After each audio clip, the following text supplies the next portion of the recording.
Killing the king of dragon race. The narrative commences with the protagonist, Donatos, articulating his singular desire to stand on equal footing with his brother, aspiring to match his sibling's strength and magic. Despite relentless efforts, the disdain from his brother perpetuates a strained relationship. Transitioning to a dragon battlefield years later, the grown-up Donatos adamantly rejects his brother's assistance, leading to a critical moment where a dragon threatens him, and his brother sacrifices himself. Initially angered, Donatos discovers his brother's true intention, not hatred, but a fervent desire to protect. As his brother faces impending death, he vows to take down the dragons, emitting a desperate scream. A sudden burst of light reveals a dragon in humanoid form, seemingly the king of dragons, with others kneeling before him. Defiant, Donatos declares his intent to kill the dragon, rejecting any proposed deal. The dragon attempts to explain, but Donatos launches a counterattack, realizing the dragon has vanished, and he is losing his sight to a white flash. The dragon suggests waiting, prompting a scene change. Donatos awakens in a different place, struggling to recall his surroundings. A speech triggers memories of the Iridium Dragon Annihilation Academy, leading to contemplation about the fate of the dragons, his brother, and others who perished. Determined to prevent further losses, he pledges to eradicate them. While descending stairs, he encounters a person asking if something is wrong. Turning, he finds a girl, Harpulia Gallia, a past companion. Perceiving the situation as peculiar since he never met her in his previous academy life, he wonders about the mysteries. Harpulia informs him about the upcoming first-year conference and inquires about his name, leading to an awkward self-introduction as Donatos. However, Harpulia refrains from further questions, recalling her mother's advice to avoid those perceived as inferior. She points out famous figures in the school, and Donatos mentions knowing the guild leaders. Harpulia advises him to wait until the third year to join a guild, and reveals her choice of Midsummer Flame due to its renowned mage leader. Donatos acknowledges her choice, and the scene shifts as Harpulia is called to give a lecture. While waiting for his brother, who is the president of the student council, another person named Jeremy Duval, a friend of his brother, appears and delivers the opening speech, leaving Donatos curious about his brother's whereabouts. At that moment, Donatos begins to recollect his past, remembering his brother's prophecy that he would eventually become the president of the student council at the Dragon Slayer Academy. Observing the unfolding events, he quickly becomes agitated and confronts a boy, demanding to know why he assumed the presidency and what happened to his brother, whom he refers to by the name Donatos. To Donatos' surprise, the boy, Jeremy, claims not to know Donatos, leaving Donatos puzzled about the situation and questioning whether his brother exists in this new world. Following the conclusion of the entrance ceremony, the new students are directed to their assigned classes. Donatos contemplates the possibility of his brother's return, speculating that Donatos might have chosen not to attend the academy. He discusses his concerns with Harpulia, expressing the need to find more information about his brother. Harpulia suggests seeking assistance from the guild or checking the library, where student lists are maintained.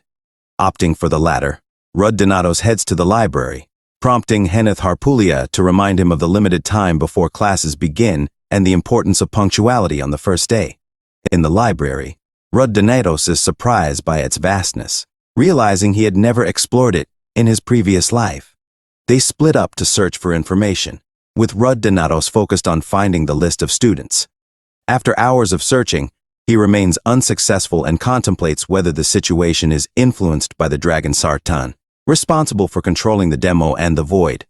Donatos concludes that they need to investigate the matter independently. Meanwhile, Harpulia encounters resistance from the receptionist while trying to borrow books. The receptionist allows only 3 books, leading Harpulia to ask Donatos to wait for her after making her selection. Upon entering the classroom, Harpulia inquires if Donatos found the person he was looking for, his brother. Before Donatos can respond, their teacher, Daniel Gold, introduces himself as a high-ranking boss of the big guilds, sparking admiration among the students.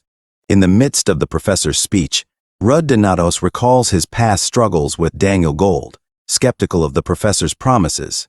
The professor encourages everyone to practice magic, and Rud Donatos decides to forego the dorms and head to the familiar training room from his youth.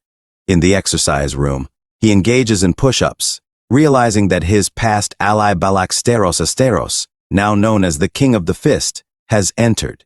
Rud Donatos hesitates to approach Balaksteros, considering him changed and unpredictable.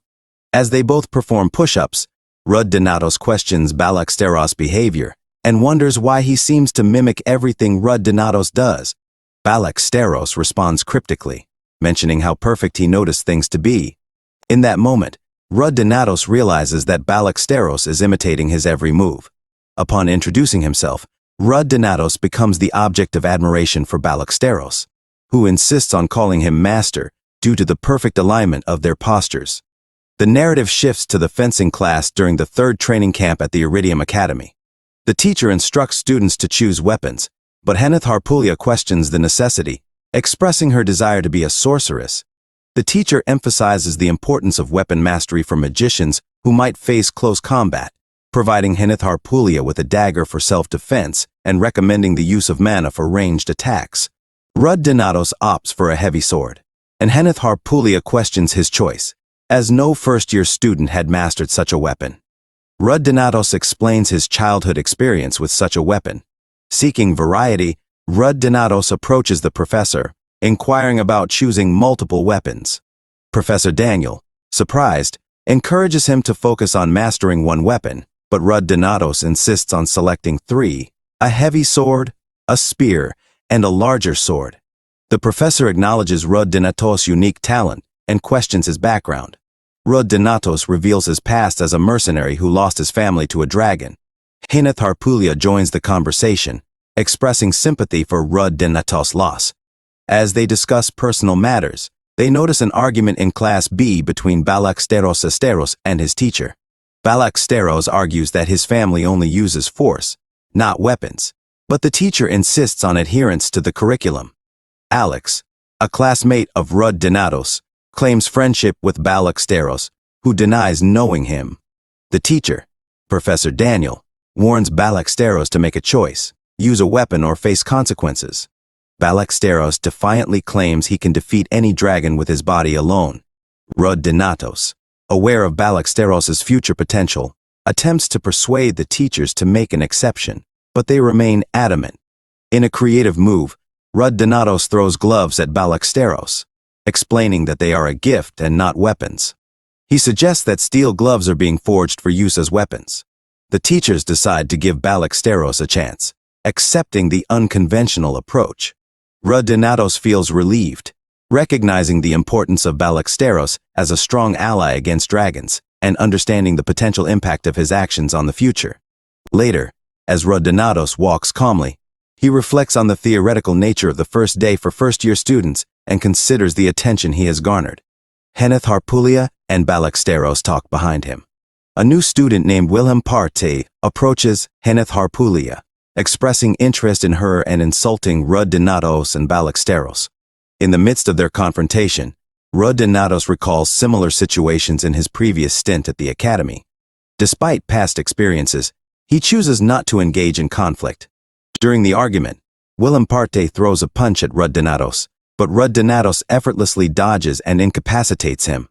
Balaksteros recognizes the technique and is astonished. The friends of Wilhelm Parte lie about the situation, claiming Rud Donatos attacked first. Heneth Harpulia intervenes, providing a truthful account of the events. The teacher, impressed by Rud Donatos' unarmed skill, requests to meet with him, leaving Heneth Harpulia curious about the technique Rud Donatos employed without a W. Malik asserts that the adults in his family can execute the same move without weapons. However, Rud Donatos refrains from revealing that he himself had taught them this move in his previous life. To divert attention, Rud Donatos claims to be a prodigy. Balaksteros commends this as a fitting response from his training master. Heneth Harpulia, still incredulous, questions if Rud Donatos is hiding something from them. Balaksteros intervenes, advising Heneth Harpulia not to pry into her friend's secrets, asserting that they are, indeed, friends.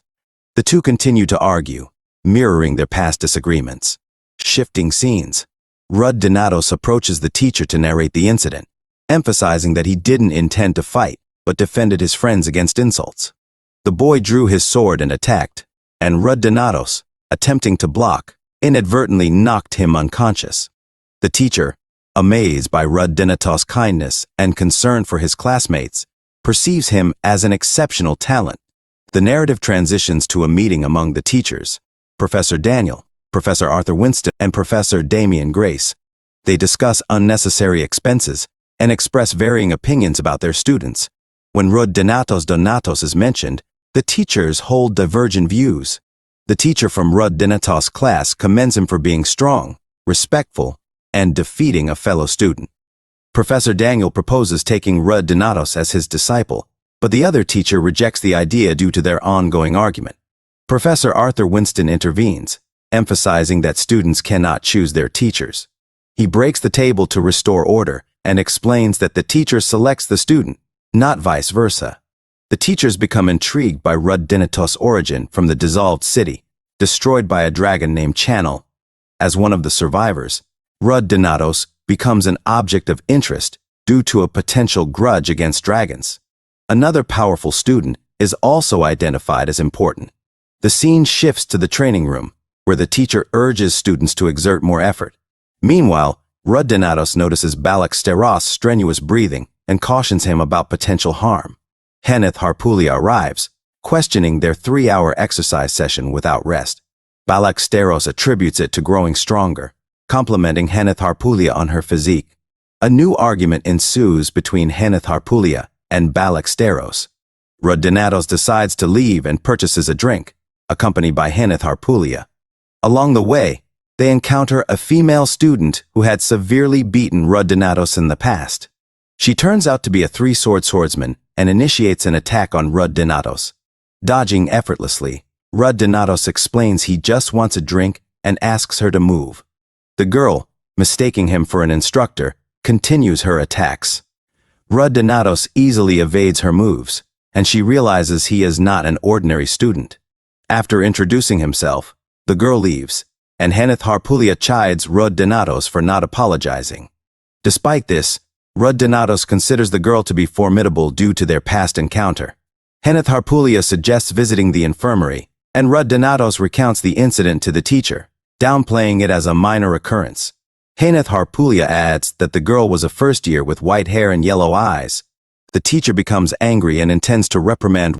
Subsequently, students discuss how a girl harmed Donatos. Professor Daniel advises his colleague, Arthur Winston, to handle the situation wisely to avoid further disturbance. Arthur Winston assures that he will manage everything and suggests filing a complaint with Leona's guardian, after which he will ensure proper punishment. 3 days later, during the fencing class, students are instructed to line up for combined combat exercises against Class B.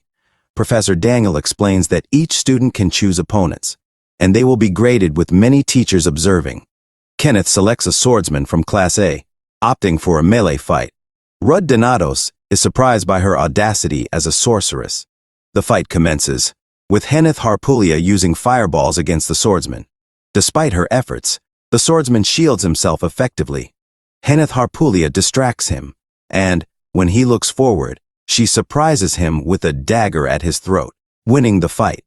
The renowned magician, Lion Eternity, watches from above. Heneth Harpulia desires to join the Summer Flame Guild, and after winning, she boasts to Donatos. However, he advises her against such behavior. Wilhelm Parte, the boy with whom Donatos had an altercation, is chosen for the next fight. He selects Donatos as his opponent, challenging him. Donatos expresses reluctance but agrees to teach him a lesson. Meanwhile, the teacher announces that the third student to select an opponent is Donatos himself. Donatos chooses Balaksteros and invites him to the fight, emphasizing that he merely wants to assess his skills. Reflecting on a past training session, Donatos remembers when Balaksteros visited him at the request of his brother. Donatos, angered, challenged Balaksteros to a fight, but Balaksteros easily defeated him. Returning to the present, Donatos acknowledges his past insecurities when Leon and Balaksteros beat him.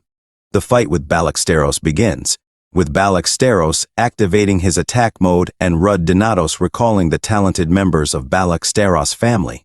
Despite Ballesteros' resistance, Donatos continues to counterattack, showcasing a technique he developed. Ballesteros, surprised by the technique, asks Donatos about it, but Donatos persists in his counterattacks, determined to push Ballesteros to his limits. Donatos recognizes Ballesteros' strong potential, acknowledging his future as the King of Fists. Red desired Ballesteros' potential to shine and urged him to attack. However, Ballesteros struggled, taking punches from Donatos for several minutes. Gradually, Ballesteros tapped into his latent power and started landing blows on Donatos. Despite the advantage, Donatos expressed his intention to see Ballesteros' capabilities. As Ballesteros prepared a powerful punch, Donatos swiftly drew his sword, landing a decisive blow that knocked Ballesteros down. Donatos acknowledged Ballesteros' strength, but asserted his own superiority. The spectators cheered Donatos' victory, comparing his skills to that of a current hunter. Teachers Daniel and Claire discussed Donatos' effortless win, with Daniel reflecting on Donatos' exceptional talent reminiscent of his teacher aimed Rice of the Celestial Sword style. The teachers decided to recruit Donatos, recognizing his extraordinary skills. The scene shifted to the student cafeteria, where Harpulia, Ballesteros, and Donatos discussed the limitations of dining options. Donatos, feeling the unfairness of having to earn a living, argued with Harpulia. Two boys, identified as the leaders of the Chasing Guild and Cloudy Moon, approached them. Recognizing them from his past life, Donatos recalled their names as Roderick and Abel. The guild masters congratulated the trio on their fight and revealed they were also students at the academy. Roderick praised Donatos and expressed interest in recruiting him after graduation. Abel, initially reserved, confronted Donatos, expressing his intent to recruit him immediately. Donatos acknowledged knowing this, but emphasized the rule against recruiting in such a manner. Abel insisted on breaking the rule, emphasizing Donatos' talent. Donatos proposed a deal, asking them to find a person in return for a good relationship. The leaders agreed to retire and search for the person, promising to share information with Donatos. Later, Harpulia reminded Donatos of the letter from the professor. When Donatos began to read it, Harpulia interrupted, suggesting it likely contained good news from his family. Ballesteros shared his letter, praising his impressive muscles. When Harpulia checked Donatos' letter, she discovered it was different, sparking curiosity. The teacher's lounge, the staff treated Donatos kindly and offered him coffee or dessert. When Donatos asked if they had called him to choose an advisor, a teacher explained that his advanced skills required an expert tutor. He could choose any teacher, and Donatos opted for Professor Daniel, expressing his desire to learn the art of the sword. Professor Daniel happily accepted Donatos as his disciple. Donatos laid out a condition for Professor Daniel. He wished to be the main disciple, learning the sky-piercing technique and eventually becoming its successor. When questioned about how he knew of this technique, Donatos simply stated that he was aware of it. He clarified that he didn't seek to make Daniel his only teacher. Instead, he aimed to grasp the essence of the sword and specifically learn the sky-piercing technique, capable of defeating any celestial dragon, regardless of rank. Donatos emphasized that the urgency stemmed from the tragic events in his past life, where failure to learn this technique had dire consequences. Professor Daniel inquired about Donatos' motivation, prompting Donatos to declare his intent to protect his loved ones and avenge his family's death. This prompted a glimpse into Professor Daniel's own painful past when, as a child, he and his mother were pursued by a dragon. Despite his mother's sacrifice, Donatos realized that revenge wasn't a justifiable reason for wielding power. Professor Daniel emphasized that the sky-piercing technique's air must be driven by the desire to protect cherished individuals. Accepting Donatos' sincere motivation, Professor Daniel agreed to become his main disciple, even suggesting that other teachers could supervise and impart their techniques. Donatos acknowledged the difficulty of learning various techniques simultaneously, but found support from Professor Arthur Winston, who viewed the idea positively. Professor Daniel reminded Rudinatos that the decision rested with him, and Rudinatos questioned the consequences of taking on the position of the sky-piercing technique heir and having multiple teachers as advisors. Simultaneously, reflecting on the potential impact on his future, Rudinatos concluded that to achieve this, he must surpass his limits and become stronger, dedicated to becoming the knight the world needed. Then, the scene shifts, and we find Leon in a state of distress. She had been badly injured, and it was revealed that her teacher, Claire Mason, had assaulted her 2 hours earlier. Claire informs Leon that her extra lessons are starting due to her lack of discipline. The teacher instructs her to be on guard for the lessons and ends up physically punishing her. In the aftermath, Leon becomes angry, suspecting Rudinatos of betraying her. Overwhelmed, she starts crying, partly due to her recent encounter with Rudinatos and also because her mother had scolded her. Rudinatos, walking around, reflects on the unintended consequences of the fight and recalls that Leon used to be quiet in the past. However, after dragons killed her mother, she transformed into someone seeking revenge. Feeling guilty, Rud approaches her, and she accuses him of betraying her, blaming him for the difficult situation she's in. Rudinatos denies any wrongdoing, offers his handkerchief, and reveals that it was Henneth Harpulia who exposed her. Leon reluctantly accepts the apology, surprising Rudinatos.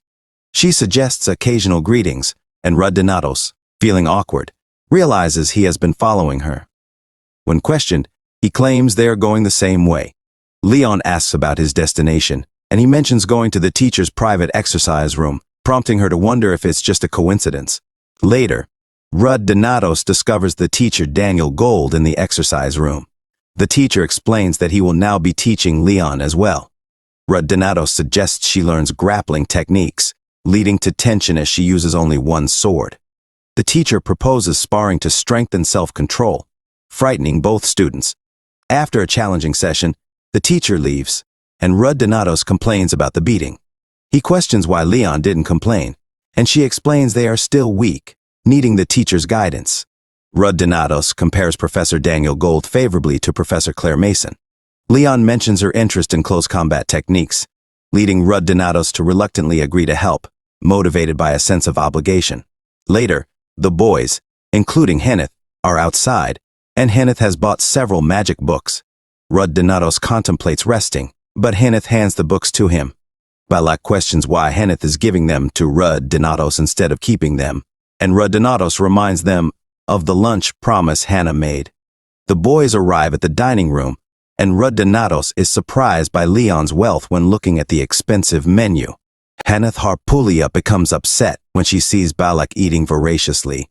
Balak justifies his appetite, explaining that he needs to consume a lot of meat to regain lost muscles from carrying heavy items.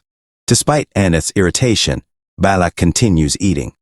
She throws a knife on the table and suggests a dish to Rudinatos, who claims he can't distinguish between tastes due to his modest palate. Rudinatos finds it odd that she's treating him like a king and feels annoyed. Remembering Henneth's past mistreatment, he prefers her current demeanor. When Balak attempts to take more meat from Rudinatos, Henneth threatens him, saying she'll cut off his arm if he goes near the menu again. Despite Rudinatos wondering why she's treating him well, he realizes it's already 8, too late for his training with Leon. He rushes to find Leon, who reproaches him for being late. Rudinatos apologizes, explaining he was occupied. Leon notices the smell of food on him, and he shares that he went to lunch with friends but felt bad for her lack of friends. He suggests taking her to the capital next weekend, and she excitedly agrees. Rudinatos asks Leon to warm up, and she bombards him with questions about the capital and friends. Interrupting her, Rudinatos instructs her in grappling techniques, specifically sterile style. He explains that Professor Claire used a mix of martial arts from different continents, making her formidable. Leon expresses difficulty in avoiding hits, and Rudinatos demonstrates a snake-like step he created. Leon tries to emulate it, and he falsely criticizes her to make her redo the exercise properly. Despite spending the afternoon practicing, Leon struggles. Rudinatos reflects in his room, thinking about his past life and anticipating that his peers will surpass him. He acknowledges the importance of learning the sky-piercing sword technique to replace his older brother and confront the seventh dragon. The scene shifts to Rud Donatos with Professor Daniel, who acknowledges his good technique but asserts that he still has a long way to go. In response, Rud Donatos, not in a relaxed mood, attempts to counterattack, but the teacher proves superior. Rud Donatos believed he had a few tasks remaining, so he employed a technique he observed his brother using on him. The professor questioned if he was inducing something. Rud Donatos explained that this technique came from his ancestors, and as a teacher, the professor found no faults in it. The professor discussed a technique called the sky-piercing sword, not exclusive to his family, but passed down through generations. As the teacher's disciple, Rud Donatos had to inherit it. The technique involved transferring Mona, an unrefined life force, and utilizing it uniquely, drawing it from outside, and accumulating it in a subspace called the heavenly spirit. The professor asked if Rud Donatos practiced another Mona management technique. Rud Donatos recalled his past life's typical alchemy art, based on the mage's circle system. The professor instructed him to sit and asked where he wanted the mark for the technique. Rud Donatos chose his hand, and the professor warned about some pain. After injecting Mona, Rud Donatos felt a burning sensation, but later realized it was beneficial. He reached a place with a familiar voice, experiencing a momentary return before deeming it an illusion. The professor assured him it was real, and pondered if Rud Donatos was a monster when he used Mona. The professor then explained the ranks of the sky-piercing technique, starting with the novice level where a wing appeared. Rud Donatos began at the novice rank, and the teacher emphasized that his progress depended on his dedication to training. Afterward, Rud Donatos encountered Haneth, Harpulia, and Balak. Haneth questioned his disappearance, stating they had to teach the clueless Balak. Rud Donatos inquired why they hadn't started alone, and Haneth expressed her disdain for Balak's focus on his physique. Balak defended himself, blaming his tendency to fall asleep in theoretical classes on a potential magical attack on his mind. Haneth asked about Rud Donatos's interactions with instructors, suspecting favoritism. Rud Donatos denied anything unusual, but Haneth pressed about seeing Professor Damien without his mask, as she had heard they shared similar. Rud Donatos asserted that he had never experienced any phobia, recalling a few years ago when he was in Damien's office, meeting him silently just like the last time. He pondered that if he had known Damien more in his past life, he might have brought up some topics for conversation. However, Damien, one of the first teachers to die, had not uttered a single word during the lesson. The professor eventually inquired about the tea's taste, prompting Rud Donatos to ask for another tea fragrance. Rud Donatos noticed Damien hadn't sipped his tea. They remained in silence for another 30 minutes until the lesson concluded. Later, Rud Donatos asked Balak about his lesson with the instructor. Balak expressed contentment with his teacher Claire Mason's strength. Kenneth, however, shared her frustration about being assigned a tutor for math magic, who dismissed fire magic as ridiculous. Rud Donatos tried to calm her, jokingly suggesting the Empress of White Flame might recruit her as a disciple. Jeremy Duval, the student council president, introduced himself to the group, expressing admiration for the three prodigies. He invited Rud Donatos to join the student council, but Rud Donatos declined, aware of the council's dubious activities. Rud Donatos walked away as Jeremy insisted none of it was true. When Rud Donatos returned, Kenneth questioned why he had been rude to the student council president. Rud Donatos explained his strong dislike for Jeremy, who had been his brother's friend and had coerced Professor Damien into suicide. Rud Donatos was determined to prevent any repetition of the tragedies from his previous life.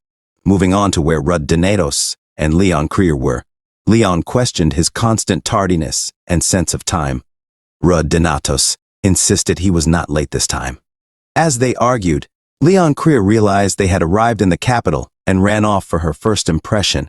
She asked Rud Donatos where they were going, and he suggested buying something since many people visited the capital for that purpose. Leon Creer held his hand to avoid getting separated. In a store, Leon Creer inquired about dresses, and Rud Donatos assured her that anything would look good on her. Despite his teasing, she tried on a dress and decided to purchase it. She insisted Rud Donatos change clothes, promising to buy him something for accompanying her. He resisted, but she convinced him to try on an outfit. After changing, Leon Krier thought Rud Donatos was different than she had imagined, and was happy to have him as a friend. Rud Donatos instructed her to leave, saying he would pay soon. Leon Krier insisted that he thank her. After exploring several places, Rud Donatos treated her to lunch. When she offered to pay, he claimed it was his turn since she had bought him clothes. Minutes later, Leon Krier stared at Rud Donatos, realizing the clothes looked surprisingly good on him. When Rud Donatos noticed, she asked why she was looking at him so intently. Later, she brings up that he mentioned being a mercenary before joining the academy, prompting her to ask if he had fighting partners. He affirms this, recollecting that he was an active dragon hunter, not a mercenary. Leon Krier assumes his life and death companions must be as close as family, working together to protect each other. She even wonders if his companions were his girlfriend, realizing she asked an imprudent question. Rud Donatos, getting visibly upset, clarifies that they were all mercenaries, not a family, and questions her belief that such people would treat him as family. He shares that these individuals were skilled at betraying him, highlighting the suffering he endured. He questions how she could think he could love those people. Leon Krier points out that she has never met anyone like him, someone who constantly curses and raises his eyes. Despite his grumpy demeanor, Rud Donatos had promised to teach her fighting techniques and was currently checking a brochure to plan a walk. Rud Donatos, frustrated, declares that he had done everything to spend time with her and contemplates returning to the academy. However, Leon Krier intervenes, slapping him on the back and stating they can't leave yet. She shares her mother's belief that friendship involves supporting and helping each other, and that's why she changed her plans for the day. Leon Krier explains that she wants him to experience what a real family is like. Rud Donatos is surprised by her words, but she insists that they'll go to the Dragon Annihilation Troop headquarters to introduce him to their family members. After entering the city, Siren of the Liberal Kingdom, Rud Donatos attempts to convey that it goes against the Academy's rules, but Leon Krier dismisses the concern, stating they'll be fine if they avoid detection and refrain from wearing their uniforms.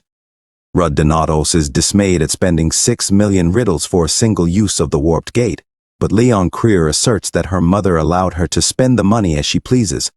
They find themselves in the western regions of the continent, specifically in Siren, the capital of the Liberal Kingdom.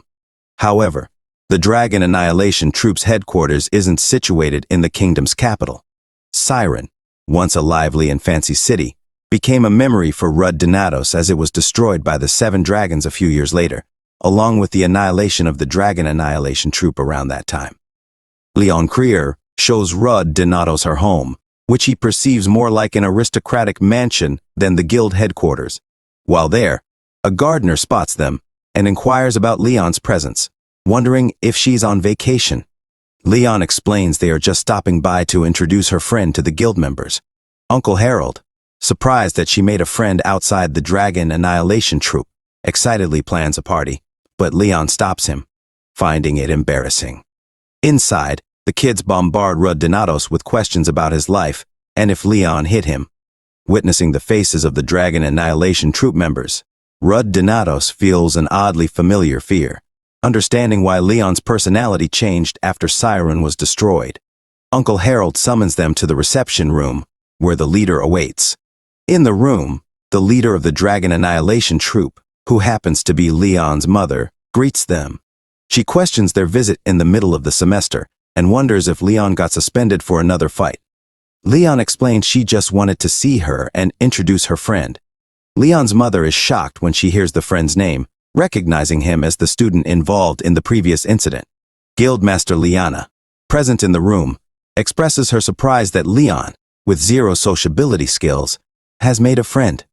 Rud Donatos greets her, and Leon remarks that Guildmaster Liana often visits their home because she has nothing else to do. Guildmaster Liana, recognizing him from the spare lecture, inquires about Henneth Harpulia's well-being.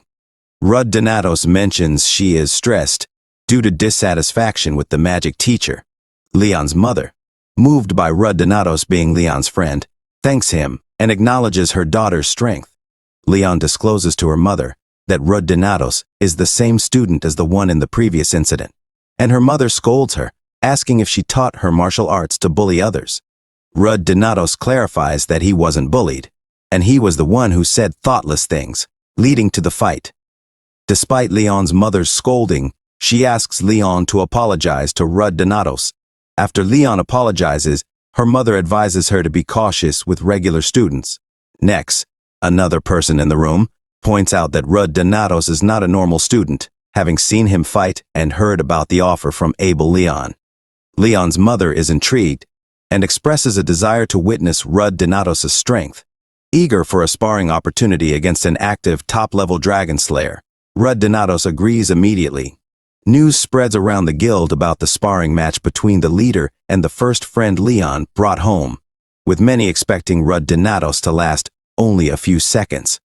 The leader lends him the Dragon Annihilation Troop uniform, and Leon apologizes if it's bothersome, but Rudd Donatos appreciates the chance to spar with a third-ranked dragon slayer. Leon approaches her mother and asks her to take it easy on Rudd. They reach the sparring ground, where the leader, Madeline, and Rudd Donatos face each other with wooden swords. The condition is that if Rudd Donatos lands a blow, it's his victory, and if he wins, Madeline will grant him a wish. They attack simultaneously, surprising everyone with Rudd Donatos holding his ground against the leader's attacks. Madeline, astonished, acknowledges Rudd Donatos' refined swordsmanship and perfect technique, though noting his normal body can't fully match it. Rudd Donatos pauses, finding it increasingly challenging to resist, and Madeline questions if he's tired. He surprises her by using his mana to launch an attack, breaking his wooden sword. Madeline realizes he used the sky-piercing technique, and the revelation that Daniel took him as a direct disciple shocks her. She invites him to return for a rematch and avenge his master. Meanwhile, Leon Krier, aware of Rudd Donatos' strength, is astounded as her mother thoroughly enjoys sparring with him. Rudd Donatos asserts that he has already won this match because she just used mana outside her body, indicating a breach of the rules that Out of Line seems unaware of. According to their agreement, she is obligated to grant him a wish, and he requests another spar under the same rules. They commence this second round, and Out of Line observes a noticeable change in Rudd Donatos' approach. Despite her landing an attack, Rudd's reaction speed remains exceptional, creating no opening for a counterattack. His unique style, along with Leon's monstrous sense, makes it challenging for her to predict his movements. Although she can block him, he surprises her by throwing away his sword and using the Stereo's fist technique. Rudd Donatos disappears and reappears behind her, executing the Earth Trimmer and delivering a powerful fist attack. Despite her retaliation, Rudd Donatos claims victory, and Leon questions why he pushed himself so hard. He explains that he successfully landed a blow, prompting Out of Line to acknowledge her defeat and honor her promise. Rudd Donatos insists he doesn't need anything as a reward, but Out of Line asks him to trust her promise. She expresses curiosity about his unusual request, and he reveals his intention to prevent anyone from dying, emphasizing the promise made by the leader of the Dragon Annihilation Troop. Out of Line assures him that she will keep her promise, looking forward to working with him and playfully calling him her son-in-law, surprising both of them. Rudd Donatos then foretells a future where the 7 dragons will awaken, and Siren, including the Dragon Annihilation Troop, will face dire consequences. Despite the impending tragedy, he vows not to let anyone he met that day die and plans to warn the Dragon Annihilation Troop about the Delusion Dragon's attack. Suddenly, Rudd Donatos questions Leon Krier about her awkward behavior, dismissing it as a joke. They reach the academy, and it's already dark. Leon asks if he will accompany her again to visit the capital, but he remains silent and questions why she is following him, pointing out that the girls' dorm is on the other side. Leon reveals she is escorting him back due to rumors of a pervert near the dorm entrance and a blonde homeless girl in the central flow field. Rudd Donatos inquires about them, finding the situation peculiar. The next morning, he consults Lillian Stout, the Spirit Arts academic advisor, to discuss an issue with a student named Linnea Selkit. However, the professor reacts strongly, criticizing Linnea's behavior, which includes sleeping on the street, swimming in the central fountain, and having BBQ parties alone on the roof. After a heated exchange, the professor apologizes for being excessive, noting Linnea's talent despite her carefree demeanor. The professor is confident that Linnea will soon become an unmatched spirit. However, Linnea's love for freedom poses a challenge as she often creates paper airplanes from her exam copies or jumps out of glass windows when hungry. Recently, she even destroyed an entire drill hall while testing Spirit Mac, surprising Rud Donatos, who now realizes she's more troublesome than he initially thought. He recalls an earlier conversation where someone mentioned that getting Linnea to graduate was 5 times harder than all the training she underwent. Back then, he considered it an exaggeration, but now the professor reveals that the academy allows failing a year only twice, and if Linnea continues this way, expulsion might be inevitable. The professor expresses concern about not wanting Linnea's talent to go to waste and questions why Rud Donatos requested this meeting about Linnea. Rud Donatos is perplexed by Linnea's behavior. Despite her remarkable skill and talent, she appears disinterested in adult concerns. However, Linnea approached Rud Donatos with a request to prevent the expulsion of someone crucial to the country's reputation and future. She hoped that her words, filled with respect for her junior, would influence Linnea. Despite not being skilled with flattery, Rud Donatos agreed to take on this task for the professor. A group of students strolled through the garden where Linnea was present. Among them was Rud, who found himself captivated by her beauty, to him and the others. She seemed like the most enchanting homeless person they had ever encountered. Some even speculated that she might be a blend of human and spirit. Approaching her, Rud attempted to wake her up, but Linnea merely rolled over and went back to sleep. Frustrated, he resorted to gently kicking her. After some rolling around, Linnea finally woke up and questioned his actions. Perplexed, Rud inquired why Linnea was in the garden so early in the morning. Linnea explained that she had been watching the flowers and had dozed off. Rud introduced himself as a representative of advisor Lillian, making him her junior. Linnea was curious about his purpose there, and Rud proceeded to shower her with compliments, admiring her skills. Unfazed by the flattery, Linnea asked if Rud wanted to be her friend. However, Rud seemed more interested in discussing her academic life. Linnea's attention soon wandered, as she started chasing after a butterfly. Rud eventually managed to lead her to the side and expressed his concern about her habit of skipping classes and causing trouble. Citing the incident in the drill hall a few days prior, Linnea brushed it off, relieved that no one had been hurt. Rud struggled to control his frustration and asked her why she skipped classes. Linnea confessed that she didn't want to graduate because the academy felt warm and was filled with beautiful flowers, while her hometown was perpetually covered in snow. She cherished playing around more than attending classes and wished to stay there forever. Rud questioned whether she understood the purpose of Academy Iridium, where students trained to become dragon slayers. He emphasized that countless people were dying outside the empire due to dragon attacks. Linnea, however, challenged the notion that humans should kill dragons, suggesting that they were similar in nature. For her, the most important thing was a peaceful daily life. Rud was taken aback by Linnea's perspective and asked if she truly believed that humans and dragons were identical. Linnea insisted that Rud, who had only lived in the snowy mountains, couldn't comprehend her viewpoint. She cherished the tranquility of the academy, unlike other empires constantly ravaged by external forces, where humans are amicably being slaughtered and countless nations are being destroyed daily in a place where a dragon slayer is stationed. There's possibly some protection, however, homes without them can be wiped off the map by even an infant earth dragon. Rud asked if she has seen her siblings, parents, and friends being eaten right before her, but she asked him why he is angry at her. Rud got out of control and said he would rather talk to a wall, and he knows that she is selfish, but he didn't expect her to be ignorant to this extent. Meanwhile, she revealed that the only reason she is here is because she is curious about her mother's alma mater. Witnessing their heated exchange, Henneth asked her to enjoy her peaceful life here until she dies while driving other kids crazy. When he left, she called her dad through a diamond and asked what she should do because she wanted to be close friends with him. He replied that friendships are built through quarrels. Linnea thinks he will apologize to her tomorrow, while the spirit King Feldroa also wants to talk to him. Rud thinks he tried his best to persuade her, but it wasn't enough, and later, he worsened the situation due to his short temper.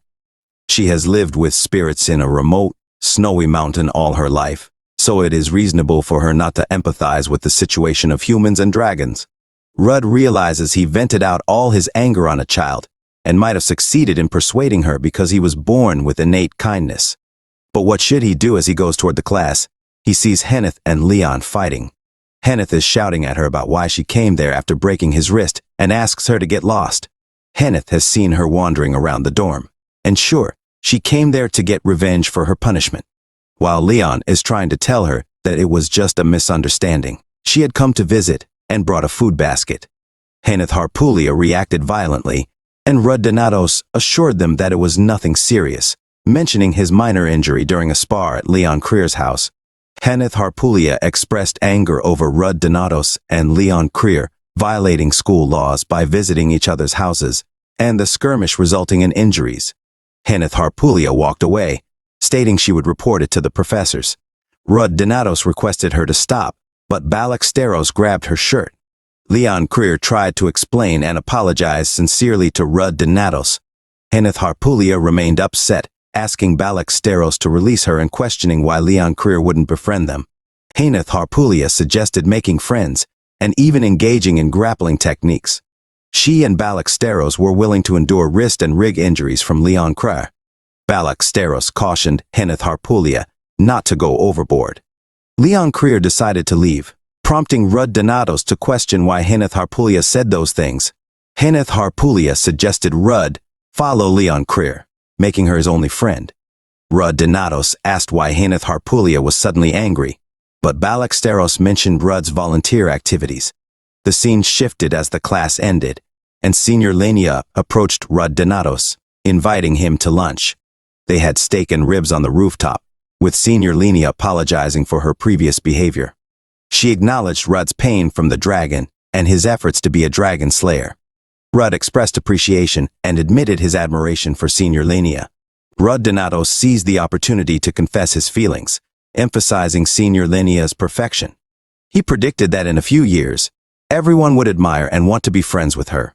Senior Lania, unaware of her junior admirer, decided to change her behavior and expressed a desire to be friends with Rudd Donatos. They both committed to working hard, with Senior Lania promising not to skip classes. Senior Lania mentioned her father's desire to talk to Rudd Donatos. In a private conversation with the Spirit King Feldroa, Rudd Donatos was asked if he was a regressor, shifting the focus to a new and intriguing development. Rudd Donatos inquired from the Almighty Ice Spirit King Feldroa how he knew about his regression. The Almighty Ice Spirit King Feldroa explained that the world had undergone reversal, and he sensed a familiar scent in Rudd Donatos. While the spirit realm and physical world are distinct dimensions, passageways created by spirit contracts lie between them.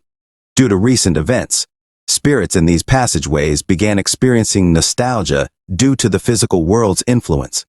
The Almighty Ice Spirit King Feldroa, being in one of those passageways, couldn't escape the magic that shrouded the physical world but sensed the reversed flow of time. The Almighty Ice Spirit King Feldroa questioned if Rudd Donatos felt a connection from their past, and if he was a warrior. Rudd Donatos clarified that he wasn't a warrior, but considered himself a burden. As they conversed, Rudd Donatos revealed details about the forgotten world and the world before the recurrence. Learning that Rudd Donatos's brother, Aesir, a warrior, disappeared with the Void Dragon, the Almighty Ice Spirit King Feldroa speculated that the warrior might still be alive, possibly confined in another dimension with the Void Dragon. Rudd Donatos asked for evidence, and the Almighty Ice Spirit King Feldroa explained the careful nature of the Void Dragon, suggesting it wouldn't attempt a suicide attack. To find his brother, Rudd Donatos must reach the floating island, the Nest. However, Rudd Donatos deferred the journey, prioritizing preparation for upcoming challenges. He asked the Almighty Ice Spirit King Feldroa about the cause of the world's recurrence, but the Spirit King, bound by an old oath, couldn't reveal it. The Almighty Ice Spirit King Feldroa inquired about Senior Lania's fate in the future before Rudd Donatos's regression. Rudd Donatos explained that Senior Lania sacrificed herself to seal the ice dragon Nefrian during a dire situation. Despite Senior Lania's smiling death, the Almighty Ice Spirit King Feldroa acknowledged that her decision was the best under the circumstances. He noted that Rudd Donatos's opportunity to live again as a regressor influenced Senior Lania's new future. Rudd Donatos expressed doubt about his ability to make a significant impact, but the almighty Ice Spirit King Feldroa assured him that he wouldn't watch passively and counted on Rudd Donatos. The Spirit King asked Rudd Donatos to accept his power, using a fragment to connect with Rudd Donatos's heart. Rudd Donatos resisted, citing his lack of affinity with spirits and the absence of a formal contract. The almighty Ice Spirit King Feldroa urged Rudd Donatos not to disappoint him, asserting that he was alive because of the spirit's intervention. Rudd Donatos protested, questioning how he would explain this to his daughter. The almighty Ice Spirit King Feldroa emphasized that Rudd Donatos would resonate his powers and thoughts from now on, even influencing weak spirits. When asked about explaining the situation to his daughter, Senior Linnea appeared, questioning who did what. Rudd Donatos claimed friendship between his father and the Spirit King, and Senior Linnea, impressed by Rudd Donatos' social skills, acknowledged their bond. Weeks later, the almighty Ice Spirit King Feldroa reminded Rudd Donatos of his schedule with Senior Linnea for a library study. Rudd Donatos agreed and emphasized that it was just a group study. A person at the door delivered a letter containing information about the Clouded Moon Guild's investigation into Rudd Donatos's brother. At Rudd Donatos's request, Abel White, the guild master of the Clouded Moon, provided a letter containing dozens of reports, as if he had completed the investigation on Asir Donatos, Rudd's brother. Despite the thorough intelligence gathering, the conclusion was singular. There was no trace of Asir Donatos. The Clouded Moon Guild, known for information gathering, suggested that Asir may not have existed in that world from the beginning, hinting that he might be confined in another dimension with the Void Dragon. The almighty Ice Spirit King Feldroa remarked that this reinforced the idea of Asir's confinement. When asked about his next steps, Rudd Donatos presented two ideas: tracing his brother within the heavenly spirit using the sky-piercing technique and seeking the Void Dragon's nest on the floating island. The Ice Spirit King found both ideas challenging. Rudd emphasized the need for a wizard skilled in dimensional matters, and the Ice Spirit King, although unfamiliar with such mortals, encouraged Rudd to find one. Senior Linnea, appearing in the library, commended Rudd for being near and fulfilled his promise to study together.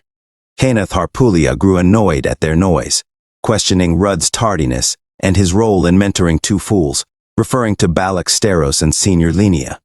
Rudd explained that he needed to think, and Senior Linnea defended herself against Haneth Harpulia's taunts.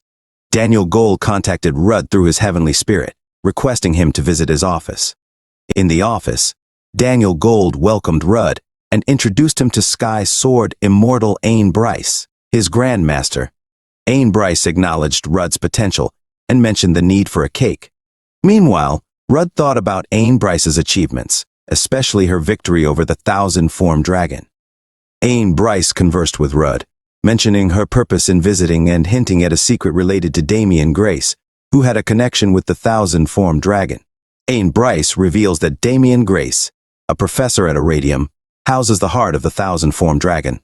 The dragon's heart was transplanted into Damian, posing a potential threat of cataclysm.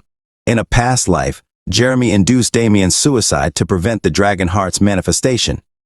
However, Jeremy secretly retained the dragon's heart after Damian's death. The lightning dragon Harma, lured by the dragon heart, attacked Iradium, resulting in the deaths of many, including Professor Daniel and the Sky Sword Immortal. Rudd Donatos wonders how Ain Bryce knows about Damian at this point. Ain Bryce explains her presence is to monitor Damian and that Daniel Gold is unaware of the situation. Ain Bryce shares this information with Rudd due to his connection to the thousand-form dragon incident. She urges him to report any suspicious changes in Damian and to stay away from him. Rudd Donatos inquires if Jeremy Duville tried reaching out to her, expressing concern about Jeremy's unsettled ideology. Rudd Donatos and Ain Bryce discuss options, with Rudd proposing to search for alternative solutions rather than resorting to killing Damian. Daniel Gold arrives as Ain Bryce prepares to leave, leaving Rudd with encouragement. Returning to the library, Rudd finds a note from his friends explaining they were kicked out for making noise. In distress, Leon Creer approaches him, questioning if his friends hate her. Rudd denies it and brings up an incident involving Henneth. Leon Creer expresses understanding and shifts the conversation to what Rudd is reading. He shares a document about the thousand-form dragon and its devastating appearance 10 years ago in the southern continent. Leon Creer jokingly suggests Rudd might be planning something adventurous, but he dismisses the idea, emphasizing the danger of venturing into a dragon nest.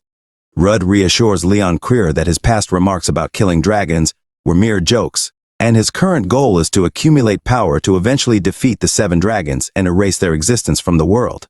Leon Creer contemplates the existence of the 7 dragons, asking Rudd Donatos if it's a legend or a real event. Rudd Donatos confirms its existence, recounting the catastrophic encounter with the 1,000-formed dragon a decade ago. Leon Creer apologizes if she offended him, but Rudd Donatos reassures her, expressing his determination to eliminate the threat. Leon Creer questions if Rudd Donatos is scared, and he responds by asking if she is.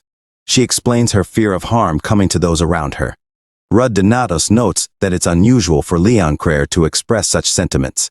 As dinner time approaches, Leon Creer grabs Rudd Donatos' shirt, offering to assist him in reaching his goals, forming strategies, and establishing a new guild. Rudd Donatos questions her seriousness and mentions the Annihilation Troop. Leon Creer assures him that her mom will support the decision, expressing her desire to contribute to his cause. Rudd Donatos questions her motives and why she wants to follow a challenging path. Leon Creer simply states her willingness to do so. Rudd Donatos playfully suggests people might think she has a crush on him, leading to her temporary anger. As Leon Creer leaves, she reflects on the embarrassing situation. Claire Mason finds her, asking about her whereabouts and dragging her to the last supplementary lecture. They spar again, with Leon Creer demonstrating improved counterattacks, crediting Rudd Donatos for teaching her practical moves. In another scene, Rudd Donatos talks to the almighty Ice Spirit King Feldro in the garden, who playfully asks about his first date. Rudd Donatos dismisses the notion, and the Spirit King comments on the delicate feelings involved. The Spirit King senses a change in Leon Creer after the regression, and Rudd Donatos acknowledges being aware of it. Students are busy preparing for the written exams, and Rudd Donatos notices that Leon Creer is avoiding him. The almighty Ice Spirit King Feldro finds it embarrassing to talk to her, but Rudd Donatos dismisses the spirit's comment. Reflecting on Leon Creer, Rudd Donatos observes a change in her attitude since the regression, noting that she now treats him differently. Leon Creer approaches Rudd Donatos while he's studying and asks if he's cramming. She hands him something, wishes him luck with the exam, and quickly leaves. In the cafeteria, Kenneth Harpulia boasts about finishing the exam 5 minutes ahead, and Balaksteros simply enjoys his meal. Balaksteros mentions preparing for the practical exam, suggesting it might involve a dessert setting and preparing lots of water. The girls continue to quarrel, and Rudd Donatos asks how Balaksteros plans to bring all that water. Balaksteros humorously replies that he'll put it in his stomach and starts drinking while watching the girls fight. On the day of the practical exam, Professor Arthur Winston briefs the students on the test. They will be sent to special test sites around the continent to face various magical beasts. The main objective is to slay a dragon while avoiding other magical creatures. Exceptional performers may get the chance for an additional test and the opportunity to win personal weapons and armor. The exam begins, and Rudd Donatos recalls his past experience with Leon Creer, making him feel defeated. In the test site, the almighty Ice Spirit King Feldro senses numerous magical beasts. Rudd Donatos asks if the spirit can trace the dragon, and it agrees, revealing its ability to do so even while facing an orc attack. Rudd Donatos skillfully evades the orc's attack and swiftly defeats it. He thinks that the dragon should notice the amount of blood, and suddenly, a lizard screeches from behind. Willem Parte emerges from the bushes, running towards Rudd Donatos. Rudd Donatos, however, doesn't recall Willem Parte's name and realizes he forgot it. Willem Parte urgently informs Rudd Donatos that it's not the time for small talk as a massive threat is approaching. A dragon appears, causing Willem Parte to tremble on the ground. Rudd Donatos bravely confronts the dragon, attempting to use the sky-piercing technique against it. With a powerful blow to the dragon's head, Willem Parte wonders if Rudd Donatos is not afraid of the dragon. Rudd Donatos skillfully avoids the dragon's attacks, identifying the softer areas like the eye socket, respiratory system, and joints beneath its scales. He strategically targets these areas, aiming to create a gap in the scales for a decisive strike. However, during the fight, Rudd Donatos breaks his sword and axe. He turns to Willem Parte for a spare sword, but even Willem Parte's weapon is broken. Willem Parte marvels at how Rudd Donatos managed to defeat a dragon with his bare fists, a feat a group of students couldn't accomplish. After finishing off the dragon, Willem Parte expresses gratitude to Rudd Donatos for saving him and apologizes for their initial encounter. Willem Parte then asks if Rudd Donatos would accept him as a rival, realizing that he is already strong, but aims to become even stronger by challenging Rudd Donatos. Awkwardly, Rudd Donatos agrees to the proposal. The almighty Ice Spirit King Feldroa remarks to Rudd Donatos that Willem Parte resembles a replica of him from his previous life, but Rudd Donatos dismisses the spirit's comment. A professor calls them, instructing them to return to the rendezvous point. Rudd Donatos, irritated, asks the almighty Ice Spirit King Feldroa to go to sleep if it's going to keep talking. The spirit finds the situation interesting. In the distance, Gerald Graham, the director, observes Rudd Donatos and confirms the rumors that he is an unpolished diamond. Daniel Gold inquires of Gerald Graham about his thoughts on Rudd Donatos. Gerald Graham shares that he had high expectations based on stories from other professors, and Rudd Donatos exceeded them by defeating an almost adult Earth dragon. Daniel Gold acknowledges Rudd Donatos' potential, given his young age of 17, and suggests he might excel in the additional test, potentially becoming an exceptional and unprecedented dragon slayer. Gerald Graham descends from a tree, contemplating that Rudd Donatos could become a hero of freedom. Daniel Gold queries if Gerald Graham is referring to a biography similar to Van Aar's, and Gerald Graham confirms, mentioning the beginnings of dragon slayers. He narrates a tale from a time when dragons ruled over humans, describing draconites, humanoid dragons with high intelligence, strength, and cruelty. 700 years ago, these draconites used the area as an arena, forcing humans to fight for their amusement. Over time, humans revolted, led by Van Aar, and drove the draconites away, sealing their king, marking the era of freedom. Daniel Gold expresses confusion about why Van Aar didn't kill all the dragons if he was so powerful. Gerald Graham explains that killing the seventh dragon would have resulted in no victims like Daniel Gold and others. Daniel Gold refrains from questioning the ancestors' intent, acknowledging that their history shaped their lives. The scene transitions to the end of the practical test. The tournament bracket and venue will be announced in 3 days. 3 days later, students prepare for the tournament. Henneth Harpulia wonders why she hasn't heard from the famous student Rudd Donatos. Rudd Donatos dismisses her comment, and Henneth Harpulia playfully threatens not to go easy on him. She expresses curiosity about the contents of the Aratium's treasury. Rudd Donatos questions Balaksteros about his participation without using any equipment. Balaksteros meditates, stating that a match with a strong opponent is essential for building a strong body. Rudd Donatos agrees.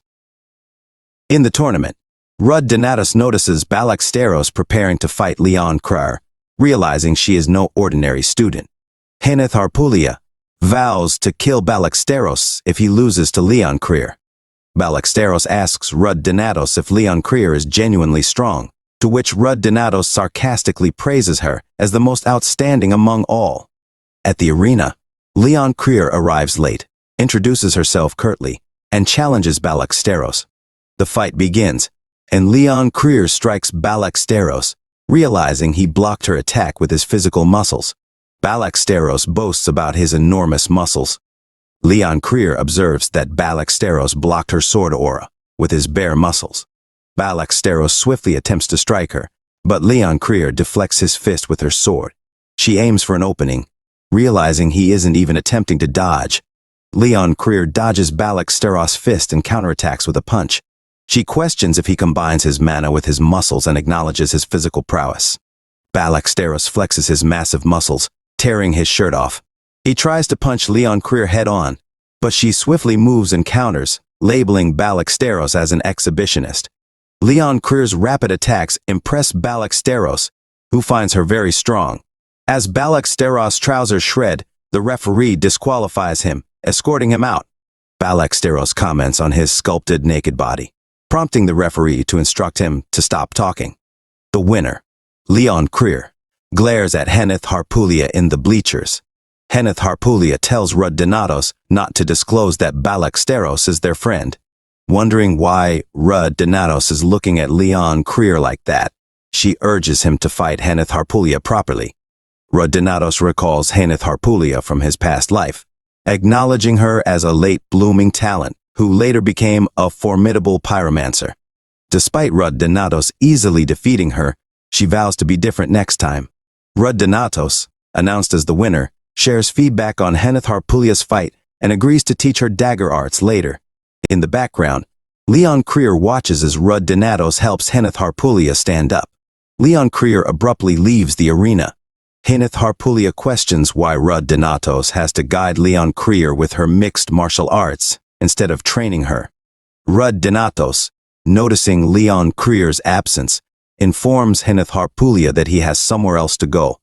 Heneth Harpulia mentions the final round about to begin and queries what is happening between Rud Donatos and Leon Creer. Leon Creer flees the arena, avoiding a confrontation with Rud Donatos. Upon seeing Rud Donatos' determined expression in the arena, Leon realizes he's eager for a fight, but she has no such intentions. Rud calls out to her, questioning her actions. Leon brushes off his concern, insisting it's none of his business. Rud counters, claiming it's his concern as her opponent. Despite Rud's insistence, Leon has no desire to engage in the match or vie for the first prize. She opts to withdraw. Rud reacts with disbelief and frustration, accusing Leon of disrespect. She clarifies her intentions, but Rud becomes more forceful, grabbing her and silencing her objections. He reminds her of a past debt owed when she saved him, a memory that fuels his anger and curses towards her. In her final moments, Leon reflects on Rud's unchanged nature, while he recalls her derogatory nicknames for him. Rud, consumed by hatred, fails to comprehend Leon's actions, channeling his focus on revenge. Meanwhile, Martial Dragon Rayfair perceives Leon's sacrifice as foolish, yet admirable. Rud's inability to forgive stems from his inability to understand Leon, leaving him frustrated and questioning her motives. As the referee declares Rud the winner, the crowd wonders why Leon is absent, further infuriating Rud, who refuses to release his grudge. Outside, Leon Creer wonders if the supplementary test has concluded and if Rud Donatos is still harboring resentment towards her. Emerging from the bushes with two swords, Leon recalls how in their past lives, she would often find solace in this spot when upset, and Rud would seek her out for a duel. Rud hurls a sword at her, initiating the challenge for their final showdown. Questioning why Rud is pushing for this fight, Leon expresses reluctance, but Rud insists she cannot avoid it, citing his long-awaited anticipation. Reminded of how she once regarded him as insignificant, Leon vehemently refuses to engage. Nevertheless, they begin to battle, with Rud's sword aura exerting immense pressure that destabilizes Leon's defenses. Despite initially relying on her mana shield, Leon is urged by Rud to fight without restraint. As her shield falters, she readies herself for a proper confrontation, impressing Rud with her exceptional talent. Despite Leon's plea for Rud to stand down, he is determined to gauge her true strength. Opting for hand-to-hand combat, Rud dodges Leon's attacks effortlessly, surprising her with his agility. He then retrieves his sword, prompting Leon to warn him of the consequences. With swords drawn, they clash once more. They continue their sword clashes, with Leon Creer feeling confident of her victory, while Rud Donatos remains standing, glaring aggressively. Rud then unleashes his fourth wing and employs a hyper sword aura, albeit different from hers, but she manages to dodge the attack. Rud's skill level matches hers perfectly. He then approaches Leon, who concedes defeat and questions if he's satisfied. Rud believes he should be satisfied, as he has defeated Leon, but he expresses the futility of the situation, feeling empty and questioning the torment of his life. Leon questions why he deems it futile when he forced her into a fight without explaining his reasons. She punches Rud, labeling him a psycho, and expresses her unwillingness to fight. Rud insists he had to beat her at least once. Leon reveals her anger, longing, and inferiority complex, feelings Rud expressed to her when they first met, feeling overshadowed by someone else in his thoughts. Rud, seeing her differently, admits to always looking up to her, envying her and longing for acknowledgement. He sees her as superior and cool, wishing to match her strength but unable to accept her sacrifice for him in their past life. Shocked, Leon questions his sanity and his claims of her sacrifice. Despite Spirit King Feldro's attempts to intervene, Rudd confesses to her future demise and his reincarnation. Leon is shocked, and Rudd reveals he now lives a second life, originating from the future. Rudd Donatos explains that he's referring to his past life from the future, but Leon Creer still considers it nonsense. He leaves it to her to believe or not, asserting he has no time to prove it. However, Rudd insists she knows he doesn't lie. He clarifies that he regressed to the past for a second chance. Leon should have noticed earlier and may seem foolish for not doing so. Rudd demonstrates mastery beyond mere talent, utilizing mana perfection acquired from experiences and imitating skills of unknown individuals. This realization helps Leon understand her doubts and emotions. She questions if Rudd knows her adult self, to which he responds about her past focus on revenge and disdain towards him. Leon realizes Rudd's resentment and admiration were directed at her in another timeline. She confronts him about their initial confrontation, expressing anger at their age difference. She recalls instances he apologized and taught her skills. Rudd grows irritated with her questions, but Leon insists this time is different. She uses a napkin he once gave her and apologizes for her future self's wrongdoings. Rudd becomes increasingly furious, but Leon asserts her present self is different and genuine. Despite their past animosity, Leon surprises Rudd by kissing him, confessing her affection for him. Rudd Donatos awakens from a troubling dream of his kiss and confession with Leon Creer, questioning if it was real. Spirit King Feldro confirms it wasn't a dream, teasing Rudd about his reaction. Rudd admits he was hot-blooded due to Leon's actions the previous night. Spirit King Feldro suggests that since Leon is of mature age, they could consider dating, but Rudd dismisses the idea, wanting to pretend nothing happened. Unable to shake thoughts of the kiss, Rudd grows increasingly frustrated as Spirit King Feldro continues to tease him. Later, Rudd prepares to receive his prize from the test with Gerald D. Graham. Gerald notices Rudd's fatigue and nerves, attributing it to anticipation about the treasury. Inside, they find relics of dragon slayers and priceless treasures. Rudd aims to retrieve the weapon his brother and Leon once took, specifically the heavenly defying sword daimyos. Spirit King Feldroa questions if Rudd wants to follow in Venar's footsteps, but Rudd desires to save the world by annihilating dragons instead. He chooses daimyos for its superiority against draconic beings, and because it was his brother's choice. As Rudd steps on something, he discovers a gem, triggering a flashback of his brother discussing the same gem, the stealing stone of the lightning dragon Harma, which summons the 1,000-form dragon. In Rudd Donatos' past life, he first encountered the existence of 7 dragons when he lacked skills and determination. The horrifying stench and burning bodies haunted him for ages, especially the sealing stone of the lightning dragon, the cause of the tragedy. Spirit King Feldro questions why it's in the treasury. Rudd doesn't know why it's there, but it shouldn't be, especially since it lacks a security spell unlike other items in the treasury. The lightning dragon had been sealed for 700 years.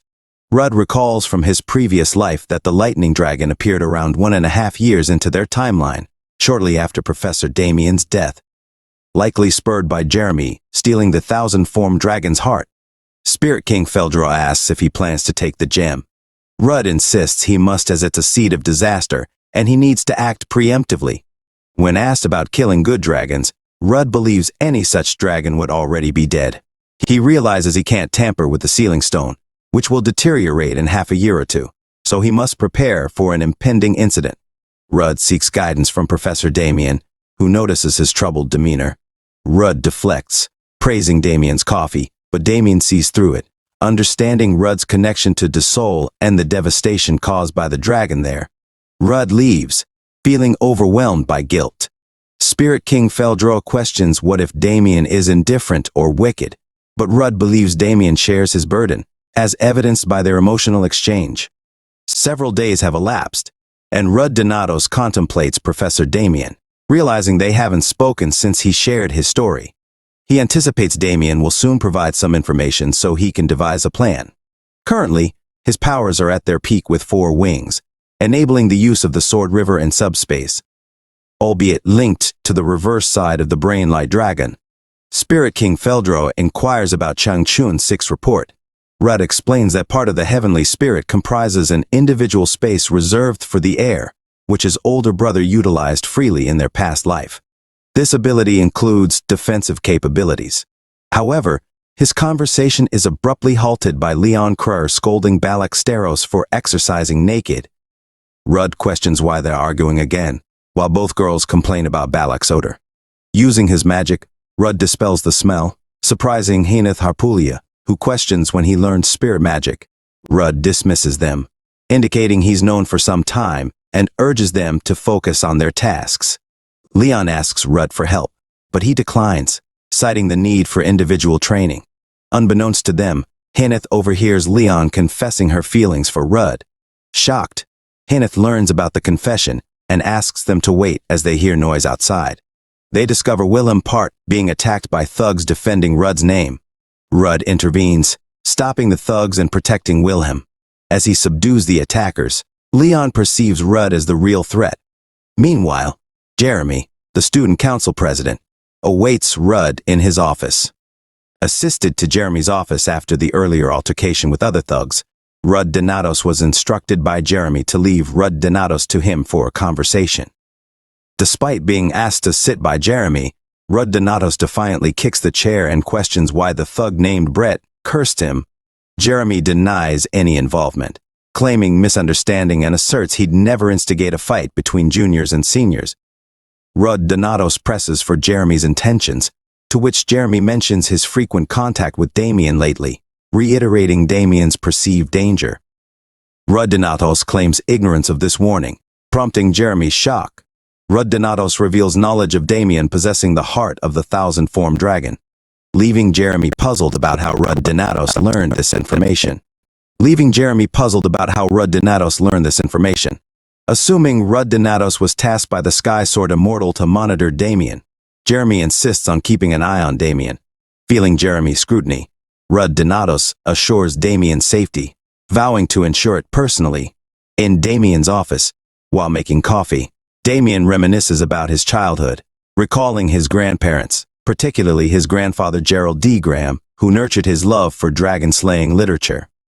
His parents, dragon slayers, perished when he was young, leaving Gerald D. Graham to raise him.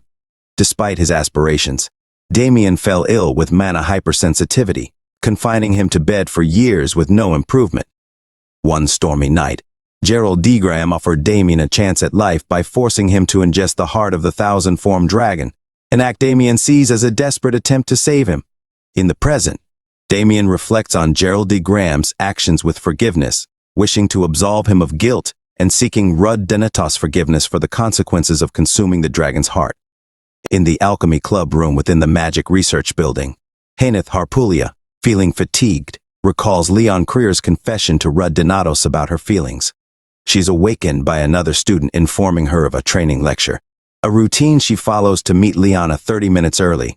Unable to concentrate due to her swirling thoughts, including Leon Krier's revelation, Haneth Harpulia wishes for a day of rest, heeding Leona's advice to avoid burning out. Unaware of Haneth Harpulia's inner turmoil, the other student engages her in conversation, prompting her to focus on her thesis. Seeking advice, Haneth Harpulia questions her senior about handling a friend getting into a relationship, pondering the changes it may bring to their dynamics.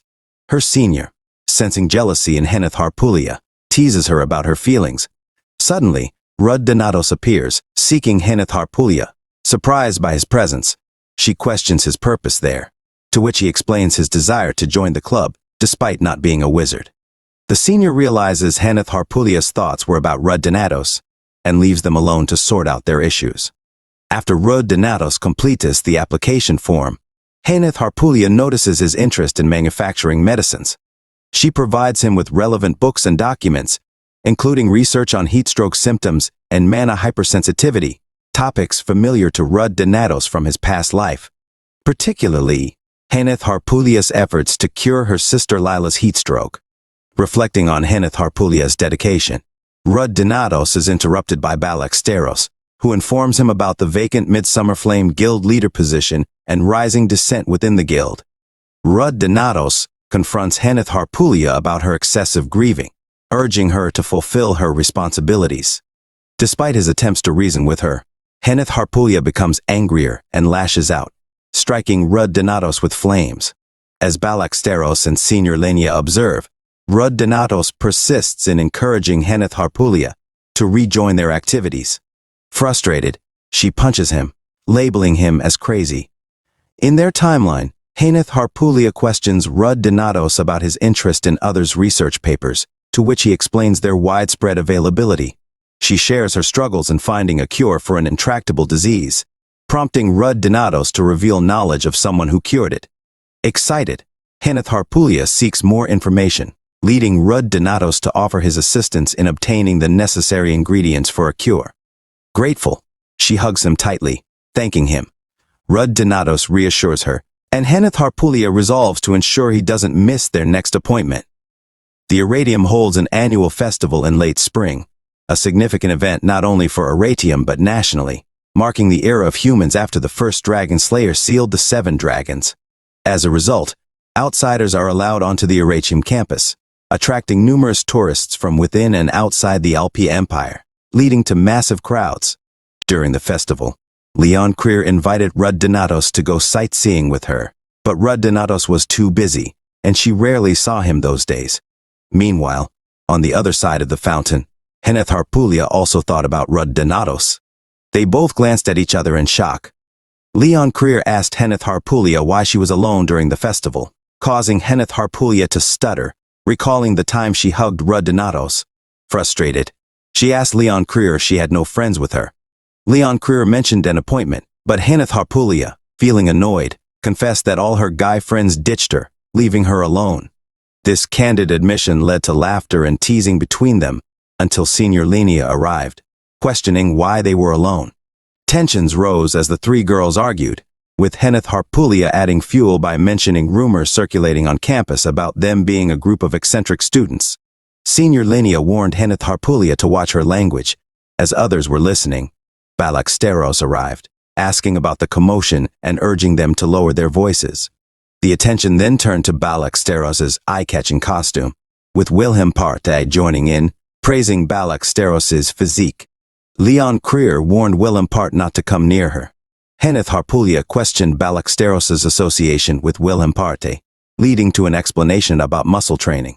Senior Lenia laughed at their antics, while Leon Creer expressed her disgust. After the encounter, the ladies refreshed themselves at a bakery. Meanwhile, Heneth Harpulia pondered why Rud Donatos gathered them and bought numerous potions, suspecting he was planning something. This led to a disagreement between Heneth Harpulia and Senior Lenia about Rud Donatos, while Leon Creer contemplated Rud Donatos' preparations for an uncertain future. In the library, Rud Donatos finished reading his book.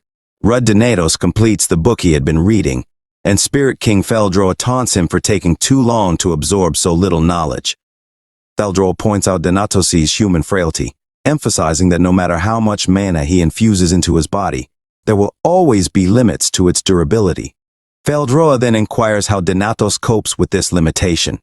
Donatos admits he has no solution and simply endures until he becomes incapacitated. Despite his physical limitations, he asserts his determination to confront the formidable opponents, the 7 dragons, even if it means sacrificing his well-being. Donatos wonders if he will emerge victorious or succumb to crippling injuries in his quest to eliminate the dragons, a thought that occupies his mind as he enters room Gerald Graham. Gerald D. Graham, known as the Slaughterer, earned his reputation as a dragon slayer by surviving numerous encounters and receiving multiple medals. Despite retiring due to an injury sustained in battle, his valor led to his appointment as principal of Atrium Academy. When Donatos visits Graham's office, Graham questions his presence. Donatos, recalling Graham's heroic feat of acquiring the 1,000-form dragon's heart, claims to be checking on him. Surprised by Donatos' knowledge, Graham engages in conversation, asking about the festival. Donatos, focused on his responsibilities, declines, prompting Graham to urge him to enjoy life. Donatos, in turn, rebuffs the notion of leisure amid pressing matters. Graham's shock at Donatos's awareness of his actions leads to a confrontation, during which Donatos reveals his preparedness and mocks Graham's perceived naivety. Despite Graham's attack, Donatos defends himself, realizing the vast difference in their abilities. As the confrontation escalates, Ain Bryce intervenes, reminding Graham of their past and diffusing the tension. Moments ago, Ain Bryce contemplates Donatos' formulated plan, considering Donatos more altruistic than perceived. He ponders whether Damian Grace is merely a remnant of the thousand-formed dragon and thus insufficient for Donatos to target. Donatos clarifies that his aim is solely to slay the dragon, not harm Damian Grace. Despite the difficulty, Bryce finds Donatos' disciples' plans foolish and laughs. Returning to the battle, Gerald de Graham confides in Ain Bryce, revealing his role in orchestrating the situation and surveillance. Bryce acknowledges Graham's words and suggests playing along with Donatos' plan, which involves risking his grandson's life. Enraged, Graham threatens to inflict unbearable pain if they attempt to destroy Damian Grace's heart, vowing to thwart their scheme. Recalling Bryce's earlier promise to kill Damian Grace if necessary, Graham questions if Bryce will uphold his word now that Damian Grace remains alive. Donatos reassures Graham that his intent is not to kill Damian Grace, only to obtain his heart, prompting Graham to silence him with an attack. Bryce intervenes, urging Donatos to cease provoking Graham and questioning why he consistently aggravates others. Donatos explains he's only revealing his plans to Graham. Bryce criticizes Donatos for choosing a reckless successor but resolves to proceed with the plan, offering to handle Graham while Donatos retrieves the dragon's heart. As Graham and Bryce clash, Donatos observes the unfolding events and witnesses a disturbing scene involving Damian Grace. Meanwhile, in an alley, Damian Grace experiences intense discomfort and struggles with guilt, exacerbated by past events. Jeremy Duville confronts Damian Grace, disparaging him and attempting to harm him. Duville questions Grace's morality and offers to relieve his pain through death, prompting Grace to transform in desperation. Witnessing this from afar, Donatos realizes the dire situation has escalated prematurely. Leon Creer sensed a shift in the atmosphere as darkness descended from the sky. Along with the students, she observed the peculiar rain, realizing that it consisted of mana fragments, each with its own chaotic and distinctive pattern. Despite her inability to fully comprehend their essence, she keenly felt their voracious hunger for more mana, a manifestation of gluttony. Surveying the swords at her side, Leon Creer noticed the once clear sky now obscured by pitch-black clouds. A child's cry drew attention to the emergence of dark wolves from the ground, prompting an immediate threat. Leon Creer swiftly intervened, rescuing the students and urging them to flee for their lives. Rallying her fellow student, she prepared them for battle, equipping them to confront the encroaching monsters. Together, they engaged in combat, facing the creatures one by one. Recognizing the wolves' resilience, Leon Creer employed her skills to prevent their regeneration, shocking the students with her mastery of Hypersword Aura, which decimated the foes. Realizing the monster's origin lay with the thousand-formed dragon, she resolved to seek out Donatos and instructed others to safeguard the civilians. A student's warning prompted a flashback revealing Donatos' explanation of the dragon's alter egos, mirroring the appearances of its victims. Confronting the humanoid figure before her, Leon Creer initiated an attack, while elsewhere, Donatos observed the altered future, signaling a shift in events. Gerald D. Graham, noticing the sky's changes, speculated on an attempt against Damian Grace, reaffirming his commitment to their plan despite Ain Bryce's inquiry. Damian Grace unexpectedly joined the fray, dispelling the need for further search efforts. Concerned for Damian's safety, Gerald D. Graham recalled his promise to protect him at all costs. Accepting his fate as Damian approached with hostile intent, Donatos intercepted Damian Grace's attack, while Gerald D. Graham asserted that Damian Grace would not be killed under his watch. Ain Bryce questioned Graham's resolve and intervened to block an attack from Gerald D. Graham, warning that by engaging with the thousand-formed dragon's heart, Graham had sealed his fate at the hands of his own grandson. Donatos countered that no one needed to die, prompting Ain Bryce to inquire if he planned to rectify the situation. Agreeing to clean up the mess, Rudd Donatos acknowledged the challenge posed by Damian Grace's transformation into a Draconite and assigned Ain Bryce the task of protecting Gerald D. Graham while he confronted Damian Grace. Observing Damian's dragon-like eyes, Rudd Donatos deflected an attack from him, confident in his understanding of Damian's fighting style while still inhabiting his original body. Striking Damian Grace with precision, Rudd Donatos aimed to destroy the dragon's heart to prevent regeneration, wielding his giant axe in the ongoing battle. Despite noting the dragon's weakened state compared to its previous incarnation, Rudd Donatos pressed the attack, realizing Damian Grace's reluctance to retaliate but getting thrown aside nonetheless. Aware of Damian Grace's growing adaptation to his assaults, Rudd Donatos recognized the urgency to end the fight swiftly while his opponent remained vulnerable.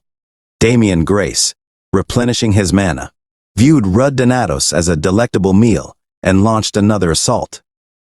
Damian Grace unleashed a massive attack, prompting Rudd Donatos to evade the spikes. Due to Damian Grace's high mana consumption, Rudd Donatos couldn't use his sword. Spirit King Feldro inquired about Rudd Donatos' well-being, to which he responded negatively, recalling the thousand-formed dragon's history of devouring dragon slayers. Rudd Donatos then used potions to recover, while Damian Grace threatened to consume him, leaving only bones behind. Despite this, they continued to battle, with Damian Grace's movements becoming more refined as the dragon merged further with his body. Despite this fusion, Rudd Donatos believed he could still defeat Damian Grace, and landed a slash on his shoulder. Rudd Donatos prepared to block Damian Grace's magic, but instead used the Thunderstrike Spear against him, generating a powerful wave of energy that caught Balaxteros' attention from a distance. Meanwhile, Balaxteros was bitten by a black dog on his buttocks. Balaxteros pointed out to Wilhelm that dogs couldn't scratch his perfect muscles. Haneth Harpulia urged everyone to focus on defending without distractions, while Senior Linnea mocked her. They observed that the monsters kept coming, prompting Senior Linnea to attempt freezing them with a spell. When Haneth Harpulia questioned why she didn't finish them off entirely, Senior Linnea explained she had depleted her mana reserves. Haneth Harpulia then cast a spell, killing all the frozen dogs. Despite this resolution, Haneth Harpulia and Senior Linnea continued to argue. Balaxteros punched a dog and advised the others to conserve mana while he took charge. Haneth Harpulia criticized Balaxteros for not contributing from the beginning, and Wilhelm defended his honor. A humanoid monster then appeared, leading Balaxteros to engage it in hand-to-hand combat. Balaxteros recognized the humanoid monster as a priest of Steros, noting its flawless movements. Despite the overwhelming difference in strength, Balaxteros refused to yield, even as he faced a relentless assault from the monster. Claire Mason intervened, blocking their blows and admonishing Balaxteros as worthless, instructing him to observe the fight to its conclusion while scolding. Claire Mason inquired about their well-being, with Haneth Harpulia informing her of the ongoing increase in monster numbers. Claire Mason encouraged them not to fear the escalating threat, but her speech was interrupted by Daniel Gold's arrival, causing excitement among the defenders. The Imperial Black Wolf Knights, led by Raven Adolf, joined the battle, questioning Daniel Gold about the seemingly weak opponents. Daniel Gold explained that these were merely the dragon's hunting dogs, prompting Raven Adolf to request a confrontation with the named dragon in honor of the Imperial family. Meanwhile, Leon Krier, engaged in combat, criticized Raven Adolf's focus on honor, urging him to move aside. When Raven Adolf attempted to restrain Leon Krier, Daniel Gold intervened, warning him not to touch their students during the emergency. As they rallied everyone for battle preparation, they were suddenly shocked by an unforeseen event. In another scene, Rudd Donatos declared Damian Grace's fate as he hurled his spear, but Damian Grace, unwilling to die, was shielded by Gerald D. Graham, earning admiration from Ain Bryce for his determination. Gerald D. Graham reassures Damian Grace of his unwavering protection, prompting Damian to bite Gerald D. Graham's arm as Ain Bryce attempts an attack, consuming Gerald D. Graham's arm. Damian expresses satisfaction while Rudd Donatos, frustrated in his struggle against Damian, is urged by Spirit King Feldroa to utilize potions. Damian criticizes Rudd Donatos for faltering in the battle, prompting Rudd to block an overwhelming attack, widening the gap in their strength. Despite Damien's relentless assault, Rudd Donatos resolves to defeat him with a single decisive blow, recalling Leon Creer's advice from his past life to anticipate future events rather than rely solely on his senses. Focusing on muscle control, mana flow, and following Leon Creer's guidance, Rudd seizes an opportunity to strike Damien, feeling his own body push to its limit as he plunges his sword into Damien's chest, tearing his body apart. Sensing a depletion in Heavenly Spirit's mana, Rudd Donatos observes Leon Creer and the others rushing to the scene, witnessing the distant confrontation between Rudd Donatos and Damien Grace. Leon Creer reflects on the moment she questioned Rudd Donatos' fear of dragons, driven by her own fear of losing loved ones. Calling out to Rudd Donatos, she freezes as Damien Grace sinks his teeth into Rudd's shoulder. Spirit King Feldro checks on Rudd's condition, remarking on his fortune that Damien didn't bite his neck instead. Damien Grace declares humans as mere food in his quest to reclaim his body, prompting Rudd Donatos to strike back, drawing blood. Mocking Damien, Rudd Donatos explains their survival against the Earth Dragon's attack 10 years prior, attributed to their toxic blood to dragons. Spirit King Feldro admonishes Rudd for his reckless action, draining his mana completely and relying on luck to survive. Rudd counters that stopping his sword would have also killed Damien, aiming his blade at Keanil, signaling the final showdown. Daniel Gold attempts to intervene, but Ain Bryce insists on watching without distraction. Rudd plunges his sword into Damien's throat, triggering his return to human form. Rudd urges Damien to stay alive and administers potions to heal his wounds, while Spirit King Feldro explains the significance of the heavenly divine sword in altering Damien's fate. Using the sword, Rudd corrects Damien's mana flow, curing his illness. Ain Bryce tries to halt Rudd's actions, seeking assistance, but Rudd reiterates his commitment to safeguarding everyone. As Leon Creer and the others rush to Rudd's aid, the confrontation reaches a pivotal moment.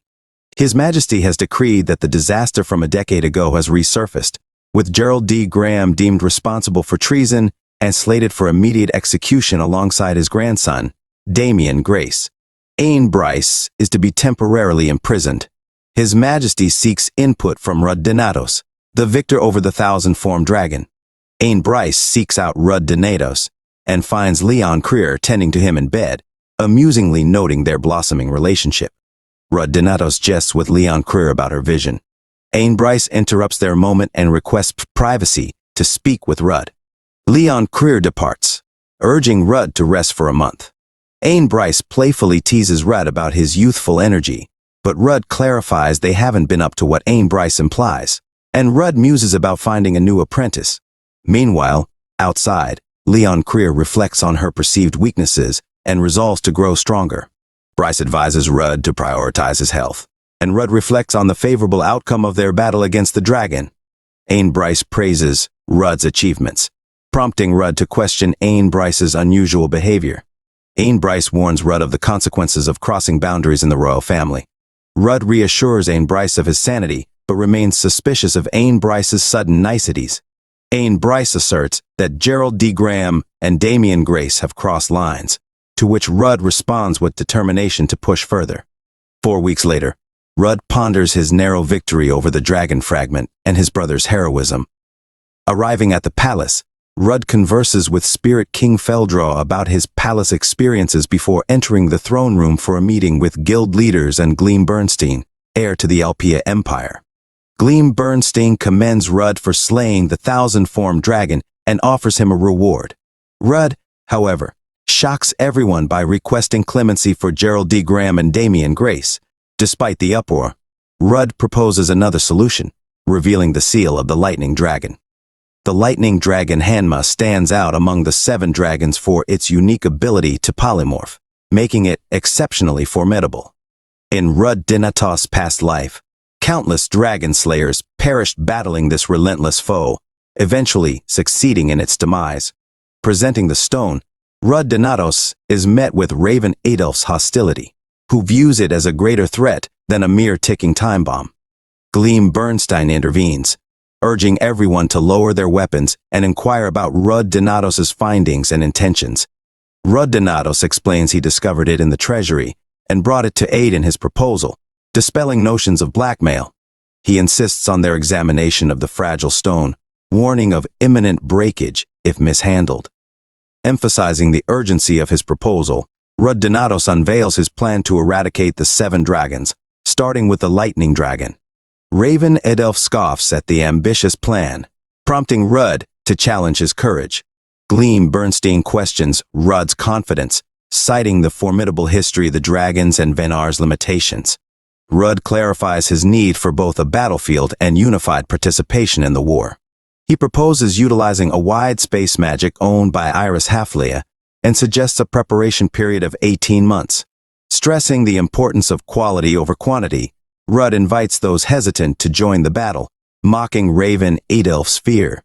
A guild master raises concerns about their ability to defeat the lightning dragon with limited numbers in a confined space.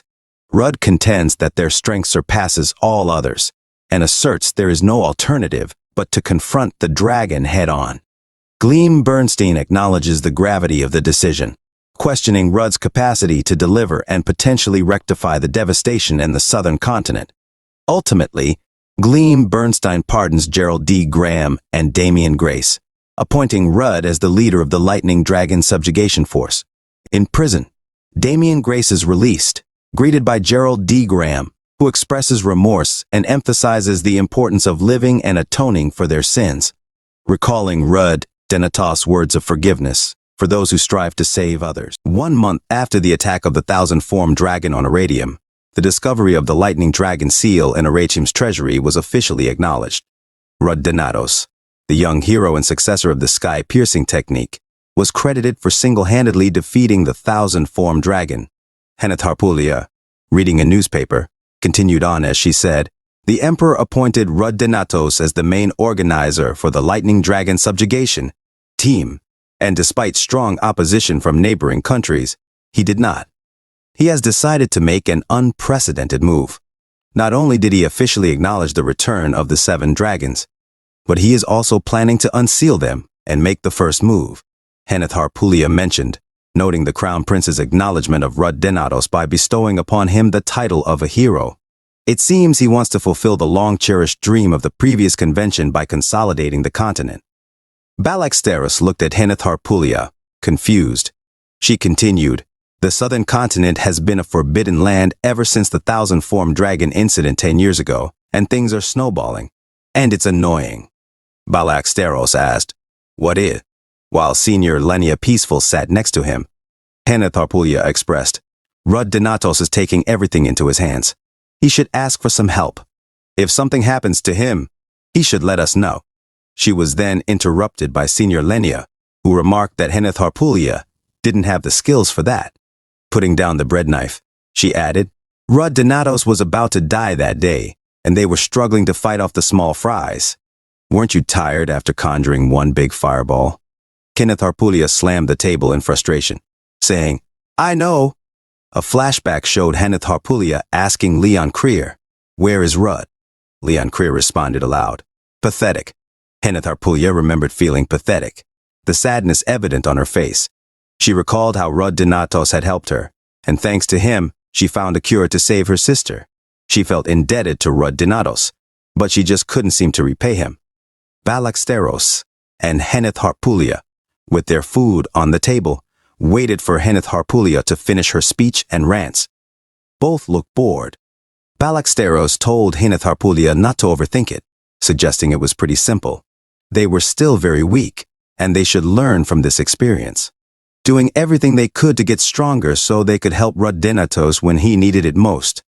In another scene, Jeremy Duville folded a newspaper, saying, "As expected, the Crown Prince was easier to deal with than the reigning emperor." I don't know what happened, but Damian Grace and Gerald D. Graham weren't reprimanded. They got out of the incident with only a few scratches. He asked Rudd-Donatos if he did this right, addressing the young hero, Rudd-Donatos. While Rudd-Donatos was far away, he was furious upon hearing Jeremy Duville's words. "Here's some bull crap," he exclaimed, angrily punching Jeremy Duville, sending him flying to the floor. "You shouldn't have made people clean up your mess when you can handle it yourself. You jerk, scumbag piece of crap," Rudd-Donatos shouted as he grabbed Jeremy Duville by his shirt. "You made such a big mess. But you expect to just get away with it? I'd knock all your teeth out right now if I didn't still have something to check. Rudinatos demanded to know. How did you know that Professor Damien had the 1,000-form dragon's heart? Jeremy Duville, bloodied and smiling, replied that he had good sight since birth. Our family has really special eyes. That's why we have good eyesight as well as insight, he explained, especially when it comes to observing the flow of mana. Damien Grace used his mana through a tangled mana path. The mana formed around his neck instead of his heart. Jeremy Duville confirmed his suspicions through background checks because he was hesitant. Gerald D. Graham's grandchild suffered from mana hypersensitivity at a young age and woke up in a hospital shortly after the subjugation of the 1,000-form dragon. That's how he got the nickname, Predator. Rudinatos accused Jeremy Duville of driving him to suicide by gaslighting him. Jeremy Duville admitted, "Yes, but I failed and almost died as a result," chuckling despite the situation. "If only you had used your head or had the courage to run away instead of fighting." Rudinatos stopped him, demanding, "Stop playing games." "So, you wanted to expose him and play the hero?" Jeremy Duville explained that while his plans were indeed better than Rudinatos, he didn't want to become a hero. "I just wanted to witness the hero's story, the opportunity to see the life of a hero with my own eyes, just like the first hero, Venar." As Rudinatos stood there, Jeremy Duville asked him if he would become a hero. Would he slay the 7 dragons, have an incredible adventure, and at the end of the war, would he become a legend? Jeremy Duville expressed that he would be satisfied just being next to Rudinatos, even if he could only do a little bit. "The comrade of a hero," he said, his eyes glowing purple as he laughed and smiled, almost maniacally. He added that his final goal was to be the one who wrote the legend. Rudinatos bluntly replied that he didn't give a crap about being a hero. Jeremy Duville's smile turned upside down at this response. Rudinatos explained that the announcements in the newspapers were merely things they decided to publish to sell more papers. In fact, if he had a choice, he wouldn't want to be in this position. He thought to himself that now he understood why Jeremy Duville had been so subtly thorny in his previous life. He was the hero's comrade, but was that really the only reason? Rudinatos realized something important. His brother, a near-perfect hero, was not flawless. He was human, making mistakes due to misjudgment from fatigue. He always tried to push his body to the limits, but everyone had complaints and grudges against his brother. "Do you expect me to sit in a position where I embrace all the resentment with the face of the royal family's chosen one while working together to save the world?" Rudinatos wondered. He was puzzled by Jeremy Duville's ramblings, but concluded that everyone had to deal with crazy people. Rudinatos walked away, telling Jeremy Duville, "If you like that so much, do it yourself." Jeremy Duville refused and tried to grab Rudinatos' legs, insisting that he had to be the hero. Rudinatos thought to himself that Jeremy Duville was truly crazy. While hugging Rudinatos' legs, Jeremy Duville revealed that he was actually from Atun, the Kingdom of Trade. It shared its borders with the Alpi Empire, Moharan Kingdom, the Kingdom of Magic Pharma, and the Kingdom of Spirit Bernica, a land trade center bordering 4 countries. However, in reality, it was a place where crime and money intertwined. Rudinatos was familiar with Atun because it was where he spent his mercenary days. He didn't realize Jeremy Duville was from there, assuming he came from an aristocratic family. Jeremy Duville explained that his family, the Duvilles, were a fallen one. His father and he were the only ones who survived, but his father was eventually killed. Jeremy Duville clarified that he wasn't asking for Rudinatos' sympathy because he wasn't really a good guy to begin with. He just inherited it. Rudinatos kicked Jeremy Duville in the face, telling him he didn't need to know all that. Jeremy Duville insisted on being honest and continued his story.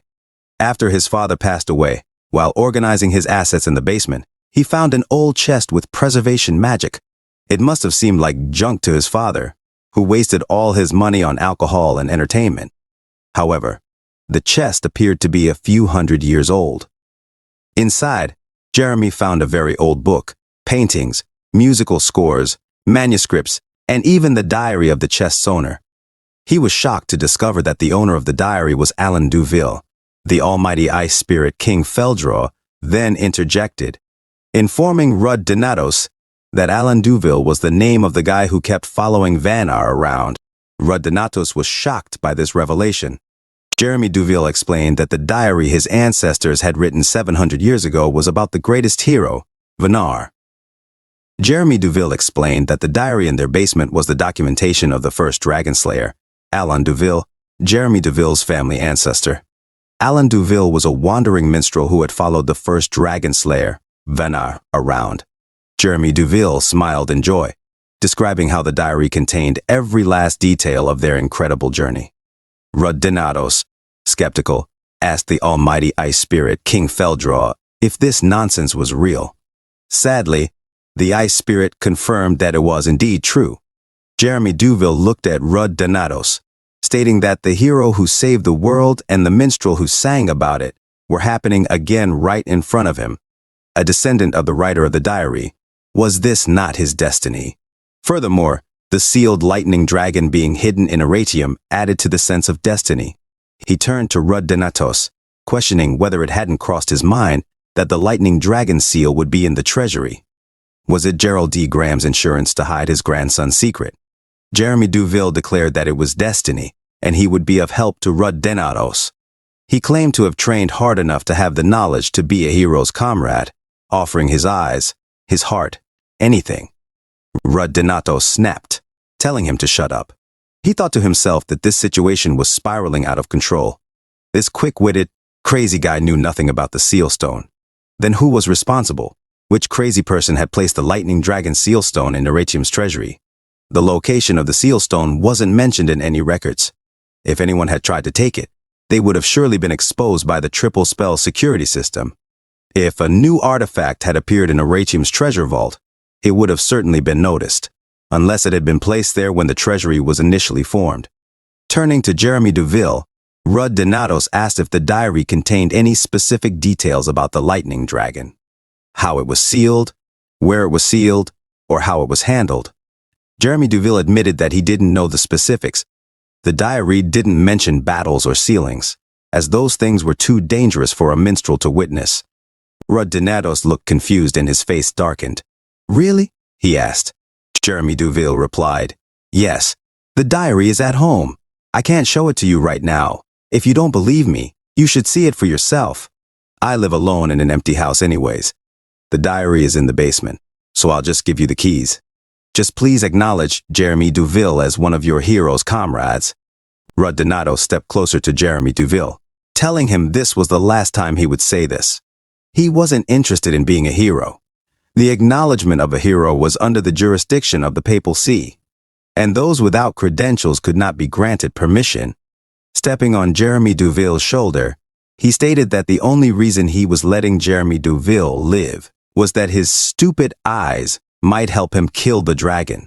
Jeremy Duville's eyes lit up as he started to say something, but Donatos interrupted sharply. The thing is, you can't start spewing nonsense about this in public.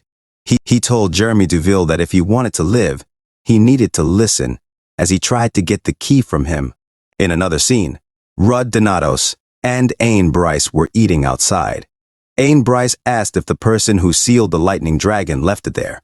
Donatos replied that it was what he was speculating, sipping his iced tea. Ain Bryce mentioned that the air to the sky piercing technique was doubting the great ancestor. Donatos added that even he seemed hesitant. He pondered aloud. So, the hero Vanar didn't kill the 7 dragons but sealed them instead. But why didn't they record the location and methods of these seals for their descendants? Hero Vanar should have been strong enough to annihilate the 7 dragons, who saw humans as mere toys. Instead, he only drove them back towards the great northern mountains. As a result, humans escaped the dragon's control. But there's an ever-lurking threat. Ain Bryce commented that everything was the will of the founder, Vanar. Donatos redirected the conversation, mentioning that the academy had pretty much recovered from the incident. Professor Arthur was pronounced the new head of the academy. He asked Ain Bryce if he had gone to the inauguration ceremony. Ain Bryce replied, that bald dude becoming Aratium's principal. I guess you see all kinds of things if you live long enough. Arthur told me you took a leave of absence. Donatos confirmed, saying that he planned to finish the rest of the first year. There were still 6 months left, during which he planned to complete the second year's course and then take a year off to prepare for the subjugation of the lightning dragon. The new principal had assured him of support. Arthur Winston, the new principal, told Rudinatos that they had been conducting a large-scale inspection of the treasury because of the incident. He advised Rud to take whatever he needed while it was open, to which Rud simply replied, "Yep." Rudinatos mentioned that after that, he planned to spend 2 years doing internships at different guilds. Ain Bryce remarked on how tightly knit Rudinatos' plan seemed. Rudinatos explained that he hadn't originally planned to, but the Clouded Moon Guild leader was much more persistent than he had anticipated. He remembered being told, "Don't think you'll move on to personal relationships this time." Rudinatos recalled the condition for participating in the Lightning Dragon subjugation, being an intern for a year at their guild. Ain Bryce made a displeased face, commenting on how the guild leader had set such a condition for Rudinatos. Rudinatos shrugged, jokingly saying, "He's so charming that they're the ones who are sad." Ain Bryce then asked about Rudinatos' plan for the other year. Rudinatos replied that he was going to the Dragon Annihilation Troop first. He thought to himself that the Lightning Dragon was the delusive dragon, and he planned to be there beforehand. Ain Bryce asked if Rudinatos was referring to Leon Creer and the Dragon Annihilation Troop. Rudinatos questioned why Ain Bryce was looking at him like that. Ain Bryce simply smiled, seemingly knowing something about Rudinatos and Leon Creer. Ain Bryce then mentioned that Rudinatos would head to Pharma in 6 months, emphasizing that field production would be crucial in preparing for the Lightning Dragon subjugation. Rudinatos agreed, mentioning that the Crimson Towers had asked him to go, and he would learn some magic here and there. He stretched his arms comfortably. Ain Bryce expressed surprise, asking if it wasn't too late to learn magic. Rudinatos chuckled, replying, "How can a teacher prioritize age?" This made Ain Bryce a bit angry. Rudinatos quickly added that before going to Pharma, he would probably visit Atun. Ain Bryce questioned why Rudinatos would go there, referring to it as a place where scumbags hang out. Rudinatos casually mentioned that he had something to check, revealing the key in his pocket. He explained about something in a basement somewhere, the diary of the weirdo's ancestor. Meanwhile, at the Duville residence, a window was broken, blood was in the halls, and, in the basement, a child looked into a mysterious box. She thought all of the things inside were trash as she scattered the manuscripts and books around. 6 months had passed, and outside was filled with snow. Henneth Harpulia sneezed from the cold as Balaxteros approached her, noticing her unique sneeze. He held a hot cup of tea and remarked that it was the last day, yet she was studying here instead of going home.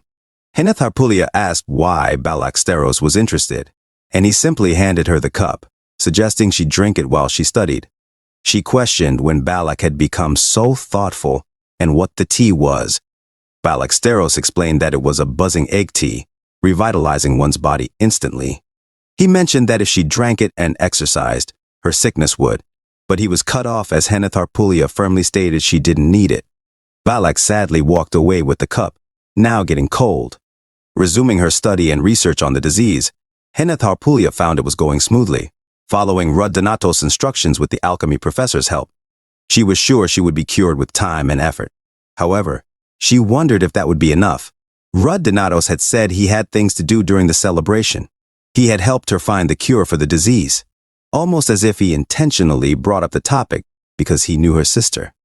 Henneth Harpulia pondered how Rudinatos had such large quantities of potions prepared in advance, as if he knew the 1,000-form dragon would appear. Her thoughts were interrupted by a mug close to her cheek and someone calling her name. It was Rudinatos, showing her a hot tea. He asked what she was doing and told her to pay attention.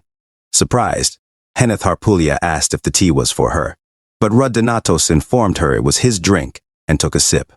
She then questioned why he was there, asking if he had come for a fight. Rudinatos advised her to stop fooling around and study hard while he was gone. Henneth Harpulia assured him she was, and Rudinatos walked away, leaving her with many questions. Outside the library, Rudinatos spoke with Balaxteros, asking if he was cold. Balak mentioned that the buzzing egg tea kept him warm and offered some to Rudinatos, who declined, preferring to remain cold. Meanwhile, Henneth Harpulia thought to herself about Rudinatos. She contemplated the reason behind why it seemed like he knew everything and how extraordinarily strong he was for his age. She concluded that they had to be there when Rudinatos needed them, thinking that being there for him should be enough. She closed her eyes and ears, telling herself to focus on studying. In another scene, Balaksteros worked hard to catch up to Rudinatos, while Senior Lenya played with ice crystals outside, creating spiral ice shards. She, too, wanted to catch up to Rudinatos' strength and made the place much colder, which Rudinatos could feel in another area of the school. The almighty ice spirit King Feldroa then remarked to Rudinatos about the magic coat sent by the royal family, questioning why he was still whining about being cold. Rudinatos replied that it was because the coat was made of leather, standing beside an incomplete snowman. The almighty ice spirit King Feldroa then questioned if Rudinatos didn't feel ashamed as the Spirit King's contractor, urging him to face the cold and chill head-on. Rudinatos replied that he wasn't sure if it was just the weather, but he felt like he was thinking a lot more because of the winter, making him happy. He casually put his arms on the snowman beside him. To his surprise, the snowman talked back, asking him who he was talking to. Suddenly, a wild Leon Krier appeared from within the snowman, her eyes turning white from the cold. Shivering, Leon Krier informed Rudinatos that she was leaving today. She didn't know what time he was leaving, so she had waited there for so long that the snow had made her look like a snowman. Rudinatos was shocked that Leon Krier had been standing there all day. He asked if she was crazy and if she had no common sense. Leon Krier retorted that hearing that from him made her a little mad. Deciding to take action, Rudinatos gave Leon Krier his red scarf, reminiscent of another anime about titans killing humans. He wrapped the red scarf around her head, scolding her for trying to get sick when she knew she caught a cold easily. As he entangled the red scarf around her, Leon Krier jokingly asked if he was suffocating her instead of protecting her from the cold. Rudinatos replied that she could talk perfectly fine. Leon Krier then asked Rudinatos how he knew she could easily catch a cold. Rudinatos gave her a glare as he remembered a past life incident when Leon Krier fell into a frozen lake while fighting a fish dragon. She turned blue, and it was so funny that Rudinatos couldn't stop laughing. This resulted in Leon Krier throwing him into the lake, nearly causing him to drown. She had told him he deserved it. In the present, Leon Krier smiled and remarked, "But still, isn't that enough?" Confused, Rudinatos asked, "What?" He pondered that his past life had already passed, yet in a way, it was still an event that had yet to happen in the future. He clarified that he wasn't saying they should forget all the memories of the past, he just didn't want her to feel guilty anymore. Leon Krier then laughed and told Rudinatos that she just really wanted to tell him that his comrades, including her, didn't die because of him. Rudinatos flicked Leon Krier's forehead, telling her to stop spewing nonsense. He added that she should do her best while he wasn't there, trying to be friendly with some other people too, especially since she blushed every time she saw their faces. Leon Krier replied that she wasn't the only one with a problem, but decided not to argue further. The carriage arrived, and Rudinatos informed Leon Krier that he was taking his leave. Leon Krier blushed, taking a deep breath in the cold air. She called out to Rudinatos, who turned to look at her. Without hesitation, Leon Krier rushed forward and hugged Rudinatos tightly, tears streaming down her cheeks as she told him how much she would miss him. Rudinatos, feeling a bit awkward, gently reminded her that it was cold outside and she should go back indoors. He seemed oblivious to her feelings at that moment. As Rudinatos boarded the carriage, Leon Krier waved goodbye, tears still in her eyes, clutching the red scarf he had given her around her neck. Inside the carriage, Rudinatos gazed out of the window, lost in thought about what Leon Krier had said to him. She didn't want him to feel guilty anymore, telling him it wasn't his fault that those people died. However, Rudinatos couldn't shake off the guilt. He felt responsible for being the sole survivor in his past life. If only he hadn't been so weak and useless. If some of the other talented individuals had survived, perhaps this cycle wouldn't have had to restart. Now, he couldn't even ask why she saved him or if she resented him. He knew he had to find the answer to that question. The scene shifted to the moon shining above a snowy mountain, highlighting Rudinatos' contemplation. In another scene, the time had come to spread the doctrine of compassion and grace to the poor souls. People were shown praying, hoping to correct the chaotic world that had strayed from the path of life. The narration spoke of the protection of the dragon's wings being with them. Meanwhile, an ominous figure with an evil smile and a dragon mask, adorned with an amethyst amulet, hinted at darker intentions lurking beneath the surface. In the bustling city of Ibris, the capital of the trading kingdom, the bright lights were concentrated in the central areas, while the outskirts, particularly the slums, remained desolate and neglected. As Rud Donatos walked through the streets, the impoverished residents cast curious glances at him. In his mind, he heard the voice of the almighty ice spirit King Feldroa, urging him to admit something. What? Rud Donatos asked, feeling a bit puzzled as the people around him continued to steal glances. You know you'll get lost here, even with your map, the Spirit King chided. Rud Donatos tightened his grip on the map in frustration. I have a good sense of direction. The Spirit King reminded him of past misadventures, a week lost in a forest, wandering a snowy mountain, and entering a dark cave. Rud Donatos vehemently defended himself, insisting that mistaking a volcano for a cave was a genuine mistake. Are we going to make it at this rate? The Spirit King questioned. Ignoring the Spirit King's doubts, Rud Donatos confidently pressed forward. However, he soon noticed someone observing him from afar. Unfazed, he reassured the Spirit King that he knew the way, though he looked back to see a figure with a giant axe following him. The axe-wielding man approached Rud Donatos, warning him about the toll tax in that part of town. He demanded that Rud Donatos hand over all his belongings to spare his life. Thinking quickly, Rud Donatos pulled out something from his pocket and swiftly approached the man. Instead of attacking, he asked for directions to the Deville residence, catching the man off guard. Infuriated by Rud Donatos' tone, the man, identified as Volvic the executioner of the Mastiff Mercenary Corps, swung his axe. Rud Donatos dodged the attack, questioning who the mercenary group was. Volvic the executioner threatened Rud Donatos, declaring his affiliation with the feared Mastiff Mercenary Corps. However, Rud Donatos, recalling his brief encounter with the group, asserted his position. There was a time when I was briefly in debt to them. In terms of seniority, I could be considered a veteran, Rud Donatos stated confidently.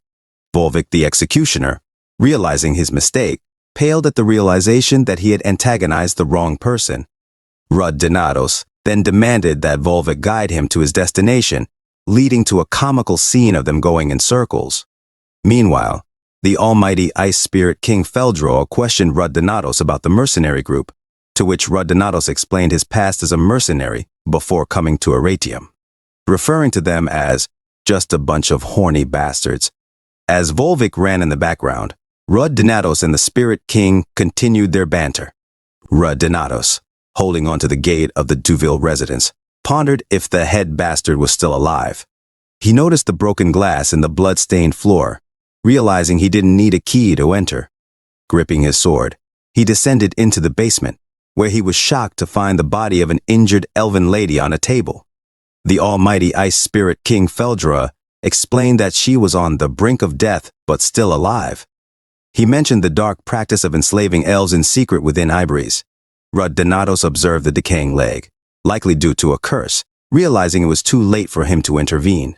The Spirit King revealed that a dark wizard was responsible, and it was a miracle the woman was still alive. Suddenly, a little girl wielding a knife attacked Rud Donatos. He swiftly blocked her with his shield as she yelled at him not to touch her mother, accusing him of being a perverted bastard. The girl then attempted to use magic, but it backfired, throwing her back as her spirit rebelled against her. Rud Donatos remarked on the fearsome repercussions of crossing one's superiors. The Spirit King noted that the girl was afflicted with the same curse as her mother. Rud Donatos mentioned that since she could fly around, she seemed able to endure the pain. Approaching the child with his sword, the girl threatened Rud Donatos, shouting for her mother. Rud Donatos, irritated by her yelling, instructed her to be quiet. He then pointed his sword at the curse on her feet, dispelling it and initiating the healing process. The sword, seemingly with a mind of its own, protested Rud Donatos' actions. However, Rud Donatos dismissed its objections, stating that they should at least attempt to use mana for reversal first, as absorption was more challenging than discharge. The little girl, now looking at her healed feet, turned her attention to her mother on the table. She called out to Rud Donatos, asking if this was his house and inquiring if he planned to sell her off. Irritated, Rud Donatos replied that it wasn't his house and he wasn't interested in her situation. He urged her to leave him alone so he could find the book he was looking for and then leave immediately. The Spirit King remarked on Rud Donatos' stubbornness, despite releasing the curse, suggesting he might be embarrassed. Rud Donatos retorted that the Spirit King was being too loud. Meanwhile, the little elf looked at her healed feet and then at her mother on the table, calling out to Rud Donatos once more. She showed him a book, asking if it was the one he was searching for. Rud Donatos hesitated, telling her to hold on. The girl rushed to the fireplace, intending to burn the book. She pleaded with Rud Donatos to save her mother before she destroyed the book in the flames. The little girl pleaded with Rud Donatos to save her mother, and he took a deep breath before explaining that curses are a type of mana that circulates throughout the body. When it damages the heart, no potion or magic can reverse it. He told her that unfortunately, her mother would die no matter what he did. The little elf, holding on to the book, was terrified by this revelation. She insisted that her mother could live if the curse was lifted, just like what Rud Donatos did to her. Turning to the almighty ice spirit King Feldra, Rud Donatos asked if he should smack the girl and take the book. The Spirit King advised against it, reminding Rud Donatos that she was just a young child. Rud Donatos, frustrated, explained that the girl needed to learn about reality at a young age. He then grabbed the book from her, telling her that she couldn't even hold on to it, so how could she threaten him? He emphasized that no matter what he did, her mother would still die, and she needed to find a way to live on her own. The little elf pleaded, offering to do anything, clean, cook, be a slave. She begged Rud Donatos to take her mother, as her mother meant everything to her. Rud Donatos sternly told her that his troubles wouldn't vanish if he begged on his knees. He explained that she would be of no benefit to him, and she needed to face the reality of her situation. He urged her to use this time to get stronger instead of sobbing. The little girl expressed her despair, saying she didn't want to be weak and that she couldn't compare to Rud Donatos. She lamented her weak magic and inability to wield a sword, feeling the weight of her helplessness. She accused Rud Donatos of being born strong from the start and unable to empathize with her weakness. Rud Donatos, remembering his own childhood struggles, looked at the little girl and walked away, telling her to stay where she was if she wanted to spend her whole life that way. The little elf cried and wiped her tears. Upstairs, Rud Donatos read the diary, while the almighty ice spirit King Feldra tried to talk to him. Rud Donatos told the Spirit King to shut up, stating that what the girl wanted to do was up to her discretion. His goal was simply to read the diary and leave her be. In the diary, it was written, "I am a minstrel. A minstrel expresses their adventures through plays, poems, and music, experiences related to various human characters and the passage of time, rather than an introspection of the inner self. The person who records must remain an absolute official arm for the work. If the story isn't minimized, the whole flow will be ruined." The little elf looked at her mom lying on the table, her heart heavy with worry. Meanwhile, the minstrel continued writing the story that Rud Donatos was engrossed in reading. The minstrel expressed that the experiences of a minstrel were worthy of being recorded, hoping that this story would be passed down for a long time. Recounting an event from the past, the minstrel described traveling towards a desert with a few other merchants when they were suddenly attacked by a dragon. Fear gripped them all, thinking they would meet their end, until a man named Venar appeared and saved them. Venar was no ordinary man. He was fearless in facing dragons, earning the nickname Dragon Slayer. Observing Venar closely, the minstrel noted his prowess with sword, magic, and spirit arts. But what truly set him apart was his charisma and leadership courage. Venar naturally attracted followers, though few could match his fighting abilities.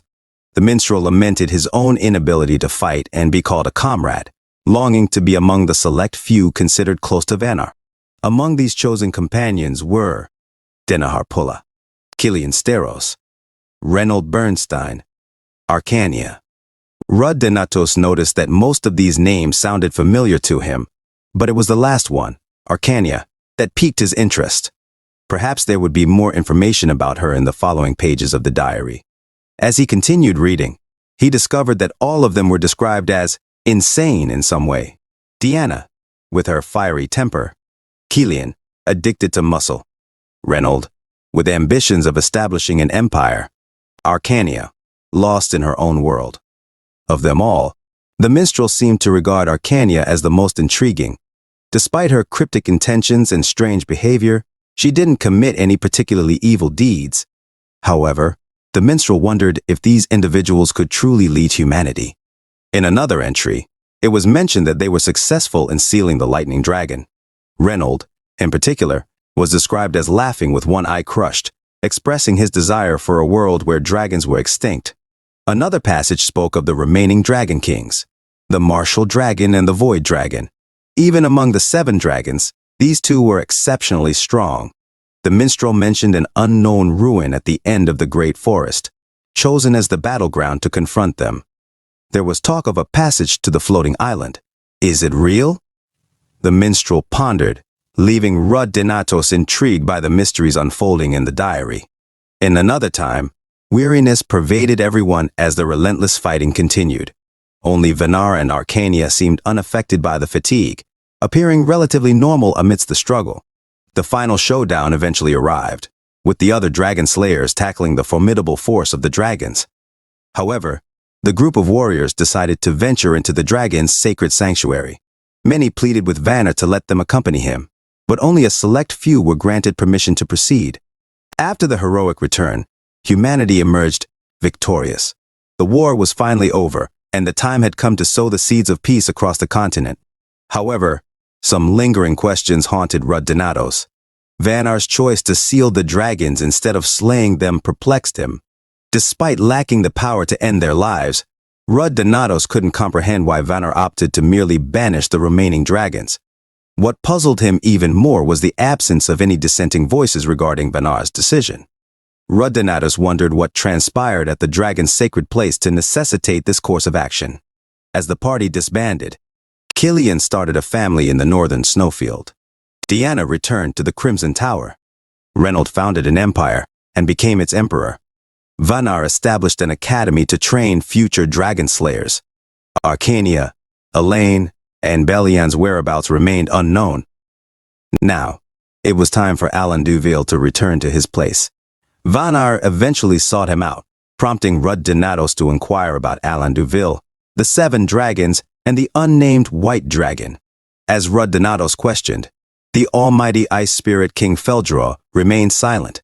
Rud Denatos pointed out that if the spirit was there during the empire's construction and the completion of the imperial palace, 700 years ago, it meant that the spirit was present with the first dragon slayers.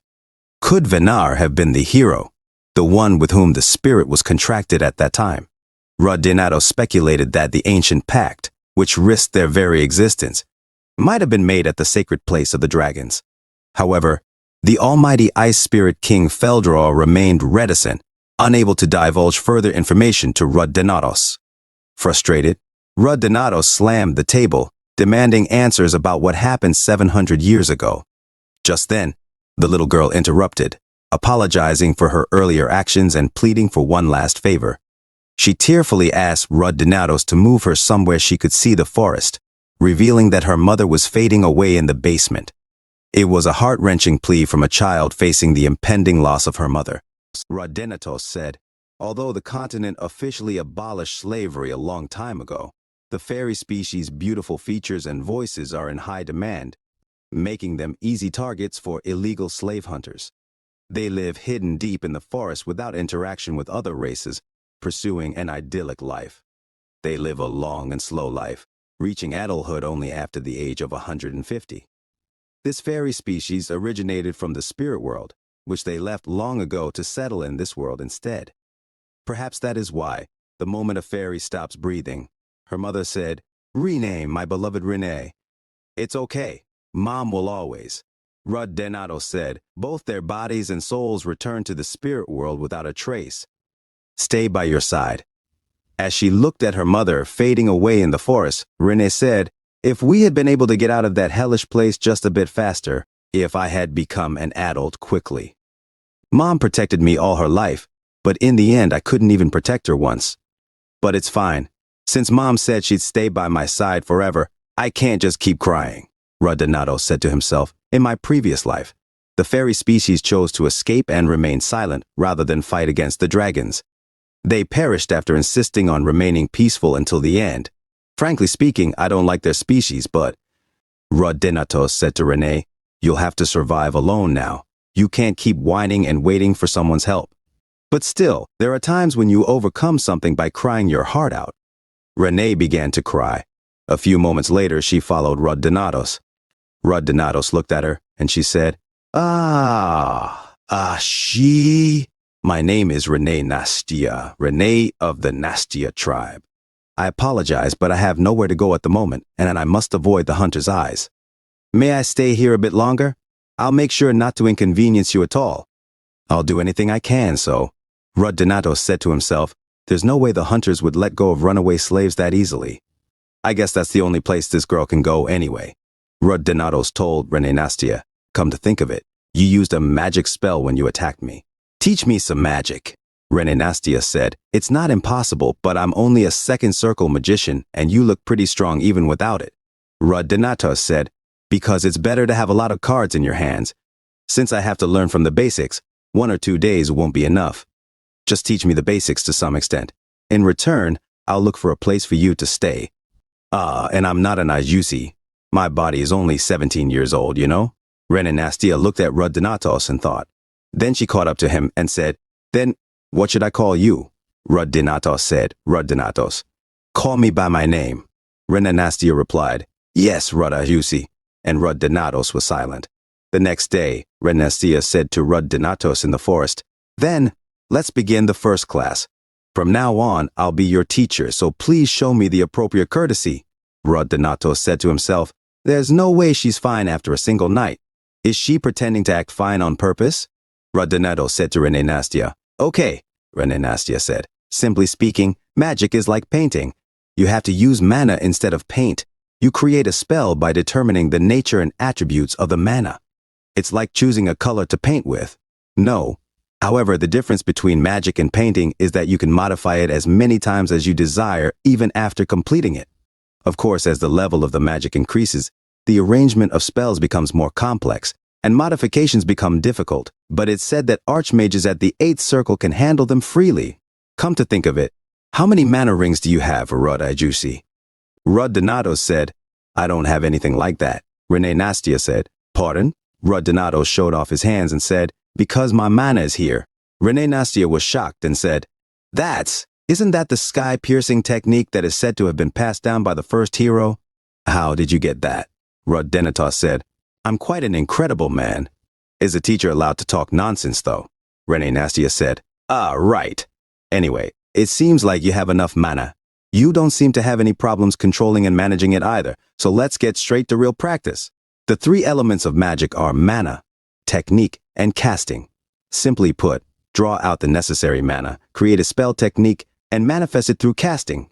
Although mana stabilization, rearrangement, computation, and materialization are also necessary. Donato said, mana, technical computation, casting. Renee Nastia looked at Donatos and said, oh, but knack for it. That's an impeccable magic spell. Even though it's your first time using it, the degree of completion. Donato said, the manifestation is too slow. Renee Nastia said, too slow? Even a proficient mage would find it difficult to materialize a magic spell in 2 seconds. Donato said, the bastards I know don't even cast. Renee Nastia said, the things that you want to do during your first class are too difficult. Of course, although casting is an auxiliary means to determine the form of magic, materializing magic with just an image in your head is only possible if you reach the White Flame Empress's level. Donato said, should I quit? Renee Nastia shouted, no, I said you really have the knack for it, okay? It's not easy to cast your first magic spell in such a short period of time, Donato said, but throwing a sword QI attack takes less time than casting a spell. Renee Nastia said, it's too early to give up. I'll help you at all costs. Donato said, no, you don't really have to go to such lengths. Renee Nastia said, There are a lot of good books in this house. I'll rummage through the study and find some textbooks, so just wait there, Rodinato said. She's trying hard. The almighty ice spirit King Feldror said, she has no choice but to try hard because she wants to stay alive. Rodinato said, what? You didn't say anything after what happened yesterday. The almighty ice spirit King Feldror said, Rud, magic is your imagination. I'll help you a little, so try out again. Rodinatos replied, it's useless. No matter how I squeeze my head, materializing magic without casting is. Suddenly, Rodinatos was shocked. The almighty ice spirit King Feldror said, casting aided by imagination. If I just help with computation and imagery, mana control won't be a problem for you, right? Rodinatos said, so sharing our imagination is the way? I thought you blabbering in my head would be all there was to this. Are you telling me to take this instead and relieve my anger since you can't answer my questions? The almighty ice spirit King Feldror said. Not exactly. Rodinatos said, I'll take it. This is enough for use in a real battle.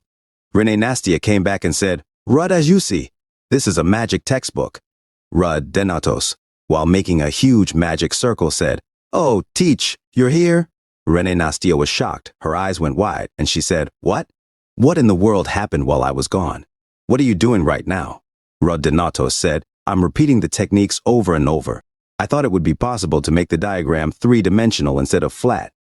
Rene Nastia said, what? What kind of insane thing are you doing? If you lose even a bit of control. And she ran towards Rodinatos. Rodinatos nervously said, I'm screwed. Rene Nastia looked at him from a distance. Rodinatos said, if it runs wild. A huge explosion erupted. 2 weeks later, at the Ibris, in the millionaire Jillian's mansion, a person said, so that bastard has that little elf. And a person kneeling said, yes, I'm positive, General Manager. I've been spying on him for a few days, but I didn't realize that he was the warrior from the newspaper. It was Mastiff Mercenary Corp leader Balkan Distir. Suddenly, a man with many rings slammed the table in anger and shouted, never, ever, that nobody is messing with my precious treasures. Jirel, my love, Jirel should be there too. Balkan, if you're my dog, you better make up for your meals with this. And it was millionaire Jillian. Balkan Distir was angry and said to himself, Rodinatos. Balkan Distir said, okay, you don't have to be so pushy. That guy has a debt that he needs to repay me for. A person reading the paper said, Balkan, I don't know what your relationship with that guy is, but the opponent is a person with enough skill to be recognized by the imperial family and announced by the media. Rather than being irrational, it was Dark Wizard Hyman. Balkan Distir said, I don't believe in stupid rumors like that. Warrior, that's funny. That guy, he's just. And he stepped on the paper, continuing to say, a mentally deranged murderer. Dark Wizard Hyman said, these guys never listen. Millionaire Jillian said, Hyman, is he really that strong? Dark Wizard Hyman said, the rumors probably overestimate his strength. But even if he is strong, you don't have to worry. We'll have everything prepared here before Balkan arrives. In a different scene at the same time, in the Duval residence, Rodinatos said to himself, this movement is quite easy now. Even first circle magic can be useful if combined hundreds of times. I'll need to learn advanced magic from a higher level magician. Rene Nastia shouted, Rud, what are you trying to destroy today? You said it's not even your house. No matter how much I clean, the whole residence remains a mess. Don't destroy the clothes I just bought you. Just stay calm and study today. Suddenly, multiple attacks approached them, and Rodinatos shouted at Rene Nastia, Doc! Rene Nastia looked behind as the skill hit the ground. The dust clouds cleared, and there were no bodies on the ground. Balkan Distir said outside the gate, Dang! Stupid, reckless. His comrade looked at the debris and said, Heek, that guy being a sixth circle isn't just a rumor. This much shouldn't even have left a corpse behind. Balkan Distir said, if that elf dies, Jillian will explode. Suddenly, Balkan Distir noticed something. Rene Nastia, sitting on the ground, said, Rud? What happened, that sword? Rene Nastia said to herself, isn't that the sword that reversed Mom's curse? It wasn't even scratched by the explosion. Did the sword receive all the damage? Then, Rud. Balkan Distir was shocked and said to Rene Nastia, what the? You're fine? Balkan Distir immediately grabbed Rene Nastia and said, where's your mom? Rene Nastia shouted at him, let go. You bad guy. Balkan the steer smacked her and said, "Shut up, an adult is asking you a question." "You annoying bastard." "Your mom, where is she?" Rene Nastia replied.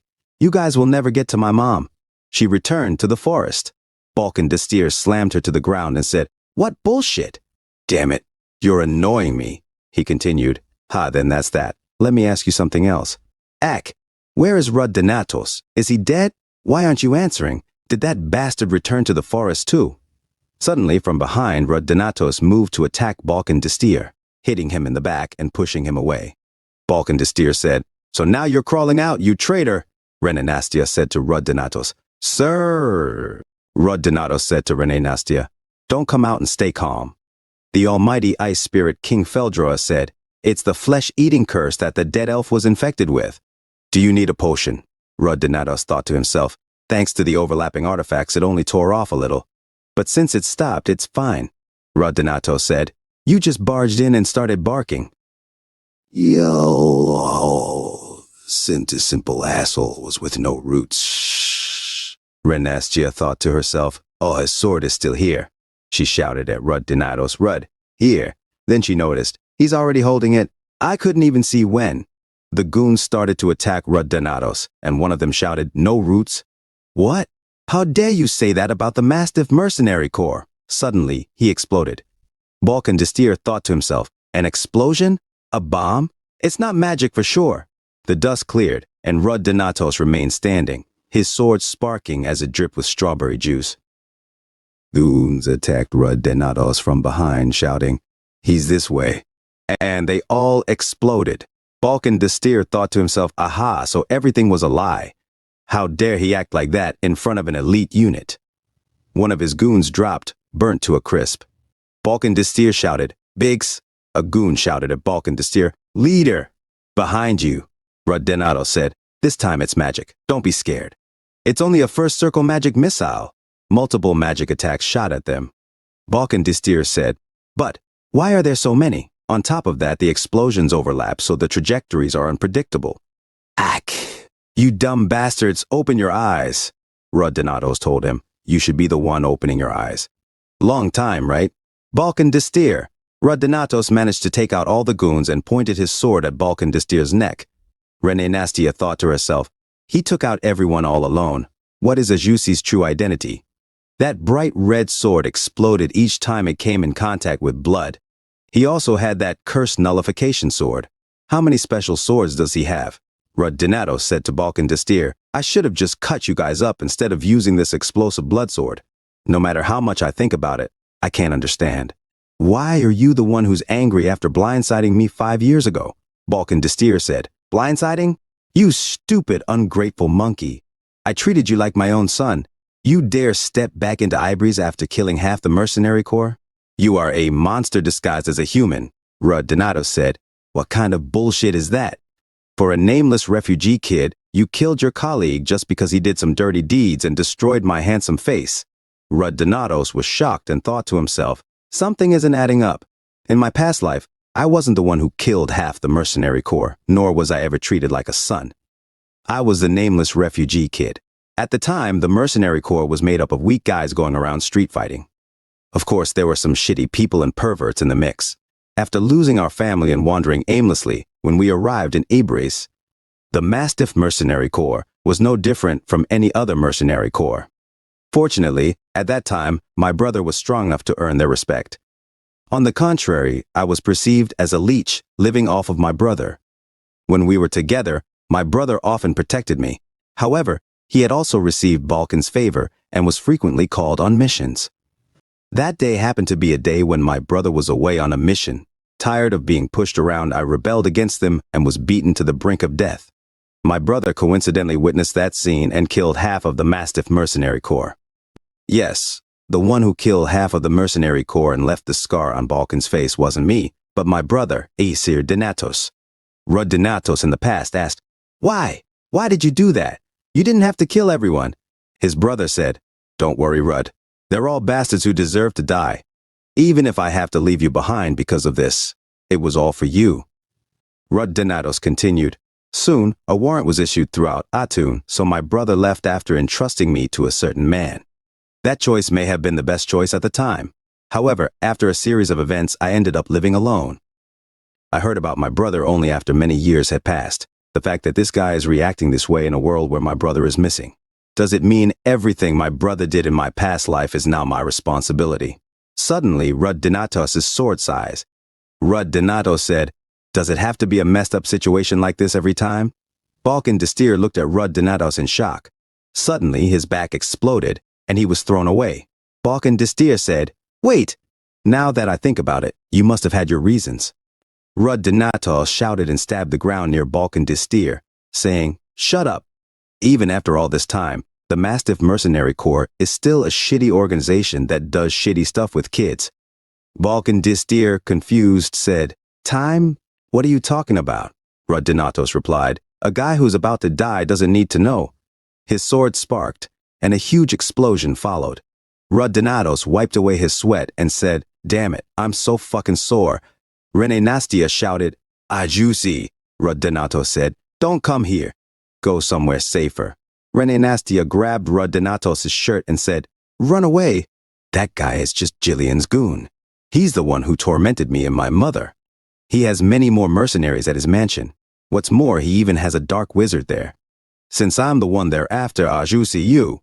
Rud Donatos suddenly grabbed Rene Nastia like a kitten, put her on his shoulders and said, "All right, take me there." Rene Nastia, angry, grabbed Rud Donatos' hair and said, "What are you talking about?" "You need to run away." Rud Donatos said, "Ouch, wait, if I go alone it'll take me more than half a day. Since you taught me magic, I'll teach you something too. There are two things that must be repaid. First is kindness, the other is oppression." They looked at the mansion on top of the hill. Meanwhile, at Jillian's mansion, millionaire Jillian and dark wizard Hyman looked at the crystal ball. They saw Balkan Destier in pieces. Millionaire Jillian said, "He's dead."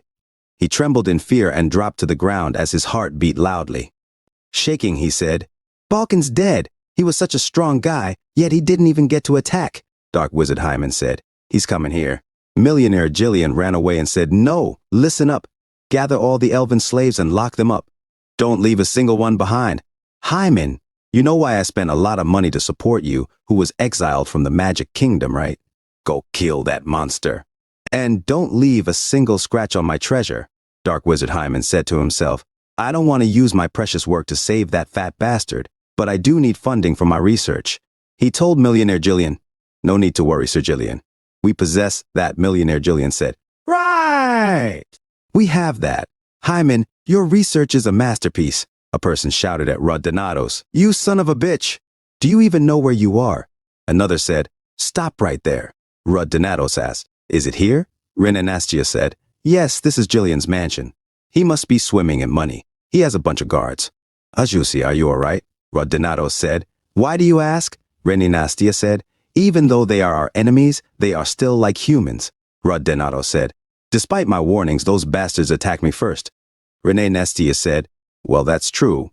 Rud Donatos said, "Look, they're still trying to attack me." A guard suddenly cried in fear as a beast stepped on him.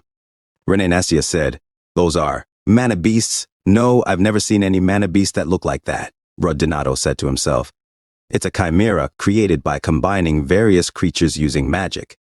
I'm pretty sure it's illegal though, even if we assume that these are chimeras. Why did they release these beasts that can't even distinguish between friend and foe?" Rud Donatos gripped his sword and told Rene Nastia, "You need to go hide somewhere." Rud Donatos said, Well, they even replicated a Dracator. It's made with parts of dragons, beasts, and mana beasts." Suddenly, Rud Donatos moved forward and Rene Nastia shouted, "Herte Ajushi!" Rud Donatos said, "Hey, I told you to hide because it's dangerous." Rene Nastia said, "I know, but that guy." Rene Nastia remembered him saying to her, "Little Rene, traveling alone is dangerous. He's the guardian of our tribe, Herte Nastia." Almighty Ice Spirit King Feldra said, "They must have known each other. I had a feeling that one of the parts of the chimera is a living elf. A tribe's guardian is quite powerful, but his memory and conscience should have worn out a long time ago." Suddenly, Herte Nastia threw his spear, and Rud Donatos and Rene Nastia jumped away. Rud Donatos said, "He's definitely on another level compared to the others." Herte Nastia stabbed at Rud Donatos, who used his shield. Rud Donatos thought to himself, "This is quite lucky for me." I wanted to start using the techniques I used in my previous life. Unlike the sky-piercing technique, they weren't famous swordsmanship techniques. They were techniques that I had developed while fighting on the battlefield. Rud-Dinatos used his skill on Hurte-Nastia. Swallow. Hurte-Nastia moved back. Rud-Dinatos suddenly charged towards Hurte-Nastia and tried to stab him. Hurte-Nastia said, "I can't avoid it." In that case, he charged back and tried to attack. Rud-Dinatos suddenly stabbed the ground and used his skill clearing snow. Hurte-Nastia was exhausted and looked at Rud-Dinatos. Hurte-Nastia said, "The sword wound isn't that deep. I can still keep fighting." Rud-Dinatos thought casually and said, Damn it, what was the skill called again?" While Hurte-Nastia charged towards him, Rud-Dinatos suddenly said, "Oh, I remember, wolf." Suddenly, Hurte-Nastia's attack was blocked. Almighty Ice Spirit King Feldroa said, "Did you embed the condensed sword energy accumulated from the previous attack into your body and unleash it?" Also, the technique names. Rud-Dinatos replied, "Shut up. I named them when I was much younger. The names should be interesting and easy to say, right?" He dashed towards Hurte-Nastia. In the distance, a staff charged its energy and shot at Rud-Dinatos, but he managed to evade it. Rud-Dinatos looked in the direction of the attack and saw a huge magic circle. It was Dark Wizard Hymen. Rud-Dinatos said, "It's the Dark Wizard Hymen!" Almighty Ice Spirit King Feldroa asked, "Do you need help?" Rud-Dinatos said, "No, I'm fine." This time, I'm far out of his league. Rud-Dinatos thought to himself, the three elements of magic are mana, technique, and casting. This level of magic can easily be destroyed if the structure is disrupted. As for the remaining mana, Rud-Dinatos suddenly attacked, saying, "Eat this!" A wave hit the magic of Dark Wizard Hymen. Dark Wizard Hymen thought to himself, "Dispel? No, that's not it. It's more like my magic is being devoured." "What the hell is that sword?" Dark Wizard Hymen suddenly chanted gibberish. Rud-Dinatos, looking at Dark Wizard Hymen, said, "What are you doing?" He shouted and threw his spear, saying, "Get down, bitch!" It directly hit Dark Wizard Hymen, who fell from the sky and said, "Damn it!" He made me use recovery and levitation magic with just one attack. To top it off, I ran out of mana and took a big hit. The mana reflux! Rud-Dinatos said, "How does you being a six-circle magician matter? Your body is frailer than a 6-year-old's.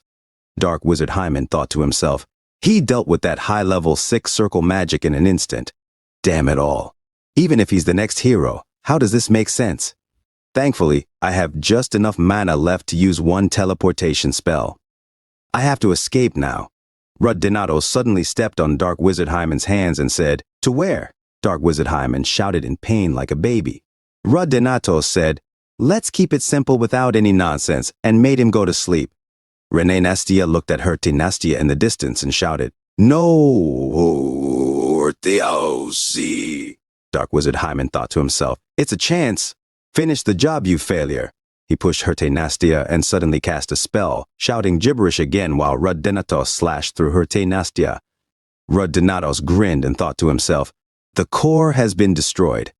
He won't last long. Rud-Nastia cried and tried to run towards Hurte-Nastia, shouting, "Hurte-Ajusi!" Rud-Dinatos picked her up like a kitten and said, "Stay away from it. It could still pose a threat." Rud-Dinatos thought to himself, if he were still alive, he would have been very strong. Not just anyone gets to be honored as the guardian of a tribe. I don't believe he's the type of person to get caught by a feeble dark wizard. Rud-Nastia looked at Hurte-Nastia's body as she cried silently, remembering when her mother and Hurte-Nastia were alive. Rud-Nastia said, "Those guys, where would they run off to?" Rud-Dinatos said, "Not far. They're pretty injured." Rud-Nastia asked, "Are you going to chase them?" Rud-Dinatos said, "Yep." He took out his sword and asked, "Do you want to follow me?" Rud-Nastia said, "Yes. Mom would be disappointed in me, but I still want to take revenge." In another scene, Millionaire Jillian shouted, "Out! Get out! Go out and protect the mansion, you incompetent bastards!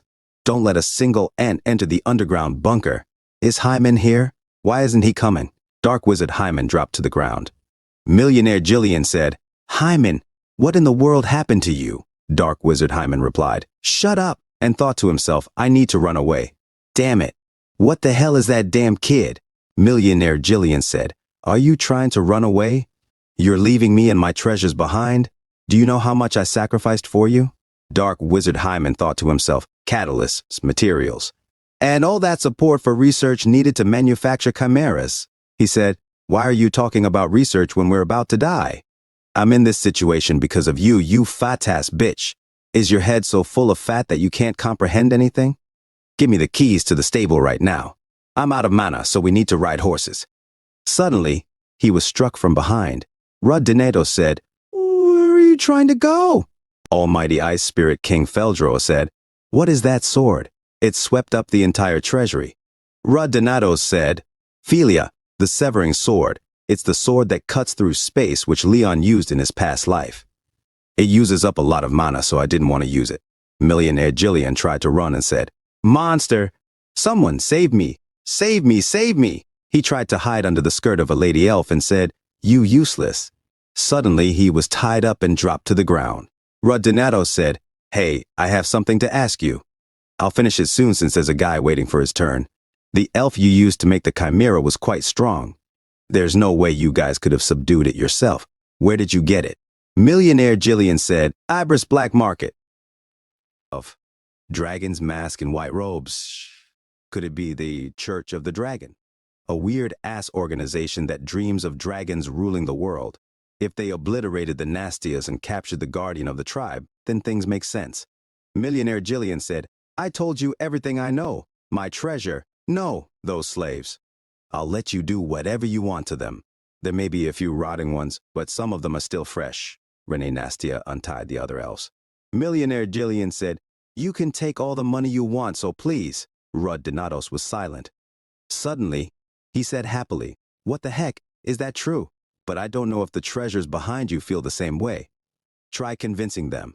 The freed elves heard Millionaire Jillian. Jillian whispered in a corner, save me. Save me. Please save me, Renee. My love, Jarell. Jarell wouldn't have wanted you to be like this. You know your mother protected you with all her love. Renee Nastia dropped the dagger and said, I'm sure mother wouldn't have wanted to see me like this. So, here's what I'll do. I'm going to start making tiny holes in your body and slowly pass air into it. The air will slowly travel through your blood vessels, into your eyes, organs, and finally your brain. May your soul never find rest, as we'll be cursing you for the rest of the hundreds of years that we have left to live. It isn't unfair, is it? After all, you are an oppressor. Rud Donatos and Almighty Ice Spirit King Feldro are silently confused at what Renee Nastia did to Millionaire Jillian. A few hours later, outside, Almighty Ice Spirit King Feldro said, you've taught her some good things, Rud Donatos. In a different scene, Lord Abel said, this is a headache. One a pervert abusing illegal slaves, the other a black mage conducting forbidden chimera experiments. These two instigators involved in this case certainly deserve punishment. His colleague said, but even if we justify it as rescuing illegal slaves, the number of dead mercenaries is too high to overlook. He replied, I'll handle it. Blame it on stupid chimeras that couldn't even recognize their own allies. His colleague said, but Lord Abel, even though our guild is based in Ibris, is it necessary for you to go to such lengths? Lord Abel replied, the royal family will use this incident to attack Aton for neglecting illegal slave traders and black mages. They won't want this scandal to touch that guy involved in the incident. His colleague said, you're merciless for someone so young. Lord Abel replied, in such times, growing up innocently is a privilege. Regardless, he could be a guild member someday, so it's good to manage his reputation. Always exploiting people so meticulously, that sly future hero. While Rud Donatos ate his apple on the sofa and Renee Nastia read her book, Rud Donatos said, it was just a week's favor. Isn't it normal for a guild as big as Twilight Moon to help out? Lord Abel angrily said, you, always cleaning up after me outside. Rud Donatos said, strictly speaking, the brutal slaughter of the pigs wasn't even my doing. Renee Nastia, while listening, cleared her throat. Rud Donatos said, not something to be proud of. Since we're transporting the rescued elves to Bernsia tomorrow, I'll head to Parma at the same time, so don't miss me too much. Lord Abel replied, I'm curious about sending the elves to Bernsia. Is there a reason? Rud Donatos said, because Bernsia worships spirit and elves like no other country. It's also not bad to cast a light on the Queen of Hearts. Almighty Ice Spirit King Feldro said, the Queen of Hearts. You mean the Grand Spirit Magician and Contractor of the Wind Spirit King?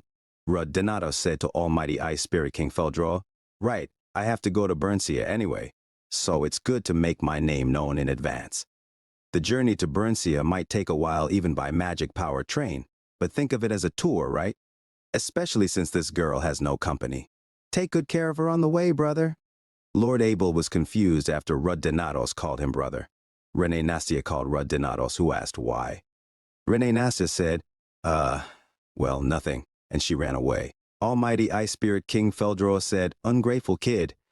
Rudinatos said, I was going to do it anyway. I need to head to Parma to check the void space I commissioned from the Haplia family and study more magic. There's also the Yongshin church matter to deal with. I really don't have the luxury to dawdle around with a kid. Almighty Ice Spirit King Feldroa said, why did I even decide to stick around here for a whole week to align with the day the fairies leave? Rudinatos said, yeah, why did I do that? In another scene at the train, Lord Abel and Rene Nastia were in the same cabin. Lord Abel said, it seems like we are parting ways without even saying goodbye. Rud is acting strangely cold in this situation. Rene Nastia said, right?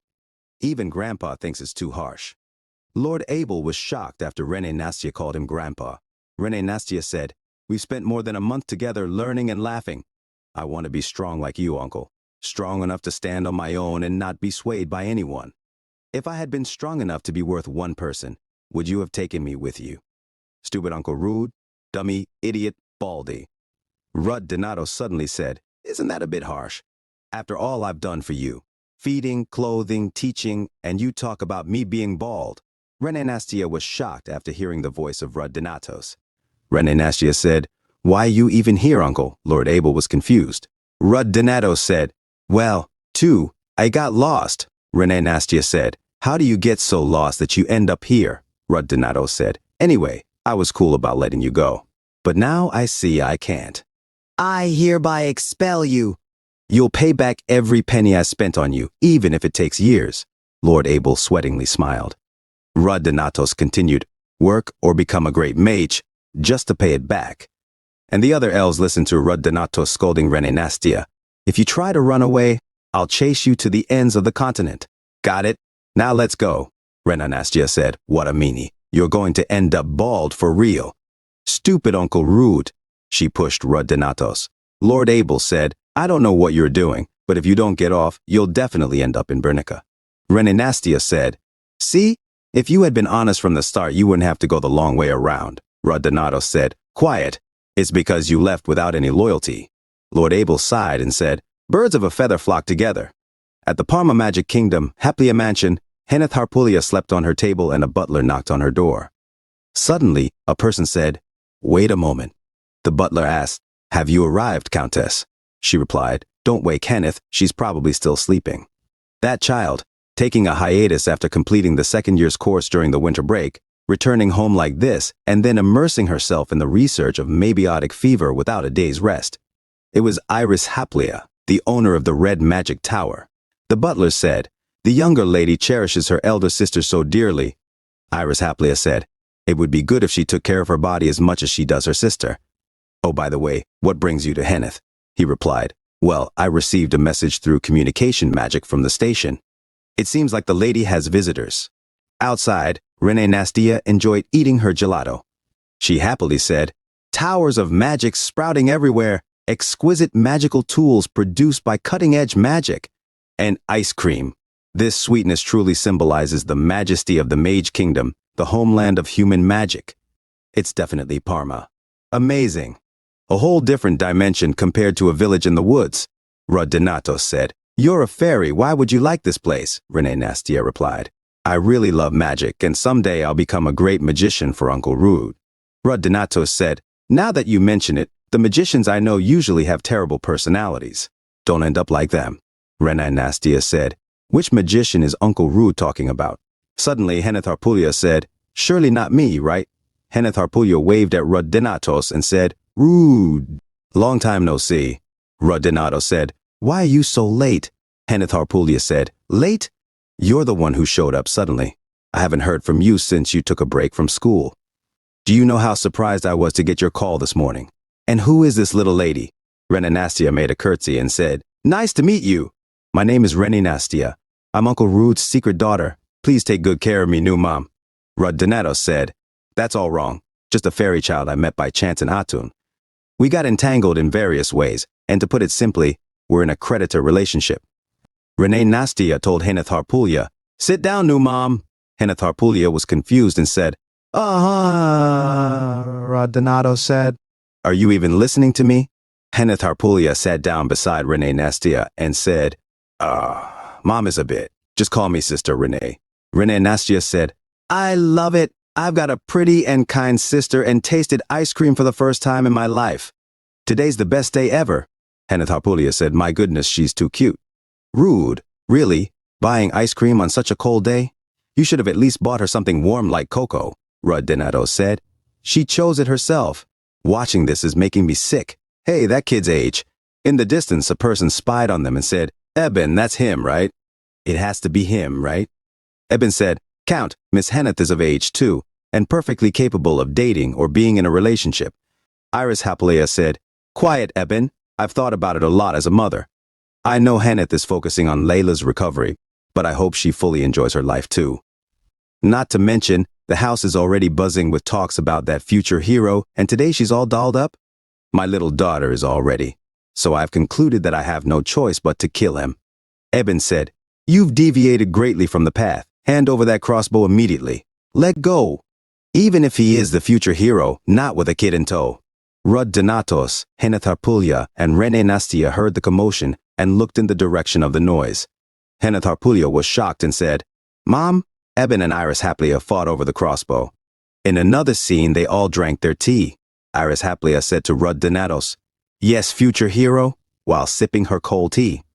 Rud Donatos said, "I'm Rud Donatos, Lady of the Red Tower." Iris Hapalea said, "Let's get straight to the point. You must have come to Parma to check on the subspace barrier you requested? It was a wasted trip. The subspace is in its final inspection stage, so it'll need another week at least. There was no need to call my daughter out. An envoy would have sufficed to convey the message. So, you should return for today." Heneth Harpulya said, Mom, why are you so angry?" Rud Donato said, "There is that matter, but I also have a favor to ask. I want to learn magic from the Lord of the Enemy Tower." Iris Hapalea smiled and said, "Ha!" She snapped her fingers and said, "Relying on the title of the future hero to act so arrogantly. A mere second circle wanting to learn magic from Archmage Hapalea?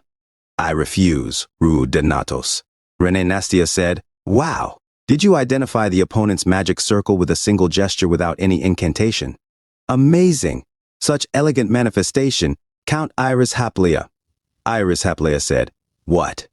"Well, that sort of thing." Rene Nastia said, "I taught myself magic, so it's a bit rough, but I want to be like you, Count. Could you teach me magic too?" "Along with Uncle," Iris Hapalea said, "Ha, as if that would be possible." Rene Nastia looked at her with big yellow eyes and said, "Can't you?" Iris Hapalea and Heneth Harpulya thought to themselves, "So cute." Iris Hapalea tried to block Rene Nastia's gaze and said, "Well, if you have nowhere to stay, I could offer a room for a while. But I can't just take you on as a disciple out of the blue." Rud Donato said, "If you think I'm not spiritually up to it, then set a condition, like an entrance exam." Iris Hapalea said, "An entrance exam, huh? How about this? I'll ask you one question. Depending on your answer, I'll decide whether to administer the entrance exam." Heneth Harpulya, holding her desserts, looked at her mother in confusion.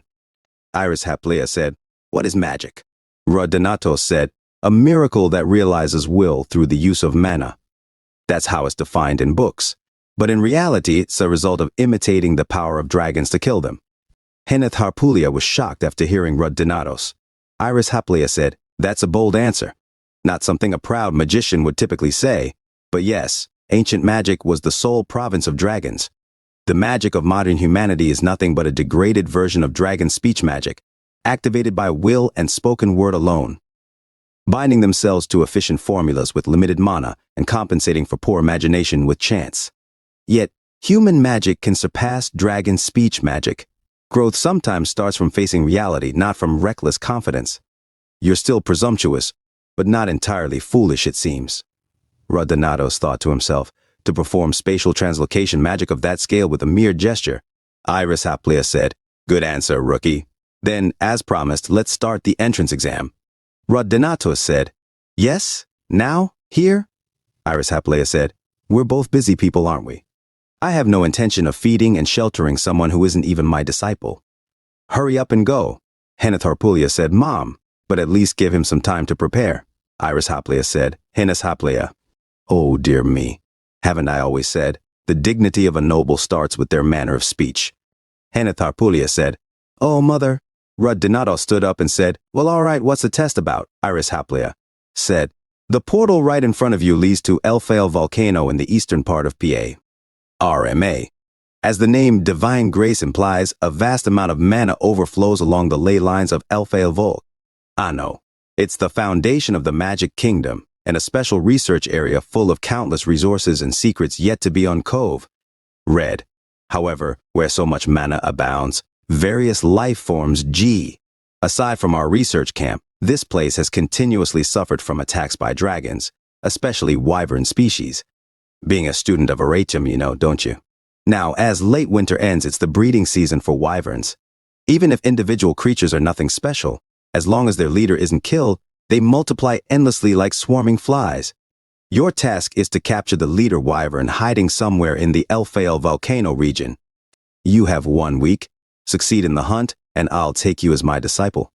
Rud Donato said, All right, you won't go back on your word. Heneth Harpulia said, Hero. Iris Haplia said, The Witch of the Tower does not lie. She held Renee Nastia. Rud Donato said, Wait a minute, that girl also wanted to become a disciple. Isn't she taking the test? Iris Haplia said, Send a cute child to a scorching volcano? You must be out of your mind. Rud Donato said, Technically, I'm more of a child, you know? Iris Haplia said, This child I will take good care of. Depending on your success or failure, I'll decide whether to teach her magic. She pinched the cheeks of Renenastia. Rud Donato said, How could that be? Renenastia said, Right, Count, but I have to follow Uncle Rude. Heneth Harpulia said, Rene, do you want some macarons? Renenastia suddenly said, Take care, Uncle. Rud Donato said, Hey, abandoning Dad for a lump of sugar. Iris Haplia said, You talk too much, future hero. Don't forget, you have 1 week. She pushed Rud Donatos out of the window. Rud Donatos dropped to the ground and said, Are you really sending me off just like this? Without food or supplies. Suddenly a burger fell from the sky. Rud Donato said, Are you kidding me? So dirty and cheap, really. At least tell me where the nest is. The almighty ice spirit King Feldroa said, It's hot. Hurry up and finish. Rud Donato said, It was divine when it's cold. Now you're irritated because it's hot.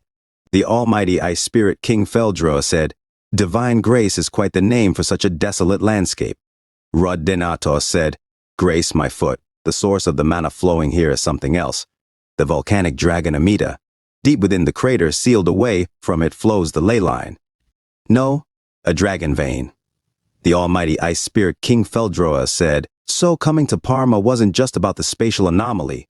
Rud Donato said, My real goal was here. Didn't expect to be thrown into it like this. The almighty ice spirit King Feldroa said, Had I walked here on foot, it would have taken 3 years, so maybe this is better. Rud Donato silently ignored the almighty ice spirit King Feldroa.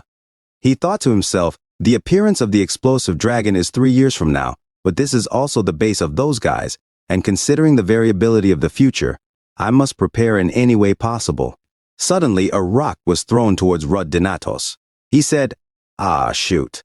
Was hoping to find it right away. He looked at the sky and said, They're just underlings. They're slow, but their scales are tough, a highly durable specimen. Then, they're perfect for otherworldly experiments. Rud Donatos attacked the incoming dragons with his fist and used his skill, Extreme Annihilation. He said, Ah, my arm's going numb. The almighty ice spirit King Feldroa said, Concentrate a Steros-style strike to pierce and explode it. Handling magical beasts without even drawing a sword now? After Sword QI comes Sword Aura, and after Martial Force comes Extreme Annihilation. It's still somewhat incomplete, but this technique has a big impact on spatial waves, so they'll be flocking here soon. They hear through vibrations, not sound. A huge dragon flew in the sky. Rud Donato said, The boss has been taken down. The dragon looked at Rud Donatos and began to attack him. Rud Donatos blocked the attacks with his shield and said, Daring to use magic while calling me boss? He remembered Heneth Harpulia shouting at him, You idiot. Why are you picking a fight with the wyvern type when you can't even fly? If you can't use magic, start with the lesser dragon types. Rud Donatos said, Well, now I can fly in the sky too. But there's no need for the troops to do so. He took out his spear and said, You guys come down. He charged magic to his spear and started to attack the dragons. In another scene, Hanath Harpulia said to Rene Nastia, I'm sorry if my mom's annoying you. Rene Nastia said, No, it's fine. Yesterday she gave me a tour of this kingdom and held a feast for me. She's very kind. Iris Haplia said, In the Haplia family, you need to be classy. You need appropriate clothes and a tidy room. In the meantime, take a tour around the kingdom. Hanath Harpulia said, I'm not one to say, but my mom can't resist cuteness. Rene Nastia was silent. Hanath Harpulia said, Did you want to go with Rude? Rene Nastia said, Well, yes, but as of right now, I'm only holding him back. Hey, Unni, was Ashusi always this strong? Hanath Harpulia said, Well, he was always a bit different. At the entrance ceremony, he started a fight with the student council president, got noticed by 4 of his professors, and even had a girl break his wrist. Rene Nastia was shocked and said, His wrist? By who? Hanath Harpulia said, It's a long story, but there's a girl named Leon in our class. They both talked about Rud Donatos while the sun set. A few hours later, Rene Nastia was shocked and said, Oh my God! How could someone be so ruthless? The next time we meet, I'll scold him. Hanath Harpulia talked bad things about Rud Donatos and thought to herself, How did this become a gossiping session? She cleared her throat and said, Anyway, I just wanted to say that you don't have to worry too much. That guy was strong enough to defeat the 1,000-form dragon. He doesn't want to admit it, but anyone can see that he's a warrior, right? Back with Rud Donatos, he remained standing after the fight with multiple dragons by himself. The almighty Ice Spirit King Feldroa said, Is this a new weapon? Rud Donatos said, The Storm Spear is an ancient weapon that has the power to bring storms. Damn, I really wanted to use this in my past life. Ancient weapons use up mana like crazy, but this was on a whole different level. It was so much that I couldn't even utilize it, even if I wanted to. It's cool, right? The almighty Ice Spirit King Feldroa said, You're using a weapon like that to fight some flying dragons? Your mental age is perfect for the age you regress to. Rud Donatos said, Hey, no matter how much people age, deep down inside, they'll always be children. If you have a cool weapon, you have to use it to its complete potential, even if your opponent is a mosquito. What the? Rud Donatos exclaimed. Almighty Ice Spirit King Feldroa, what's going on? The spear vanished from Rud's grasp. I ran out of mana, he said. Feldroa scoffed. Ridiculous. As expected, it was too much to handle as a 4th circle. Rud began cooking fresh dragon meat. Feldroa observed, You suddenly tried to use an ancient weapon because it's cool? Watching you gobble up the stinky dragon meat, it's clear that your intelligence has been depleted, along with your mana. Shut up, Rud replied. I thought I'd have enough energy to walk. Apart from that, I can't overcome the wall before the 5th circle. It's been a while since I became a 4th circle, and I don't think I'm lacking in skill. Feldroa asked, Are you planning to access the heavenly spirit? Yes, Rud confirmed. It's going to take a while for my mana to recover anyway. It seems I've done enough training on the outside, so I should start looking inside for the key to overcoming the 4th wall. He concentrated on his magic. Has it been almost a year? There's no difficulty in maintaining my consciousness like I did before. I thought I'd left them both in the subspace. Weapons and clothes are embodied. Does identity influence my spiritual identity? Well, it doesn't matter. It's very quiet in here. Rud continued. Feldroa, since Venar was your contractor in the past life, have you also been to this blue heaven? Feldroa? The connection was lost. Come to think of it, if it allowed a heavenly spirit in, it would have to detect the master's spiritual bodies as well. Suddenly, Rud noticed a door. A door? Where does it lead? Well, I have to go forward. He moved forward, and beyond the door was a cliff. Rud fell. Ouch, that hurt.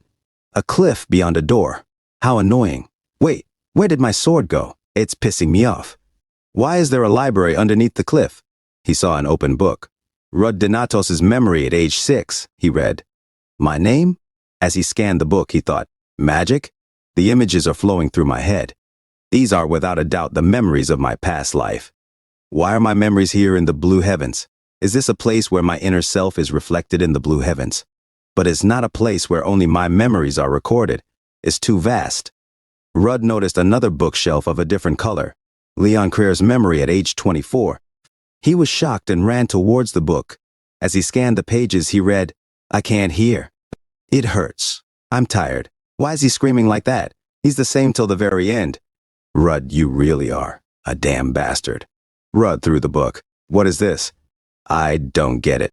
He got angry. He saw another book titled Hineth Harpulia's Memory at age 20, another titled Balaksteros' Memory at age 26, and yet another titled Lenia Selkit's Memory at age 23. He looked at the vast library. Why are my past life's colleagues' memories here? In the vast sky, a library of incomprehensible texts. From the severed connections of our masters, spirits, and elementals, this must be my personal space. The recorded memories of my past life and my comrades. If this is the successor's mental space, it makes sense that my memories are recorded here. But why are their memories here as well? Suddenly, Rudd noticed something. Someone's coming? Falling into such a creepy space is bad enough, but it's infuriating if someone else has crept in here. You're dead if I catch you. Over there, he saw his sword and was confused.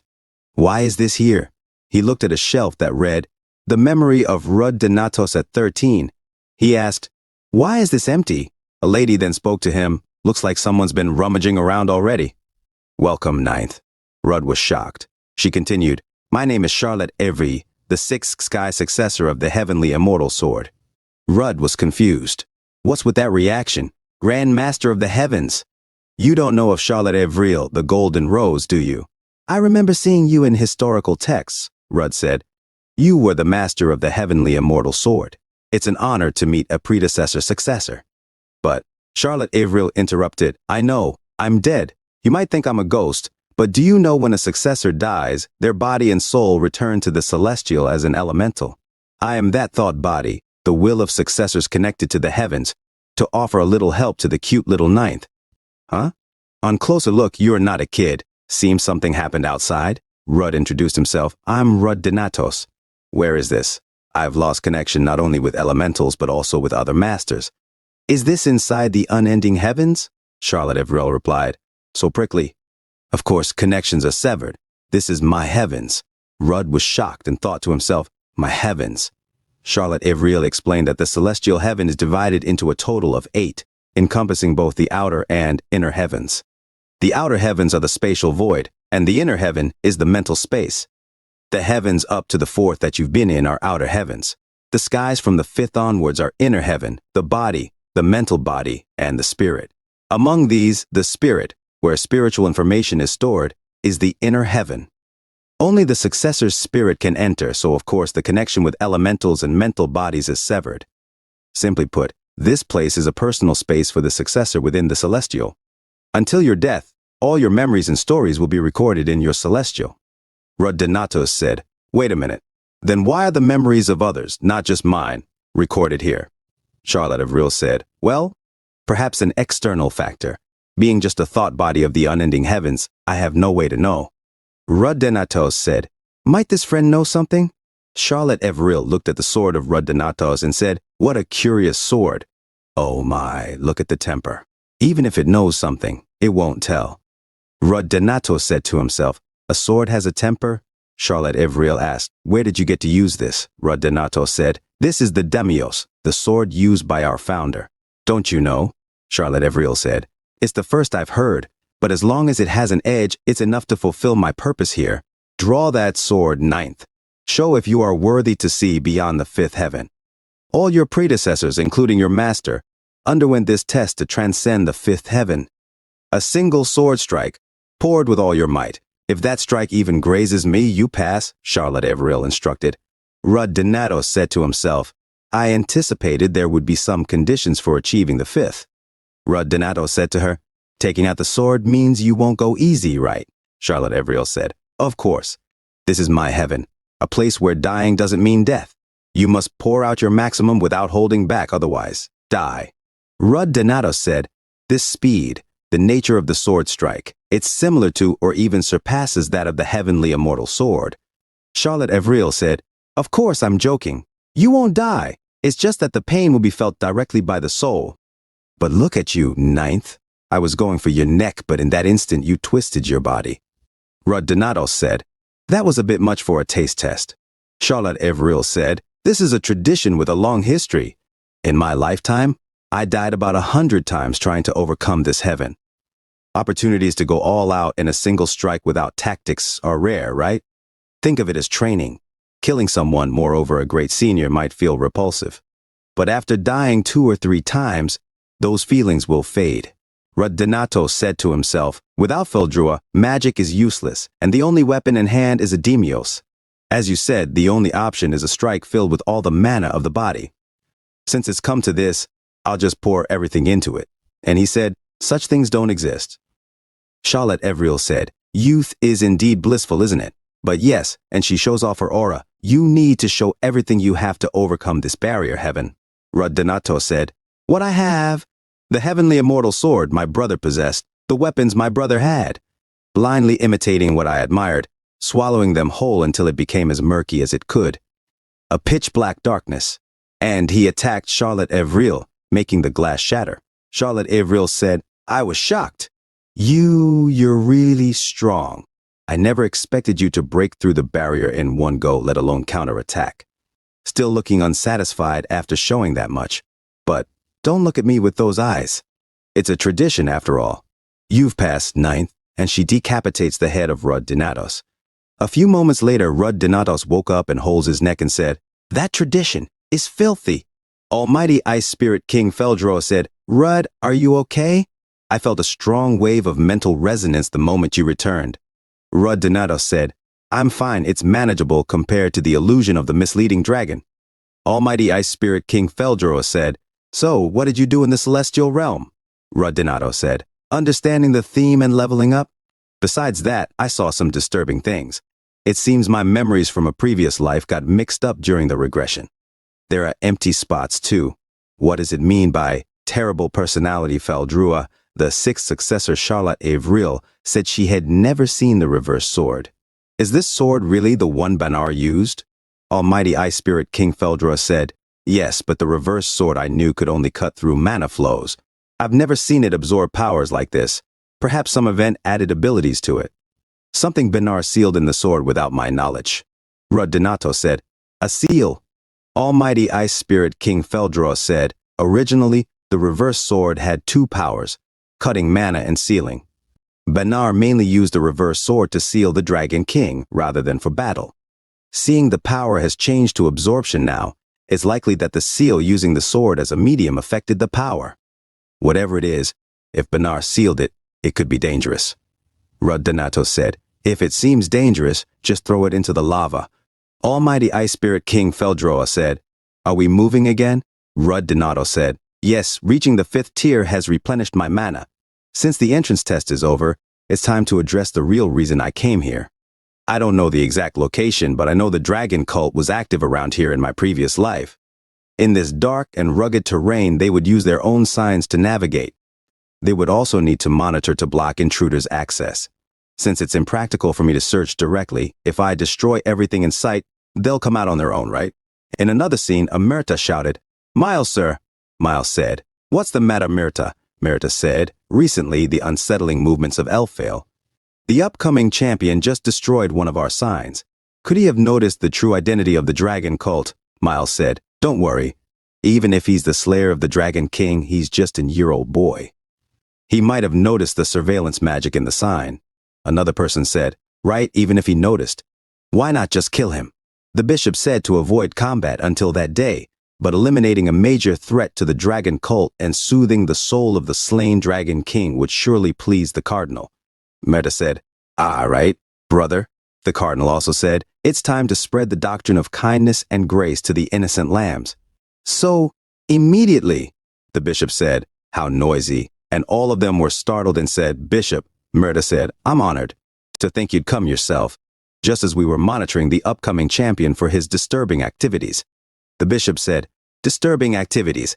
I'm curious what that impudent young man is thinking coming all the way here. The guy said, Bishop, are you planning to take action personally? The bishop said, I've been lacking in exercise lately. A light walk should be fine. Rud Donato said, it's about time they showed up. Almighty Ice Spirit King Feldrua said, and what will you do when they do? Kill them. Keep one alive to find their base and find out the locations of other branches. That's not a very kind method, Almighty Ice Spirit King Feldrua commented. Rud Donatos tells him to be quiet. Rud Donato said to himself, I've had enough in my previous life.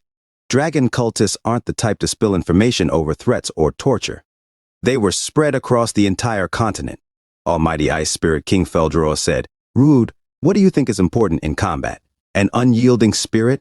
Beyond just spirit. Weapons, mental strength, skills, information is just as crucial. The power to understand your opponent. You're a regressor, you know far more about the dragon cult than they know about you. Using that information well can create a situation vastly in your favor without shedding a drop of blood. The dragon cult, scattered across the continent like a plague, aims for the return of the 7 dragons. Due to their thorough reclusiveness, their true nature was only exposed after the continent was already ravaged. In the past also had these bastards meddling behind it. Under the 3 cardinals there are 7 bishops. Their abilities rank among the top dragon slayers. Below them are the common priests and lay people. Strict confidentiality and the use of masks to hide identities, often not even knowing each other's names among the followers, maintain an absolute hierarchical obedience. Rud Donato said, "So, Feldrua, since you brought it up, contribute your share. The bishop controlling the Elfale branch must be that person. We'll need your power." Almighty Ice Spirit King Feldrua said, "You plan to use my power? Even after reaching the 5th tier, your mana will be insufficient." Winter Sword Levantia, boasting the highest efficiency with ice magic. "Using this as a medium will be enough." Rud Donato said to himself, it would be ideal if at least priest-level individuals showed up for the plan to work. Suddenly the bishop said, "This is troubling. Should we really be trashing someone else's front yard like this?" Rud Donato said to himself. "Jackpot," Rud Donato tells her. "We'll need to ring the doorbell. If only it were visible." "Pleased to meet you, one of the 7 bishops of the dragon cult, Grand Mage Griselda Valentine." Grand Mage Griselda Valentine was shocked after hearing her name, and she said to herself, "You know my identity? Even among the priests, only a few know that, and you, a mere child." Rud Donato said, "I greeted you incorrectly. May the wings of the dragon god shield you." And Rud Donato shows her the hand gesture of their cult. He introduced himself saying, "I am Rud Donatos, the foster son of Cardinal Lada Mergel. I've come to deliver a message from my father." Grand Mage Griselda Valentine said, "How do you know that name?" And she gets angry. She suddenly uses her magic to show off her snakes and said, "I admit it, I'm quite surprised. You've gathered a lot of information about the dragon cult, future champion. But you're overreaching. Pretending to be from the dragon cult might be seen as a cheeky trick, but daring to claim you're his foster son. I can't overlook that blatant lie," Rud Donato said, daring to doubt the message of my father. "Do you think the dragon cult would be foolish enough to leak the great cardinal's real name to a child like me?" Grand Mage Griselda Valentine said, "The reason will come out if I twist your throat. Stupid celestial dragon slayer. Did you really think showing up out of nonsense would be the blue and spouting believed?" Rud Donato said, "Don't do something you'll regret, Griselda Valentine. You know how much I love my father.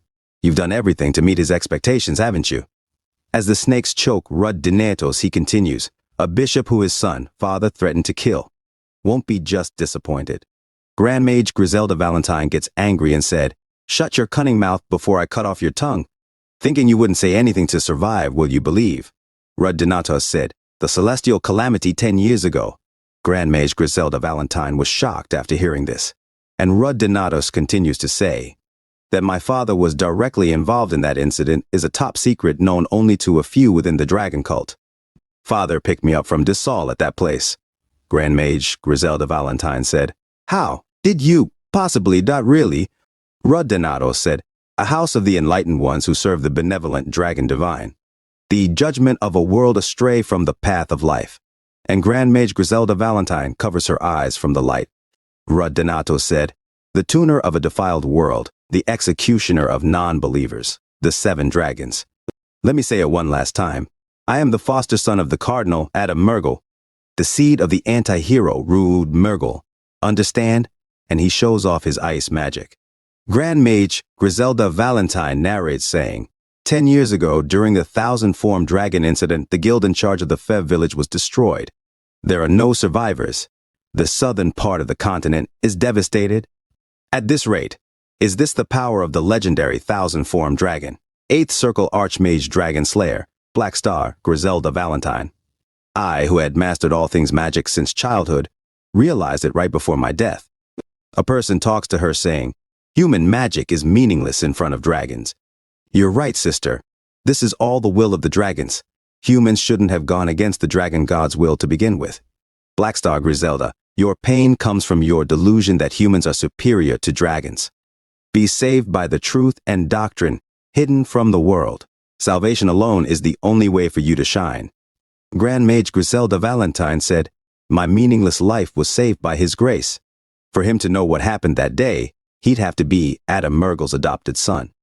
Grand Mage Griselda Valentine kneels to the ground and took off her mask and said, I have committed a grave sin. I hadn't heard anything about you. I didn't expect the Cardinal to have an adopted son in Aratium. Donato said, does the Cardinal have to report to you, a mere follower, about everything that he does? I guess your piety is very low. Grand Mage Griselda Valentine said, no, that's not true. Donato said while he turns his back at Grand Mage Griselda Valentine, I don't care if someone like you doubts me. I'll just tell Father about everything I've witnessed today. I'm here to check the work progress, so please guide me to the lake. Grand Mage Griselda Valentine was embarrassed and said, understood. I will lead the way. Donato said to himself, I am grateful that you're free from restraints, but was there a reason to be that flashy? Almighty Ice Spirit King Feldroa said, Rud, the most important thing about lying is your spirit. While Grand Mage Griselda Valentine opens a portal, Donato said to himself, this is where the Scorching Dragon was sealed. Donato asked, how much has the unsealing progressed? Grand Mage Griselda Valentine said, it's going smoothly. At this rate, 3 years. Donato said, is that good enough for you? How laughable. Grand Mage Griselda Valentine said, forgive me. Donato said to himself, as expected, it coincides exactly with the Scorching Dragon's appearance. Even if I succeed in subduing the Lightning Dragon, I'll have limited time to prepare. I need to somehow use this opportunity to drastically reduce their annoying army. Donato said, the time has come to preach the doctrine of grace to the young lambs. I tricked the Sky Sword Immortal and was granted the title of upcoming hero by the world. I've been selected to fight against the Lightning Dragon, all according to my father's plans.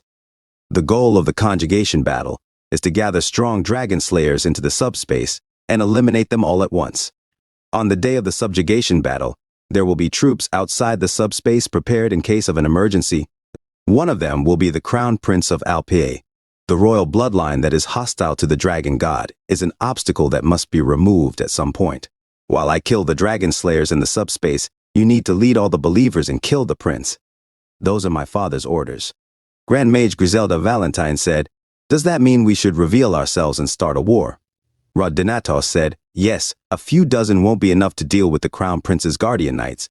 Gather them and take them all together out. Grand Mage Griselda Valentine said, understood. Donato said, all right, off I go. I'm going to tell Father exactly what I saw today. Grand Mage Griselda Valentine said while holding the arms of Donato. Wait. Donato said, what? Grand Mage Griselda Valentine said, I just wanted to apologize once again for what happened earlier. Could you please keep my wrongdoing a secret from the Cardinal? I know I've made a mistake, but I'm willing to do anything to not disappoint him. Donato said, all talk. Grand Mage Griselda Valentine said, do you need something? Gold? Treasure? Donato said, I don't need money, but you can give me some useful artifacts. You're an Thieves Circle magician, so you've got your fair share of them, right? Grand Mage Griselda Valentine said, of course. How about the Chain of Fog? No matter where your opponent is. Donato said, what are you doing? Grand Mage Griselda Valentine said, huh? Donato said, who told you to pick? Bring them all out. I'll take what I want. Grand Mage Griselda Valentine said, huh? That's... Donato got frustrated, and Grand Mage Griselda Valentine immediately said, I'll take them out. On the floor were all the artifacts, and Donato said, is that really everything? Grand Mage Griselda Valentine said, this is everything.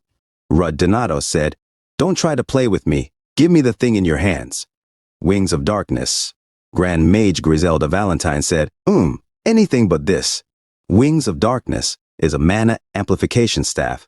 It's not a suitable artifact for swordsmen. If I don't have this, my magic efficiency will drop drastically, Donato said. Because this bishop isn't doing anything they're told to, my father couldn't bear to watch it and gave me this title at such a young age. To be honest, what have y'all done except this shit here? What of the slayer of the thousand-formed dragon? What did y'all do when the Sky Sword Immortal slayed the thousand-formed dragon? I was going to let it slide with just an artifact. But you don't want to. Do you think it's a waste? Almighty Ice Spirit King Feldroa said, Rud, your true personality is more revealing itself than your acting. Rud Donatos said to Almighty Ice Spirit King Feldroa, so what? She still gave it. And Rud Donatos managed to get the Wings of Darkness from Grand Mage Griselda Valentine. Rud Donatos said, this should be fine. Make a gate so I can return. Grand Mage Griselda Valentine said, okay. And she said to herself, I hate this piece of shit. And he went out of the portal and walks away. Rud Donatos said, I've made a big profit today. Almighty Ice Spirit King Feldroa said, you look pretty happy. Rud Donatos said, I can't wait for them to find out I was lying. What's up, Feldroa? You look a bit different.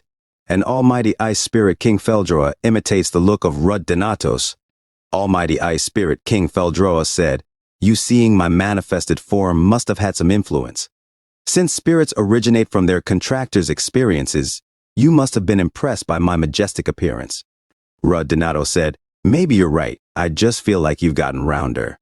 Almighty Ice Spirit King Feldroa said, rounder, you brat, did your brain rot or something? Rud Donatos said, if everything goes according to plan, the Dragon Church members will attack Farama during the Lightning Dragon subjugation. The Crown Prince's Guard Knights are strong, but they're lacking in number. I think I need to call them. Almighty Ice Spirit King Feldroa said, those guys? Rud Donatos said, are you crazy?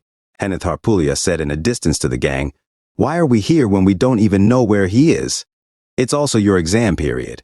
Leon Kriya said, so what? Who told you to follow us? Balak Steros said, it's a nice heat.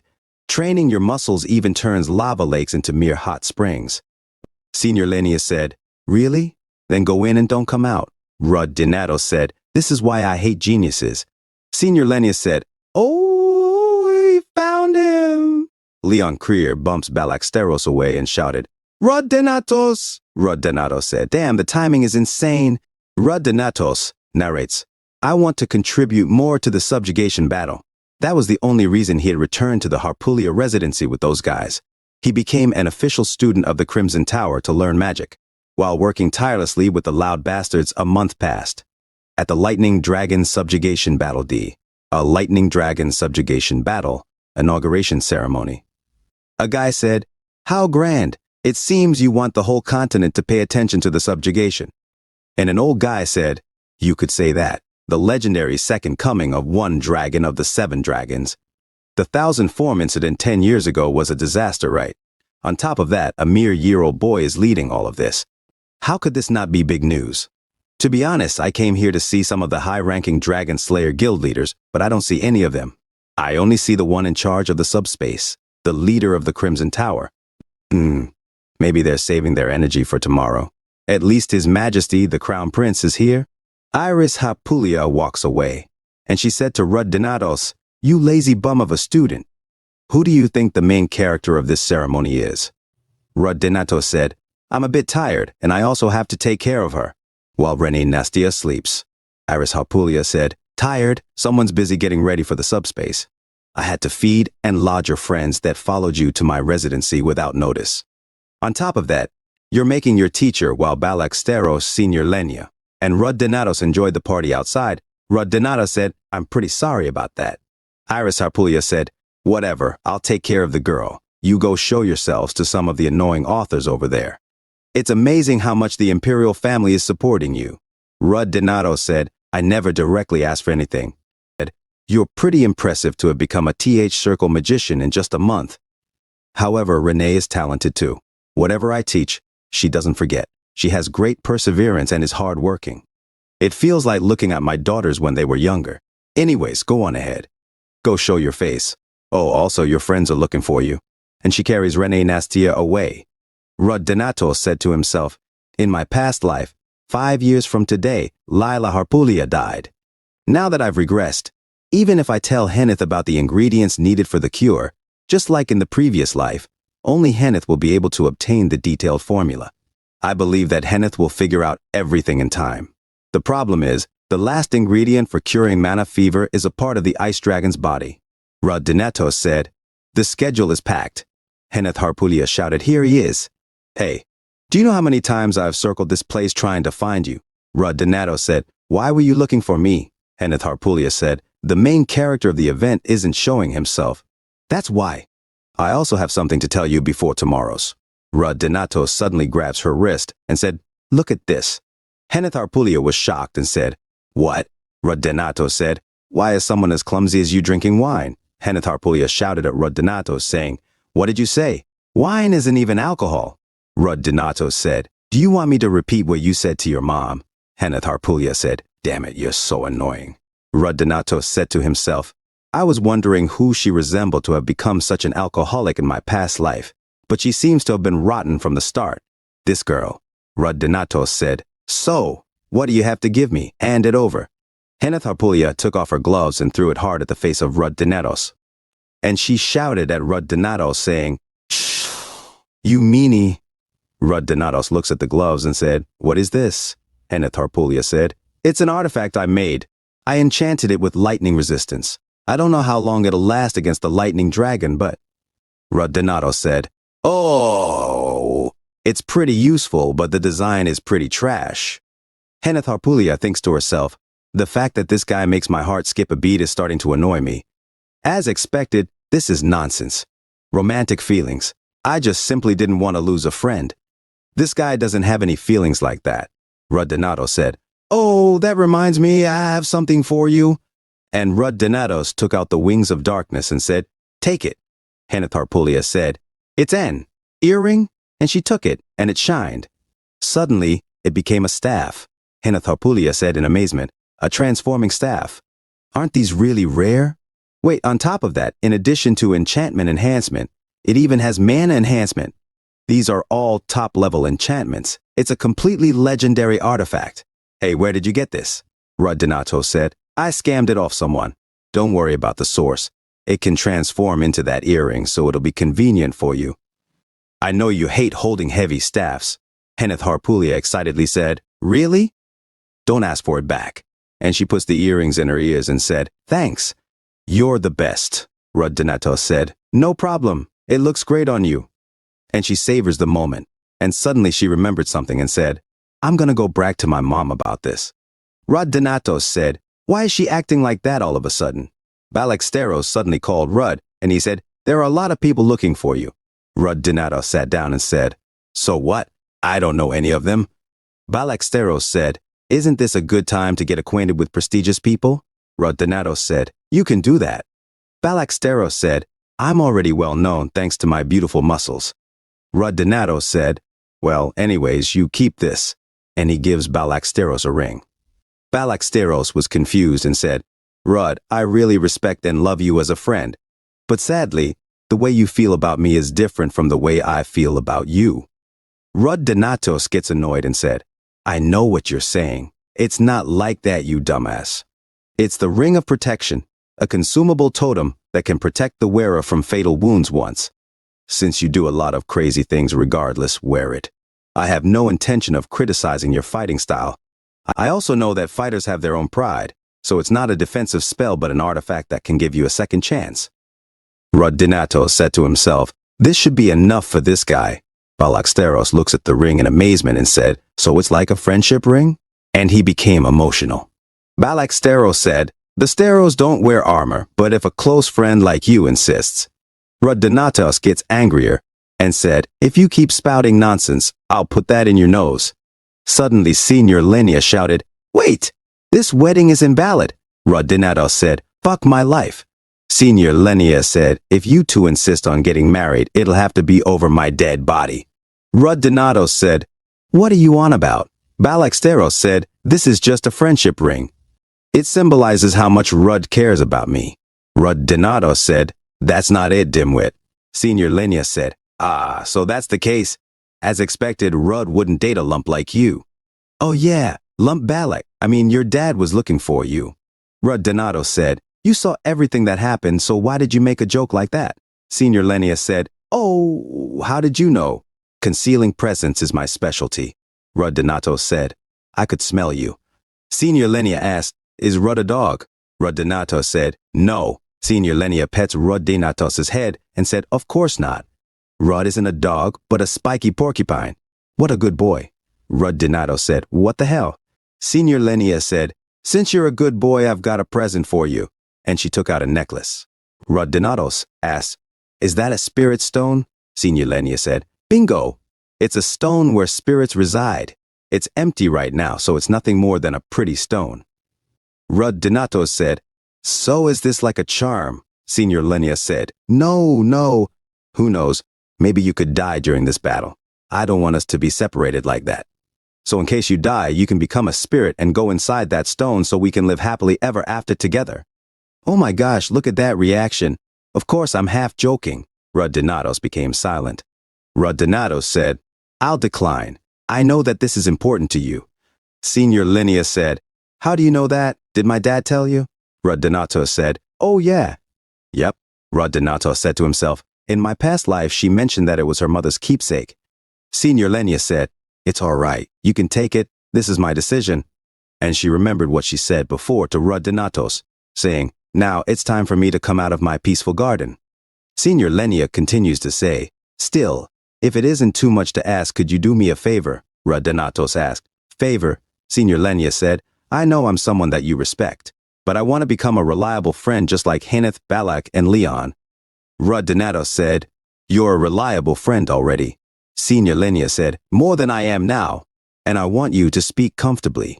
Do you understand? Is that okay? Rudd Donatos said, okay.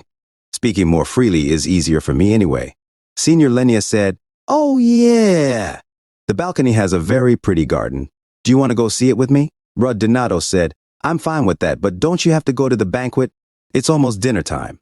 I heard that Master invited the Imperial Chef, the authority on meat cooking, right? Now they. Suddenly Senior Lenia runs away, and she shouted, I'll go ahead first. Rudd Donato said to himself, a garden. It should be less stuffy than here. Outside, Rudd Donatos walks, and he said, it's beautiful, but since they are blooming in this weather, they're probably artificial. Leon Creer moans on the tree. If they leave this place alone, they will grow naturally. Why are they wasting magic and money on this? She said.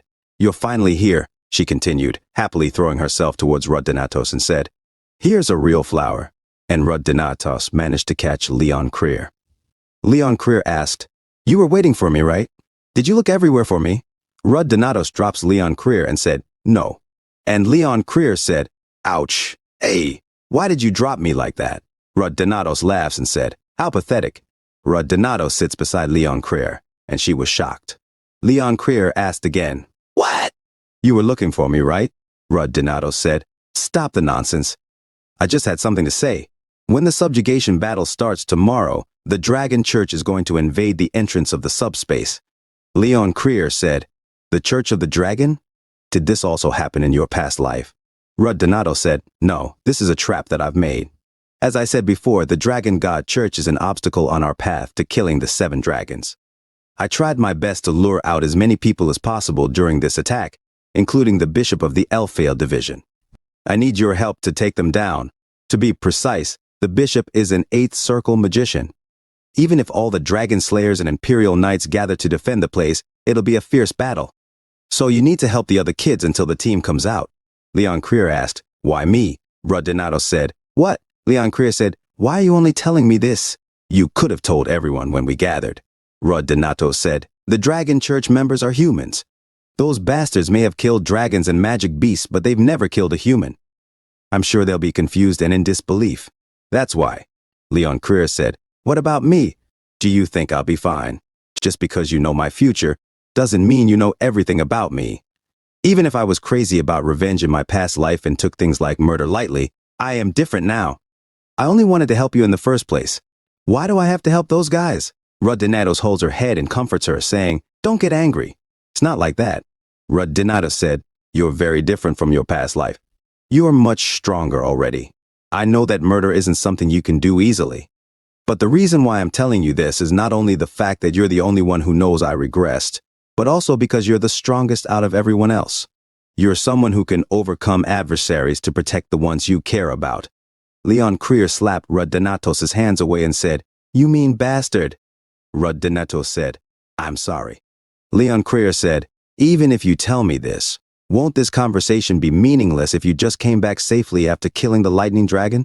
Rodinato said, Yes, that's true. I won in my past life, but I had my brother with me then. Leon Krier said, This time we have you, and she looked at Rodinatos. Rodinatos said, I was too weak to be useful, though I was also there back then. Leon Krier said, Stop downplaying yourself. And she grabbed Rodinatos' face, saying, You're also much stronger than you were back then. Even though it's because you regressed, you're a lot stronger. You're always working hard to find the best solutions. On top of that, you know my mom is going to be a part of this subjugation, right? We'll win no matter what. Rodinatos said, okay. I feel like you just knocked a tooth out. Leon Krier said, Stop overreacting. I only hit you lightly. Rodinatos said, it's bleeding. At the day of the Lightning Dragon subjugation battle, Leon Krier asked, Are we not having a send-off ceremony? Hinith Harpulia said, The Fama royal family has already done a lot. The subspace, and also they allowed us to hosted that stupid inauguration ceremony. The imperial family has to do a lot so people don't criticize them. Leon Krier said, Why did the crown prince come all the way to the dangerous battlefield if there is no send-off ceremony held? Hinith Harpulia said, Well, maybe it's the Bernstein family's deep-rooted hatred towards dragons? Or maybe he's trying to look good for the press. The prince looked at Rodinatos and said, Rodinatos. Rodinatos said, Yes, your highness. The prince replied, Today you will become a true warrior. Rodinatos said, No, I don't deserve such a title. While the Sky Sword immortal Ain Bryce looked at them and listened, the prince said, Don't be so hard on yourself. If you didn't deserve that title, why would the imperial family have gone out of their way to support you? Rodinatos said to himself, Damn it, did I ask for support? Rodinatos said to the prince, In the first place, isn't recognizing a warrior within the Holy See's jurisdiction? I heard they don't bother considering anyone without proof. The prince replied, Are you talking about a stigmata? The thing bestowed upon the first warrior by the god of light, Arnek, upon his recognition. The power of light will save the dying in an instant. I didn't think that you of all people would believe in that. Rodinatos said, The Church of Arnek is the Alpi Empire's national religion, isn't it? Rodinatos said to himself, I witnessed my brother receiving it. The prince held Rodinatos' shoulder and said, Religion is just religion. What the world needs right now isn't the power of light, but the power of man. We're in a time when a sword to slay a dragon is more important than healing a wound. I thought you agreed with that part. Rodinatos said, I do agree with you. However, recognizing a warrior is completely different. The prince replied, Do not worry. If the subjugation is successful, I'll speak to the Holy See directly to get you recognized. Rodinatos said to himself, You don't need to, you bastard. The prince said, It's time. Stay alive so we can meet again. Iris Harpulia said, I'll open the door to the subspace. This space is connected to the Elphile Leyline and maintains itself using its mana. Therefore, it will remain with semi-permanence unless I, the caster, die. The only condition for opening the barrier is the complete death of the lightning dragon. In short, neither retreat nor external support will be possible until the subjugation is successful. To be honest, this place is closer to a barrier than a seal. If our force gets wiped out and the lightning dragon rampages to the heart of the subspace, no matter how massive the amount of mana in the ley line is, if the durability of the subspace itself decreases, it will not be able to last for long. I don't have to tell you about the kind of disaster that will occur if the subspace collapses. Well then, good luck. Leon Krier said, Stay safe, Rud. Hinith Harpulia said, Teacher, please come back safely. Renanastia said, Rud Ajas. If you die, I'll kill you. Someone shouted, Captain, you must win. And they all walked towards the subspace. Suddenly, they were teleported. The Sky Sword Immortal, Ain Bryce said, It's closed. Finally, let's start the hunt.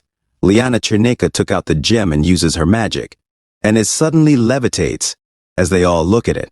And Rodinatos said before, the lightning dragon strategy? Adeline Krier listens to Rodinatos. Rodinatos said to them, Yes. By chance, I got my hands on one of the diaries of Vanar's comrade, which recorded their adventures. There was a detailed description of the battle to seal the lightning dragon in there. 2 weeks ago, at the subjugation meeting room, Lord Abelfriend said, What? Vanar's comrade's diary. If you sell that, the amount of money. Lord Abel said, while he holds the face of his friend, Keep going. Rodinatos said, As we all know, the 7 dragons are either dragons or draconites. Amongst the dragons, the lightning dragon is the only one that can polymorph. He is arrogant and cruel, but he is clever as well. He can run away or change his appearance whenever he feels he is at a disadvantage. So, to catch him off guard. In the present, the lightning dragon said, "Has it been 700 years? Who has awakened me?" "Ha, a mere human. You dumb human, what is your name?" Rudinatos replied, "None of your business. I'm here to kill you." The lightning dragon chuckled. "That sword, that mana. It smells like Venar. Are you his successor?" He laughed. "How interesting!" Anar didn't look human, but he definitely was a human. "The one that left me to rot here for 700 years also left me a rotting piece of trash. Is this strange space also your doing? But human, do you think a simple being like you could do anything against me? A mere cough is enough to send you flying. I will teach you a lesson for not knowing your place. I'll destroy your city and spread terror throughout your land. I am a disaster, the harbinger of doom. I am the lightning dragon Harma. Kneel!" Rudinatos grunted and said to lightning dragon Harma, "Frick you." In the meeting, Rudinatos explained, "This is the dragon's unique mental attack technique that conveys intimidation and fear to the mental body. Everyone here will be able to escape without difficulty, but be careful, as you will be stunned. The first objective is to destroy the bastard's mana shield." Harma's mana shield, which has lightning properties, is extremely strong. However, the moment you use an area effect attack, his shield's coverage area will decrease. Therefore, we will bait him to use area effect attacks, like breath. Unlike attribute magic such as lightning strike, breath is easy to defend against because all it does is shoot out a large amount of magic. If he has to deal with too many people from the beginning, he will use the much stronger thunder strike. However, if his opponent is only a single human, he will definitely let his guard down. In the present, lightning dragon Harma said, "You've lasted a while, however. It ends here." And he spits fire towards Rudinatos. In the meeting, Rudinatos said, "He'll use breath." Then, in the present, Rudinatos shouted, "Now!" Rudinatos instructed in the meeting, Abel Hungam skill, Cloudy. Using Cloudy, everyone except me will hide in my shadow. The moment he uses his breath, the operation will begin. Liana is in charge of breath defense. You will be able to break it down without difficulty by yourself. While the breath is being deflected, Liana Cherneka uses her skill, Sky Sword Immortal. The Sky Sword Immortal Ain Bryce charges towards Lightning Dragon Harma with his sword, making a hole in the shield of Lightning Dragon Harma. Rudinatos said, "Master, make cracks within the shield.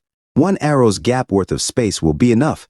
The crack in the shield and the arrow shot by the heavenly archer will cause a huge explosion that can destroy Harma's iron wall." As the shield of Lightning Dragon Harma was destroyed, he said, "Another despicable heir of Venar, hiding in the shadows disgracefully. You lowly worms crawling on the ground." Lightning Dragon Harma screamed as they all endured it. "Fine, show me all the pathetic tricks you have. I will make you profoundly feel what true power is."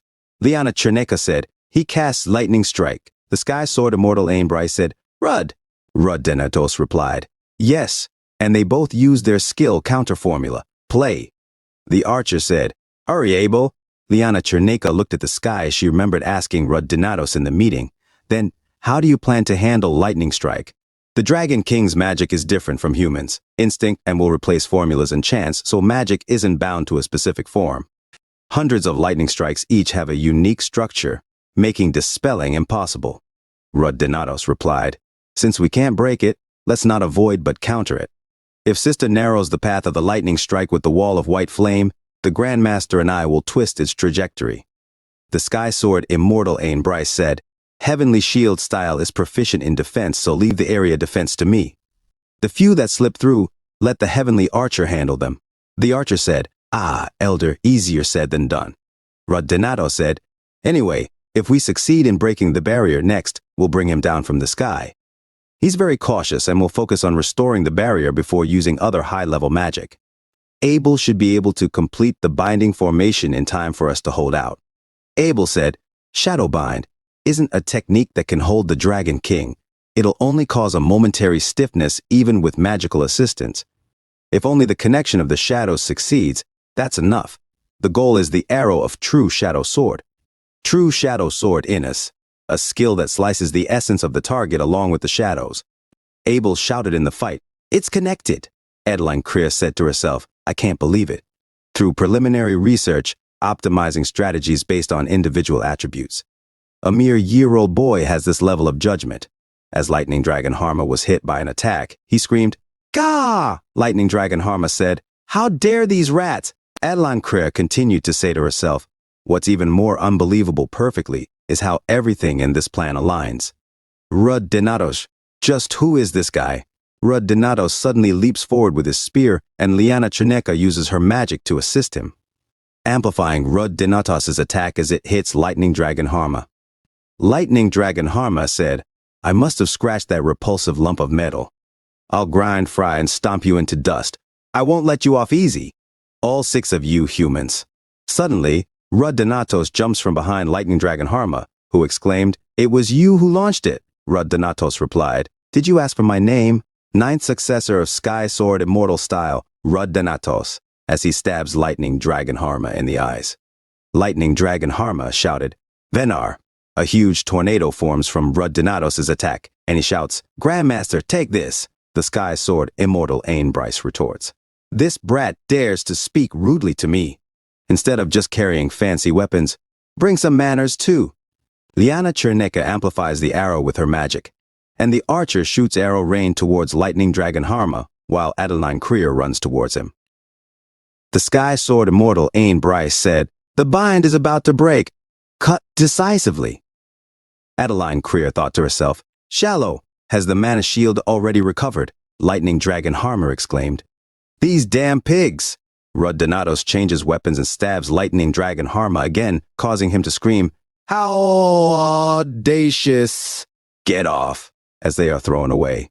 Suddenly, multiple magic circles appear above them, shocking Liana Cherneka, who says, "Multiple casting," and gets hit.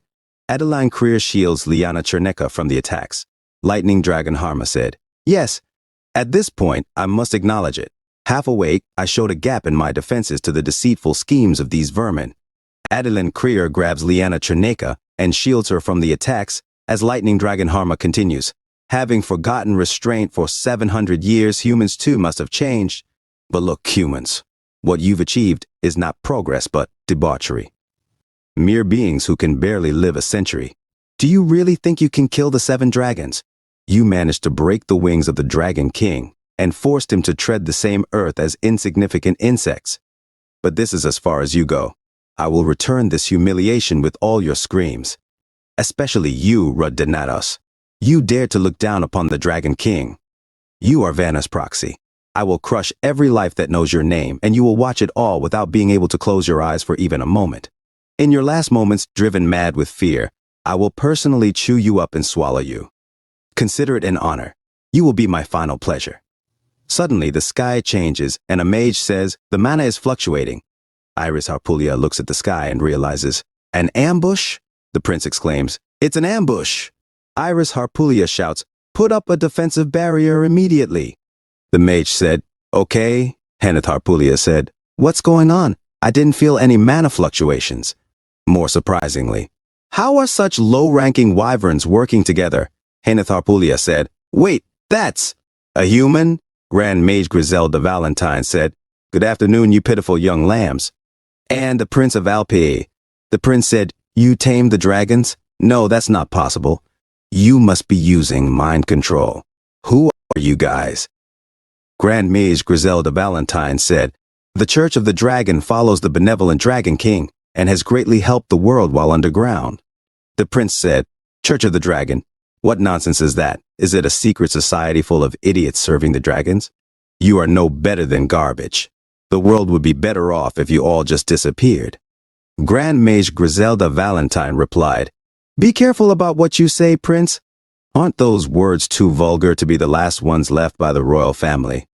"Are those words their will?" A soldier attacked, saying, "How dare you say that?" Grand Mage Griselda Valentine said, "There's no need to be in such a hurry. I won't forget to kill you. Now that I've finished my introduction, we shall start the hunt." The soldier said, "Prioritize the prince's protection." The prince thought to himself, although these guys are outnumbered, they are all quite skilled in battle. Since when did a rebel army of this scale appear on the continent? Balaxteros said, "Your Majesty, And he hit an enemy. Balaxteros thought to himself, I never expected that I'd have to fight humans. Damn it, it's kill or be killed. He grabbed the hands of the enemy and smashed him to the ground, saying, it's a horrible feeling. But, a girl said, save me, please. Balaxteros punched the face of the enemy and said, I will fight you guys to protect everyone. Someone said, annihilate the masked ones, the enemy said. Kill the prince, a soldier said. Magicians, target the wyverns. Grand Mage Griselda Valentine thought to herself, there are quite a few more capable than I expected. Are they Aratium students? Our only target is the prince, so it doesn't matter. But if they progress any further, there'll be a pain in the neck. I need to cut the problem at its roots. Suddenly, Grand Mage Griselda Valentine was attacked and blocked it with her shield. Of course, it's not space manipulation if it's not you doing it, Iris Harpulia. Iris Harpulia said, Archmage Griselda, I thought you died 10 years ago during the 1,000-form dragon incident, but here you are, alive and well. Grand Mage Griselda Valentine said, as expected, you recognize me immediately. How do I look? Anyways, do you want to be enlightened? Iris Harpulia said, stop with the nonsense. Since you survived, you should have stayed under the radar. Believing the dragons are gods and following them? You're a disgrace to all magicians. Grand Mage Griselda Valentine said, your attitude is still the same. It's been a long time since we met. Why can't we just be happy? As your senior from Arc Academy, I'll show you how much I've improved. Seventh Circle. I'm sure you tried your best, but it's nothing in front of the Black Star. If you hadn't done the stupid family stuff, you could have become an archmage. Iris Harpulia said, stupid family stuff? Suddenly, Grand Mage Griselda Valentine looked to the side as she was hit by another magic attack. She thought to herself, magic explosion. How many times did you overlap? The slightest mistake will kill you. What kind of crazy person uses magic like this? She looked at Heneth Harpulia in shock and thought, another Harpulia brat? How is she doing something like that? Wait, why does she have that? She got angry and remembered Rud Donatos, thinking, I've been fooled. That piece of garbage. In her imagination, Rud Donatos said, ha ha, you fell for that. Grand Mage Griselda Valentine thought, the Dragon Church has now been exposed. Now that we know it's a trap, our priority is destroying the subspace, she shouted. It was nice to meet again, but I'll kill you, that piece of garbage, you. And everyone else here? Iris Harpulia grabbed Heneth Harpulia and looked at Grand Mage Griselda Valentine as the forest was destroyed. Grand Mage Griselda Valentine said, you think I'd lose you?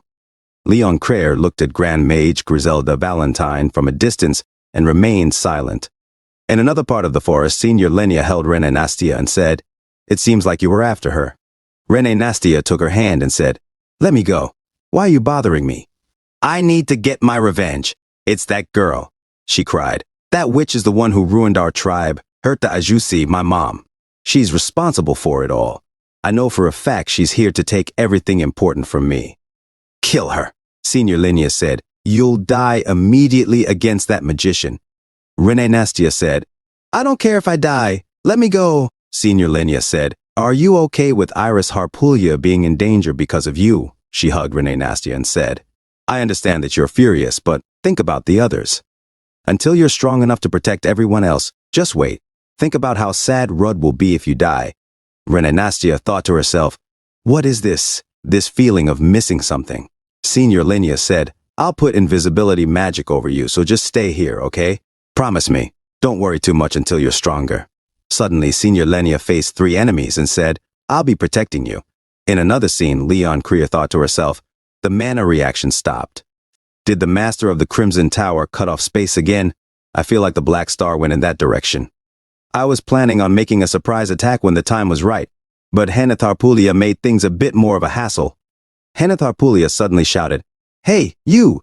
You saw everything, yet you just showed up shamelessly to watch everything unfold? Leon Crayer said, I should be the one interrogating you. Why are you here all alone? Heneth Harpulia said, that's because. Leon Crayer said, did your mom leave you behind? Heneth Harpulia replied, no. Leon Crayer continued, it's obvious. You were only a distraction who wasn't doing anything. To be honest, this whole situation is a result of your carelessness. Instead of wasting your time arguing with me, go look for your mom. Heneth Harpulia said, now you're starting to get on my nerves. You. Suddenly, Leon Crayer attacked her from the side and stabbed an enemy with her sword. How annoying. I'll admit it, you guys are really good at wasting time, she said as they were surrounded by enemies. Heneth Harpoolia touched the blood on her cheeks and thought to herself, it's warm. The blood of someone who was alive just moments ago. I need to move. I can't just stand still like an idiot. But it was a person. How could she just kill someone so easily? As Leon Creer fought the enemies by herself, Heneth Harpoolia thought, I know that if I don't kill, I get killed, but still. Leon Creer said, Heneth Harpoolia, are you trying to get yourself killed? Pay attention. She smacked her to reality. You came here with all that confidence, yet you didn't even expect something like this. Go back to your house if you're just going to keep dragging me down. How pathetic. Heneth Harpoolia punched Leon Creer and said, Shut up, stop with your nagging. How dare you hit someone? Are you crazy? Who are you to hit me and call me pathetic? Do you want to die? Do I look that pathetic to you? Is everyone your sandbag? I'm grateful that you helped me. However, just a piece of advice, don't boost your self-esteem by bringing down someone else's. I'll solve my problems on my own. Leon Creer said, Then you should have just slapped me. Why'd you use your fist? Heneth Harpoolia said, Don't act like a baby. I know it doesn't hurt. Heneth Harpoolia thought to herself, Yeah, I'm pathetic. I feel so pathetic that I wonder if I've even made any progress this year. I know I can't be as strong as her. I know there's no way that murder will become easier just because of a slap. But still, if you can do it, I can too. Suddenly, she vanished. Leon Creer was shocked and shouted, Hey! Wait for me. In another scene, Iris Harpoolia said, At least you're persistent. Grand Mage Griselda Valentine said, Where did you hide your bitch of a daughter? I have to get my wings back. I have to kill you and that scammer bastard too. I've got lots of things to do. Iris Harpoolia thought to herself, Damn it, I'm on the verge of exhaustion. She's already a daunting opponent on her own, but the magic circle connected to the subspace is still eating away at my mana efficiency.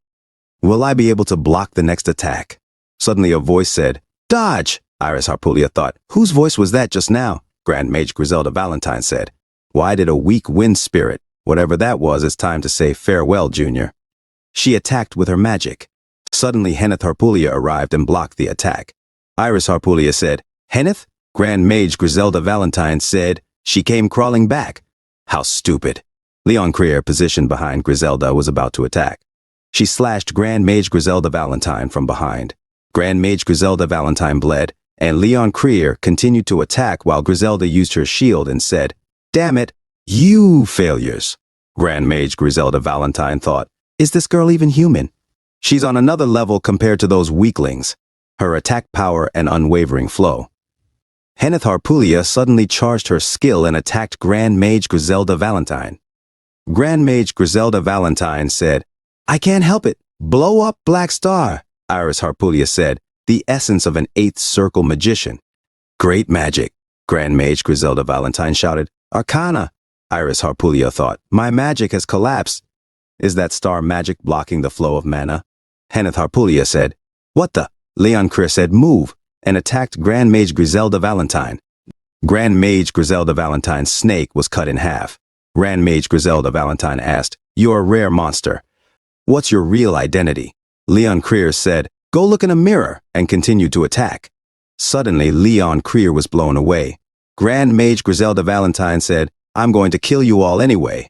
I was curious, so I asked because I couldn't help but wonder. I thought I would take your confession as your final will. Iris Harpoolia, Heneth Harpoolia, and Leon Creer prepared to fight again. Leon Creer shouted, Hey, why can't I use magic?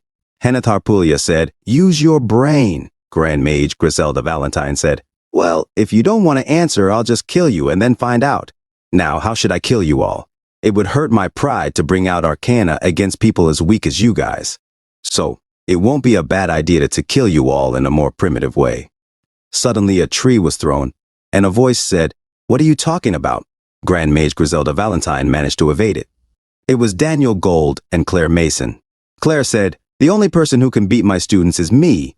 Daniel Gold said, Senior, those words are a bit. Lord Abel said to himself, How many times? How many times have we destroyed his shield and cut down his fortress-like body? While the others fought Lightning Dragon Harma, Lord Abel continued to tell himself, It seems like the Dragon King is showing no signs of fatigue whatsoever. Damn it, Are we going to die? Was all our hard work worth nothing? Ainbrai said, don't try anything stupid. Anything that has a heartbeat will die eventually. Even the thousand-formed dragon did. Unless you're a god, you can't avoid death. Roderick mockingly said to Lord Abel, that's right. Are you scared because you're tired, you timid guy? Adeline Creer said, Roderick, don't bully the timid guy. Lord Abel opened a potion and said, White Flame, cut the connection between those two. Donato suddenly said, our efforts haven't gone to waste. When we first started attacking the barrier, it took all of our strength to even make a dent in it. Donatos and Almighty Ice Spirit King Feldroa suddenly attacked Lightning Dragon Harma, and he continued to say, but now we can easily crack it. The shield has grown weaker. He pointed at Lightning Dragon Harma and said, and the mana is all concentrated around his neck area. That means that he's feeling threatened. Lightning Dragon Harma suddenly said, Feldroa, even after 700 years, a Spirit King like you is a human slave? Liana Chernica said, Spirit King? No wonder the shield was so durable. Spirit magic isn't my type. Ainbrai said, you're in no position to cover that up. Use this, Lord Abel asked. Are you sure the dragon heart is there? How sure are you? Roddenatos said, 95%. And he said to himself, I checked it in my past life, so it's actually 100%. Roderick said, 95%. Then that means it's a jackpot. I'm going all in. Liana Chernica asked, are you still going around gambling? Adeline Creer said, there's only one choice anyways. We can't keep fighting a battle of attrition. Proceed as you want, son-in-law. Everyone here is trusting and counting on you. We'll take care of it in case of the other 5%, so don't worry. And Adeline Creer shouted, run. Lightning Dragon Harma said, a plan to throw your lives away. How foolish. Roderick said, what do you mean throw away? Bullshit, we're 95% sure, Lord Abel said. Those odds are something we need to bet our lives on. Lightning Dragon Harma shouted, I'll melt you all. Donato said to the team, to effectively target the dragon heart, you need to engage in close combat. However, right now, his vigilance is at an all-time high. We'll have to defend the path no matter what. We have to move his big, fat body with one joint attack. As the shield becomes thinner, it becomes harder for it to intercept attacks from various directions. We'll once again bait W-wide area attacks. Please seize the opportunity. Donato said to Lightning Dragon Harma, hey, you freaking ugly-ass lump. He jumped and taunted Lightning Dragon Harma, why is your attack so much weaker, huh? Why are you defending yourself against a bunch of annoying insects? Are you scared by any chance? Lightning Dragon Harma said, how dare you? And charged a fireball and spat it at Roddenatos. But Roddenatos managed to dodge. Lightning Dragon Harma said, did you think I'd be fooled by the same skill twice? Liana Chernica said, changing coordinates. There will be backlash, so hold on. Suddenly Roddenatos felt the backlash. Lightning Dragon Harma said, you people know nothing besides running around like rats. Adeline Creer ran under Lightning Dragon Harma and slashed him beneath. Lightning Dragon Harma said, no matter how much you scratch, it won't do anything. Suddenly Lord Abel threw daggers into the wound of Lightning Dragon Harma. Adeline Creer said, regeneration was prevented. It'll last around 30 seconds. Lightning Dragon Harma said, another useless move. Roddenatos asked himself, why were the coordinates set here? Lightning Dragon Harma said, I'll crush you like this. Suddenly, Lightning Dragon Harma towered over Ainbrai and slammed its head on the ground. Roderick said, whoa, I almost sat down for some tea with my dead grandfather for a second. Ainbrai, while blocking the head of Lightning Dragon Harma, said, stop spewing nonsense and shoot. Roderick aimed his bow and arrow and said, okay, grandfather, and shot Lightning Dragon Harma. Lightning Dragon Harma said, what are you bugs doing all of this for? I'm getting tired of this, you insignificant bugs. Die, just die. Donato said to himself, the golden blood, which is as hot as melted iron, is something that can be avoided if you're vigilant. Lightning Dragon Harma continued to shout, just die. Donato said to himself, but it can become an opportunity with the help of the explosive blood sword. In my past life, as I rolled around on the ground like a cripple, I saw it. The exact location where my brother stabbed the dragon's heart. The dragon heart is the source of all of a dragon king's strength. Unlike ordinary dragons, the heart that powers a dragon king's gigantic body is, ironically, eerily similar to that of a human's. Suddenly they saw the heart of Lightning Dragon Harma. Roddenatos, while looking at its heart, said to himself, I don't know what deity created y'all, but they have quite the shitty taste. No matter what you do, since we're all on the verge of running out of mana, give your best in this attack, everyone. There will be no second chances, so be as sure as possible. I'll cut the entire space, he shouted. Great slice, Roderick said. We did it, Donatos said to himself. No, not yet. The heart is beating. Suddenly, lightning dragon Harma polymorphed. In the past, Donatos remembered saying to his brother, Aesir Donatos, it's dead. The lightning dragon's dead. That's stigmata. It's a miracle he's the second coming of the hero. I can't believe it, a mere 19-year-old boy. Aesir Donatos looked back at Donatos and said, Rud Donatos said to himself, now that I think of it, my brother. In the present, they shouted, Rud Donatos said to himself while Lightning Dragon Harma charged his energy toward him. Did I screw up? Suddenly, Lightning Dragon Harma stabbed his chest. Adeline Creer shouted, no. As Donatos fell from the sky, Lightning Dragon Harma said, you really had to make me show this form. Adeline Creer caught Donatos. Lightning Dragon Harma said, for the past 700 years, you weaklings who try to copy our magic have certainly gotten stronger. Okay, I admit it. I was overconfident. My overconfidence is what led to that the last time too. Ain Bryce blocked the attack of Lightning Dragon Harma. Ain Bryce said to himself, it's not an attack I can block. He redirected the attack of Lightning Dragon Harma and jumped away. Lord Abel shouted, Adeline, Rud. Lightning Dragon Harma said, I won't make the same mistake twice. That dirty black hand. Suddenly, Lightning Dragon Harma cut the hands of Lord Abel. Liana Cherneka shouted, Abel. Roderick said to Liana Cherneka, make a healing field. Lightning Dragon Harma said, the mouth that recites that despicable cast. Suddenly, Lightning Dragon Harma grabbed the mouth of Liana Cherneka and broke her magic staff. Ain Bryce shouted, get away from us this instant. Lord Abel managed to grab Liana Cherneka away while Ain Bryce swung his sword at Lightning Dragon Harma. Lightning Dragon Harma said, and, while Roderick shot his arrow at Lightning Dragon Harma, suddenly, Lightning Dragon Harma caught the arrow and threw it back at Roderick. He said, that arrogant gaze of a braggart. The arrow flew faster and hit the right eye of Roderick. Lightning Dragon Harma said, out of respect for you who have made it this far, I will deal with you the human way. And what was that name about sky-piercing technique? He drew his bone sword. Ain Bryce said, how dare you? And they both fought each other. In the distance, Adeline Creer sweated and said, Rud! A lightning strike pierced his heart. I should try healing him by pouring mana into him. Please. She put mana into Donatos. Suddenly, Donatos coughed blood and Adeline Creer said, Rud, can you hear me? Rud, I was wrong. All it did was make his heart race. What should I? Suddenly, in the background, Ain Bryce hit the wall. Lightning Dragon Harma said, a useless endeavor. How is it, Vanars Crumb? Is my sky-piercing technique as good as yours? Ain Bryce said, sky-piercing technique? No, he uses a mix of many techniques, some of which I've never even seen or heard of before. He probably picked them from his 700 years of battle experience.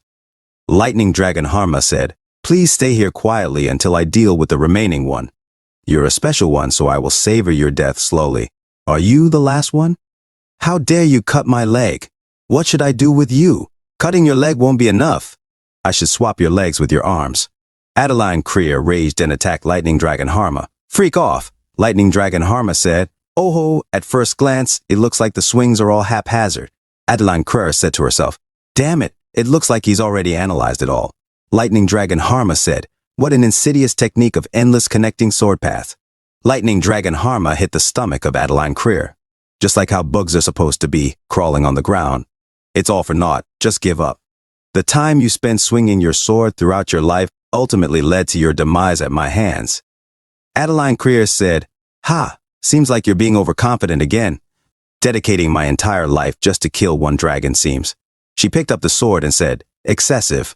Suddenly, Lightning Dragon Harma said, you've already bound the shadows? Was the sword attack a trick? Adeline Creer said, don't look down on humans, lizard man. She said to herself, damn it, was I too cocky? Lightning Dragon Harma said, damn you. He grabbed Adeline Creer's neck and said, why did you have to come here to die? You already knew how it was going to end. This is why humans are foolish. I'll grant you the death that you came here looking for. Especially you. I won't kill you so easily. Donatos, while dreaming of his past when his brother said to him, Don't worry, everything will be fine. Everything. And he said to his brother, don't touch me. Frick off. Asyadinatos said to him, you won't die ever. You will never die. Suddenly his hands moved. Lightning Dragon Harma noticed. Rudinatos suddenly stood up and said, at that time the so-called warrior was shaking pathetically. But brother, being pathetic is something I'm better at than you. Almighty Ice Spirit King Feldro said, Rud, are you there? Rud, are you okay? Our connection was disrupted. Rudinatos replied to Feldro, I'm alright. No need to scream at me. My head is ringing. Lightning Dragon Harma looked at Rudinatos in shock and said, a stigmata. That's impossible. He then threw Adeline Creer and exclaimed, it can't be. Charging towards Rudinatos, he shouted, I can't let him have it. In an instant, he cut off Rudinatos's right arm. Suddenly, Harma was shocked. Rudinatos said, so that's how it is, and his arm grew back. Lightning Dragon Harma said, that light is unsettling. It's just like the one 700 years ago. Right, something is off. How can a mere human have it? Are you the reincarnation of Vanar? Rudinatos summoned his sword from his secret storage and said, how many times have you asked me this? I already told you that I'm not. To himself he said, I'm taking over my brother's role again. Stigmata, the mark of a hero that my brother had in my past life. A miracle represented by 5 strokes. However, it does not grant the bearer infinite power. It uses the bearer's mana to operate. The stigmata lasts for approximately 5 minutes. When all of the strokes extinguish, the stigmata's power disappears. I have to finish the battle before then. Rudinatos then said, I don't have time to put up with your nonsense. I'm in a bit of a rush right now. Shut up and fight me, you fat lizard. Lightning Dragon Harma got angry and shouted, don't act all tough. Vanar is dead. That inhuman monster is already dead. Just because you have a stigmata doesn't mean you're any better off now. Even with that stigmata, you're still just a mere human. You're one of the weakest creatures on this planet. Rudinatos thought to himself, it is strangely different from my brother's stigmata, which had the power of protection. I'm overflowing with vitality. In my past life, I had to deal with lightning strikes, so I had to predict the course of the battle. But there is no need for predictions now. All I have to do is break through from the front. I don't know much, but he's the kind of guy who runs away when hit, so I have to finish him off before the stigmata goes out. Rudinatos taunted Lightning Dragon Harma, saying, why is the great Dragon King sloppy enough to go as far as to imitate a human being? Have you lost your spirit? Lightning Dragon Harma shouted. Shut up. Rudinatos continued to taunt him, saying, you're so scared that you can't come to your senses. Is that a sword technique or a sword dance? Lightning Dragon Harma said, don't play with me. I need to keep my distance. I wasted the power of my dragon heart on those other useless bugs. I can't let him get any closer to the dragon heart, even though I want to rip that face open right now. Lightning Dragon Harma jumped away, and suddenly his back exploded. He looked at his back and saw Ain Bryce. Ain Bryce said to him, are you running away from a mere human? Ain Bryce looked exhausted. Lightning Dragon Harma said, you're a dying corpse. What are you doing? Lord Abel and Liana Chernica stood up and prepared to fight once more. On the other side, Adeline Creer and Roderick also managed to get back on their feet to fight again. Adeline Creer said, lastly, leave room for one final heal, just in case he polymorphs. It'll be a fierce battle, but if he is cornered to the point of having to change his form, victory will already be on our side. They all remembered what Rudinatos had said in the meeting before. As long as we don't give up, we'll win. Rudinatos charged towards Lightning Dragon Harma alone. Lightning Dragon Harma shouted, don't come near me. He charged flames in his breath and shot them directly at Rudinatos, hitting him and making him burn. He continued to say, I told you not to come near me. Rudinatos, while enduring the flames, grinned and continued to slash at Lightning Dragon Harma. Lightning Dragon Harma felt the sword, and his heart was cut. He shouted, no, no, no, and began to fall. Rudinatos said, you're changing forms again? Ain Bryce said, he must be going crazy. Is he trying to rip to escape? Lightning Dragon Harma said, the subspace opened. Open up, just break. Why aren't you breaking? It's only a subspace. How much mana? Amida, scorching dragon, you were stupid enough to get used by the humans. Suddenly, chains entangled the foot of Lightning Dragon Harma, and Rudinatos shouted, where are you trying to go, lady dog? Lightning Dragon Harma pleaded, no, no. I don't want to die. You guys don't know anything. Spreading fear is my given task. I'm a being that is essential for you humans. I am the mediator of this chaotic world. The dazzling brilliance. Rudinatos said, shut up. This world doesn't need crap like that. The subspace began to open. Outside, Balaxteros said, the sky is opening up. No way. Grand Mage Griselda Valentine, happy, said, the subspace is opening up. Ha ha ha. They'll be able to take care of everything now. Suddenly, a defeated lightning dragon Harma emerged from the subspace, and the crowd shouted, the subjugation squad is back, an enemy exclaimed. The dragon, a soldier observed, the headless dragon is the lightning dragon. That means, the crown prince, shocked, said, it's dead. A person shouted, the lightning dragon is dead. Start cleaning up.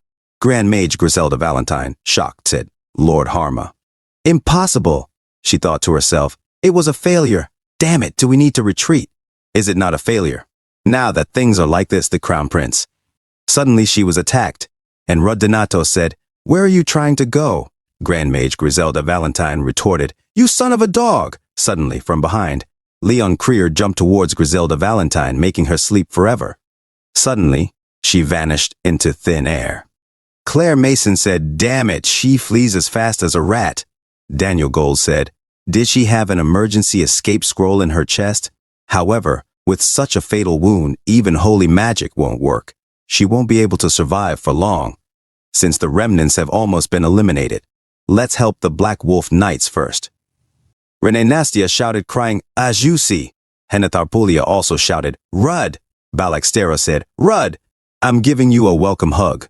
Senior Lenia Selkit said, he was nowhere to be seen, so I thought he was dead. Henatharpulia said, do you know how worried I was? Is this corpse? Leon Creer looked at them from a distance. Liana Cherneka said to Lord Abel, I'm glad you're okay. He asked, what happened outside? Liana Cherneka replied, I don't think anyone is fine. Will the corpse of the lightning dragon be researched? Lord Abel said, fortunately, the subjugation of the lightning dragon was successful, but because of the Dragon God Church, the empire will become more chaotic in the future. Roderick cried, ouch! Be gentle! It hurts! Leon Creer said, Rud, I'm sorry, I missed it. Rud Dinato said, hey, it's all right. Oh yeah, I'm a hero now? Henatharpulia shouted, hero? You?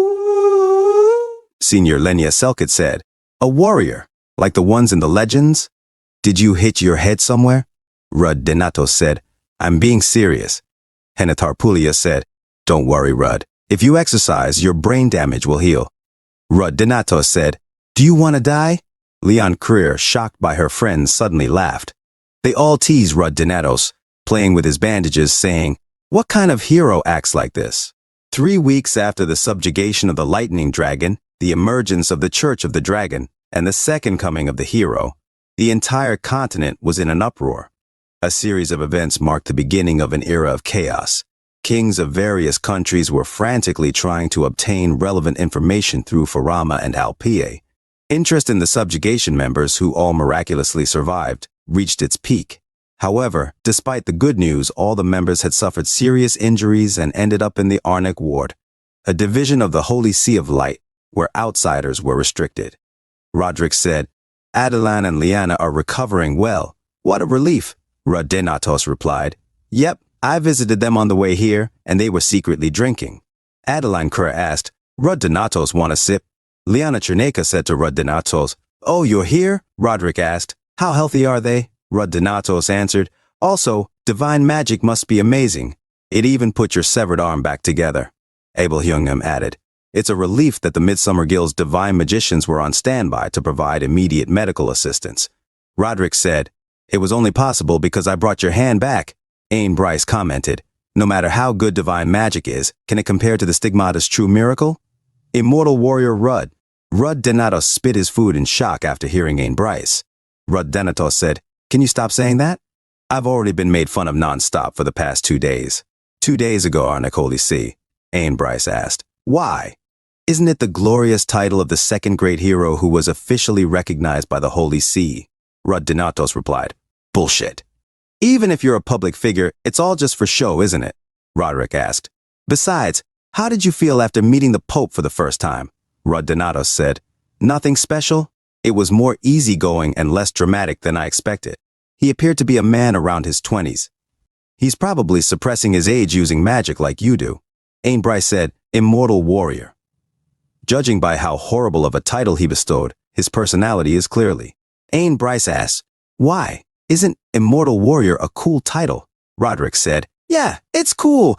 The Warrior. It rolls off the tongue. Rudd Donatos ran away, and Roderick said, hey, I won't make fun of you. Come back, Ain Bryce said. Leave him be. I think he needs some time alone. Rudd Donatos said to himself, thanks to the stigmata, recovery is quick. It's nice to be able to move freely. I hope they recover quickly, but they need to stop being so annoying. He remembered the party everybody gave him where Balaxteros said, oi, come on in, Immortal Warrior. Heneth Harpulia said, congrats on being recognized as a hero, Immortal Warrior. Renan Nastia laughed at Rudd Donatos. Leon Creer tried to stop her laugh. Senior Lenia Selkit said, since you're immortal, you shouldn't die from embarrassment. Rudd Donatos said to himself in frustration, making fun of me because it doesn't involve them. Damn I don't have anywhere to GGO. Suddenly a person said, Sir Donatos, what are you doing here? It's almost time for you to get a checkup. Even though your condition is fine, we don't know much about your stigmata. We don't know when there might be side effects, so for now. Rudd Donatos said, okay, I understand. I'll go. Suddenly Jeremy Duville called and said, Rudd, we finally meet. I'm glad you look healthy. Rudd Donatos, annoyed, said, hey, why did you crawl up here? Jeremy Duville said, I had a feeling that after the subjugation, you'd get treated here at the Arnic ward. I also happen to be interested in divine magic, so I timed it right and applied for an apprenticeship. Moreover, the academy director wrote a fancy letter of recommendation. Rudd Donatos said, all right, I get the gist of it, so shut up. He thought to himself, that baldy didn't need to do that. Jeremy Duville said, excuse me, but could you give me a moment with Rudd? We need to catch up on some things. Marvin Berthold said, that's fine, but you must return to the ward when it is time for the routine checkup. Rudd Donatos said, we don't have anything to talk about. Jeremy Duville asked, by the way, was my ancestor's diary helpful? Rudd Donatos said, what's your point? Jeremy Duville replied, I was just curious about whether or not it was of any help. Also, hear me out. I did some research about the Church of the Dragon and the Church of Light. First of all, even though there was little information about the Church of the Dragon as it had been operating in the shadows, since the subjugation war, its remnants had begun to come into view one by one. The imperial family is also investigating, but significant progress is yet to be made. Then I came up with an interesting hypothesis. There might be a relationship between the two religions. The doctrine of the Church of Light is a story about humans and gods in the era of mythology, before the advent of the world of dragons. To summarize, there was a fearful and powerful being called the Ancient Evil God. They disrupted the world and persecuted humans for their own gain. But then, Arnic, the God of Light, brought us salvation. The Ancient Evil God from the Church of Light and the Dragon God from the Church of the Dragon. Don't you think they might be related somehow? Moreover, the Church of the Dragon seems to have deeper roots than initially expected. Considering its scale, it is natural that it has a connection with the Church of Light, a religion that has spread throughout most of the continent. I wonder if there is a connection between the two religions. It's still all speculation because there is little to no information about the Church of the Dragon. Rudd Donatos said, so, in short, you found out nothing, right? Jeremy Duville replied, wait, there's one more thing. The Church of Light also feels out of place. For example, the priest standing here earlier had a weird aura around him. Earlier? That strict priest? Right. His name is Marvin Berthold. His origin, when he joined the church, his root, his grades, everything is spotless. However, there is a very small sense of discomfort that only my eyes can see, so I keep watching. Just keep this in mind for now. After all, it's just speculation. Rudd Donatos said, are you doing creepy background investigations on ordinary things? Jeremy Duville replied, all my convictions start with a hypothesis. Rudd Donatos said, crazy bastard, and walked away, saying to Jeremy Duville, go away, you wasted my time. Jeremy Duville said, next time, I'll bring even more valuable information. A few moments later, Rudd Donatos asked the almighty ice spirit King Feldroa, Feldroa, what did you think about that priest earlier? The almighty ice spirit King Feldroa said, you said all that despite being suspicious. Rudd Donatos said, Even though he's a weirdo, his suspicions are usually spot on. The almighty ice spirit King Feldroa said, "From what I could see, he was human. I don't know about his mana or his danger level. Something like that would be better understood by humans." Rud Donatos said, "So you're saying you don't know? You could have just said that." Suddenly, Renanastia called Rud Donatos, Juicy. "Where were you? Everyone was looking for you." She pointed at Leon Creer, saying, "That white lady ate all the cookies in your room," while Renanastia had all the crumbs on her face. Leon Creer said, "Hey, stop lying, I only ate one." Rud Donatos said, "Don't you guys need to go home? Visiting is almost over." Hanatharpulia asked, "Did you roam around the central ward all day just to avoid us?" Balexteros said, "Rud, are you exercising? Why isn't there a training room in this hospital?" Rud Donatos, angry, said, "Do you guys not have anything better to do? Go home." A few hours later in the evening, Leon Creer said, "All right, I need to go visit my mother in the other room." "See you tomorrow." Senior Lenya Selkit said, "I have a dinner reservation with Lena tonight." Rene Nastia said, "See you tomorrow, Ajusi." Rud Donatos said, "Damn it. Do y'all think this is some sort of park?" Hanatharpuya said, "Just let them be. They're just concerned about you." Rud Donatos said, "You should go too." Hanatharpulia replied, "Ooh, you're so cold." Rud Donatos said, "Hey!" Hanatharpulia asked, "What?" Rud Donatos asked, "Do you know anything about divine magic? Or anything about the Church of Lights Hospital?" Hanatharpulia said, "That question is so comprehensive. What are you curious about?"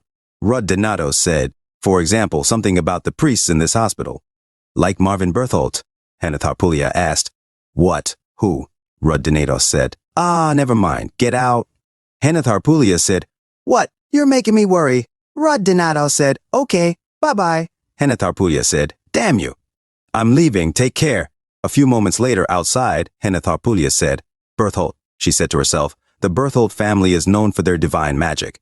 I definitely exchanged contact information with that second girl at the social club last time, right? It's late, and the ward is empty, but there must be a magical communication device in a facility of this scale." She looked around and said to herself, "Found it." She used the phone and said, "Hello, are you Haley Bertholdt?" "My name is Hanatharpulia. We met at that social club the other day." "Yes, right. I had a small request. Do you have some time to meet right now?" The second girl said, "Oh no, I'm sorry. Could you contact me later?" "Now is not the time. I just heard about my uncle's death. It's been 3 days since my uncle passed away. No one got to know until they discovered the body at his house." Uncle Marvin." Hanatharpulia said, "Wait, Uncle Marvin. Marvin Bertholdt?" In a different scene at the hospital, Rud Donatos rested. Suddenly he woke up and took his sword. The almighty ice spirit King Feldra asked, "Rud, what's wrong?" Rud Donatos said, "My mana just got cut off." The almighty ice spirit King Feldra said, "This space has been blocked off by a third party. A barrier, perhaps. It doesn't seem like magic, though." Rud Donatos said to himself, "I'm sure security is tight, but they still sneaked in without anyone noticing. Plus, this unusual aura, it isn't an ordinary person." Rud Donatos shouted, "You outside the door, what kind of dumbass are you?" Marvin Bertholdt said, "I'm sad, fake son. You called me your father despite not even knowing my identity." Rud Donatos said, "How am I supposed to identify you when you keep changing your identity?" Hanatharpulia was having a hard time breathing. Rud Donatos said, "Adam Murgle," and his face changed. Marvin Bertholdt said, "Of course you know who I am." Rud Donatos thought to himself, "This is the worst possible scenario. Cardinal of the Dragon Church, Adam Murgle. He appears without warning and leaves no trace. He can even change his appearance freely, an ability closer to a special power rather than magic. In my past life, although he rarely appeared, he spilled blood wherever he went. Although my brother defeated him, he said it was all thanks to a fluke. That's how strong he was. Even Leon never figured out his true identity. Something pretending to be human. The almighty ice spirit King Feldroa said, I can't say he's fully human. He's not a dragon. It's closer to a chimera. Rud, are you going to fight?" Rud Donatos said to the almighty ice spirit King Feldroa, "I can't because he's holding Henneth hostage. In this situation, I won't be able to win. The fact that he brought a hostage means he might have something to say to me. First, try to rescue Henneth as soon as you see an opportunity. You can even freeze as you wish. Even if I'm about to die, protect Henneth at all costs. I order you as your contractor." Marvin Bertholdt said, Are you not going to draw your sword? Well, a person would need to be able to estimate their opponent's strength to fool someone like Griselda with a ridiculous lie. Rud Donatos replied. Isn't that par for the course, having an idiot like that as an acting bishop? Did she tell you everything despite knowing how embarrassing it would be for her? I intentionally gave her some serious wounds. Marvin Berthold said, Yes, that's why I killed her. She lost many believers and wasn't even able to secure the lightning dragon. I was deeply disappointed by the realization that the time spent in the peaceful snowfield was wasted, and that it was ultimately a futile death. Rud Donatos said, Stop lying. You don't even know what disappointment is. You just act like a human and pretend to have feelings.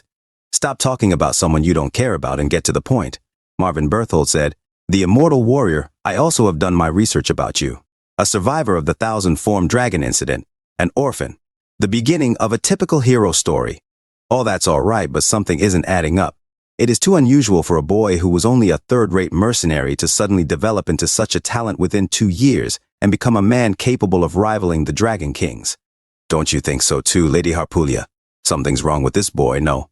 Henneth Harpulya said. Why is the weirdest person here spouting such bullshit? Her fist flamed in anger, and she shouted, Die! Marvin Berthold said, You seem calm, so you were secretly chanting. Wings of the darkness. It's like putting a spear in the hands of a child. I'll return this. Rud Donatos managed to get Henneth Harpulya, and the almighty ice spirit King Feldra shielded her as Rud Donatos shouted, Feldra! Henneth Harpulya dropped to the ground. Marvin Berthold said, From what I can see, you really are a hero. However, your stigmata probably hasn't recovered yet. He managed to chop off Rud Donatos' hand and said, risking your life and abandoning an arm. Is that lady that important to you? I feel like abandoning her would greatly increase your chances of survival. Rud Donatos said, Your lady dog ass shouldn't be talking all that shit. Stop playing around and get to the point. I know your goal is me.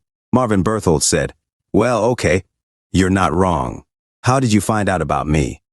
How did you get information about the 1,000-form dragon incident?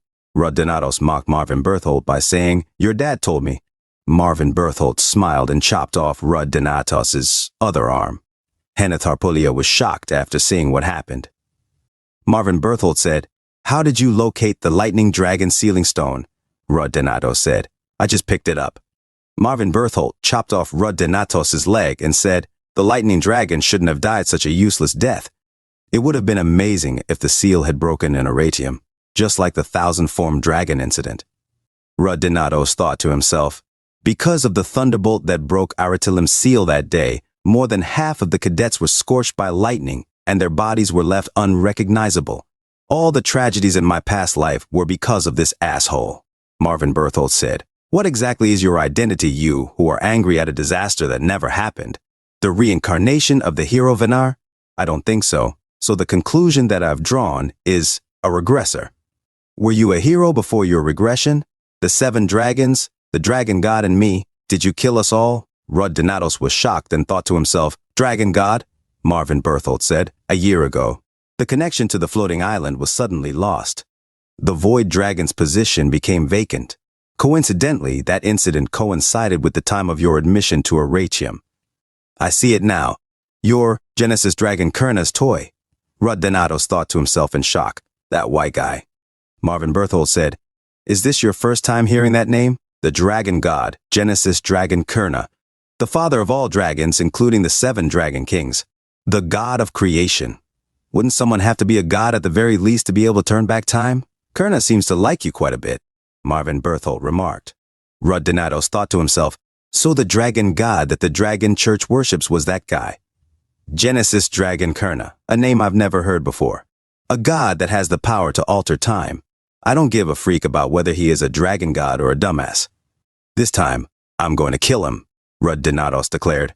Marvin Berthold said, Doing that with only one leg left would be impossible, immortal warrior. Unfortunately, since I've figured out that you're Kurna's toy, I can't kill you here. My curiosity has been sated. Could you be more gentle next time? It'll be troublesome if you die. Rud Donatos spat strawberry juice and said, Okay, the next time we meet, I'll be sure to kill you. Marvin Berthold laughed and said, Ha ha, all right. As he walked away, he added, I wish you luck. In a different scene, Daniel Gold knocked on the door and said, I'm coming in, master. Did the knights leave?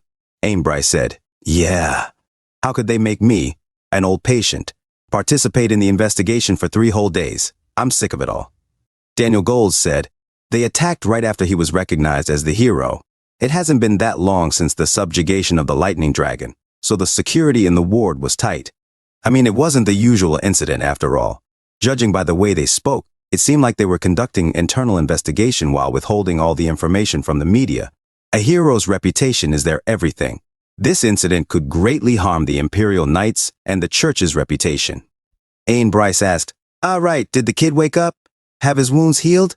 Daniel Gold replied, "Yes, thanks to the high-rank priest's help, he has regained consciousness.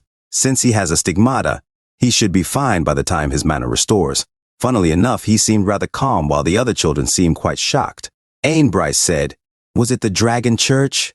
Just what kind of a damn bastard managed to attack us without leaving a single trace? Even though Rudd was injured at the moment, they managed to overwhelmingly incapacitate him. The hero. Since they've basically declared an all-out war against us, they could attack again at any time. We don't have any time to spare." Daniel Gold added, "The next dragon might be unsealed sooner in the future than we expect. Did that Rudd kid say anything special?" We didn't get to talk much. The captain of the Black Wolves came to ask him about the incident." Ain Bryce said, "That little brat did? He really shouldn't act aggressive and start a fight." In a different scene, Rudd Donatos exclaimed, "Freak! Are you joking right now? Hey, you deaf or something? How many times do I have to tell you? I was attacked peacefully when I was sleeping." The Imperial Knight captain said, "On the day of the incident, the Imperial Knights had tripled the security around the ward.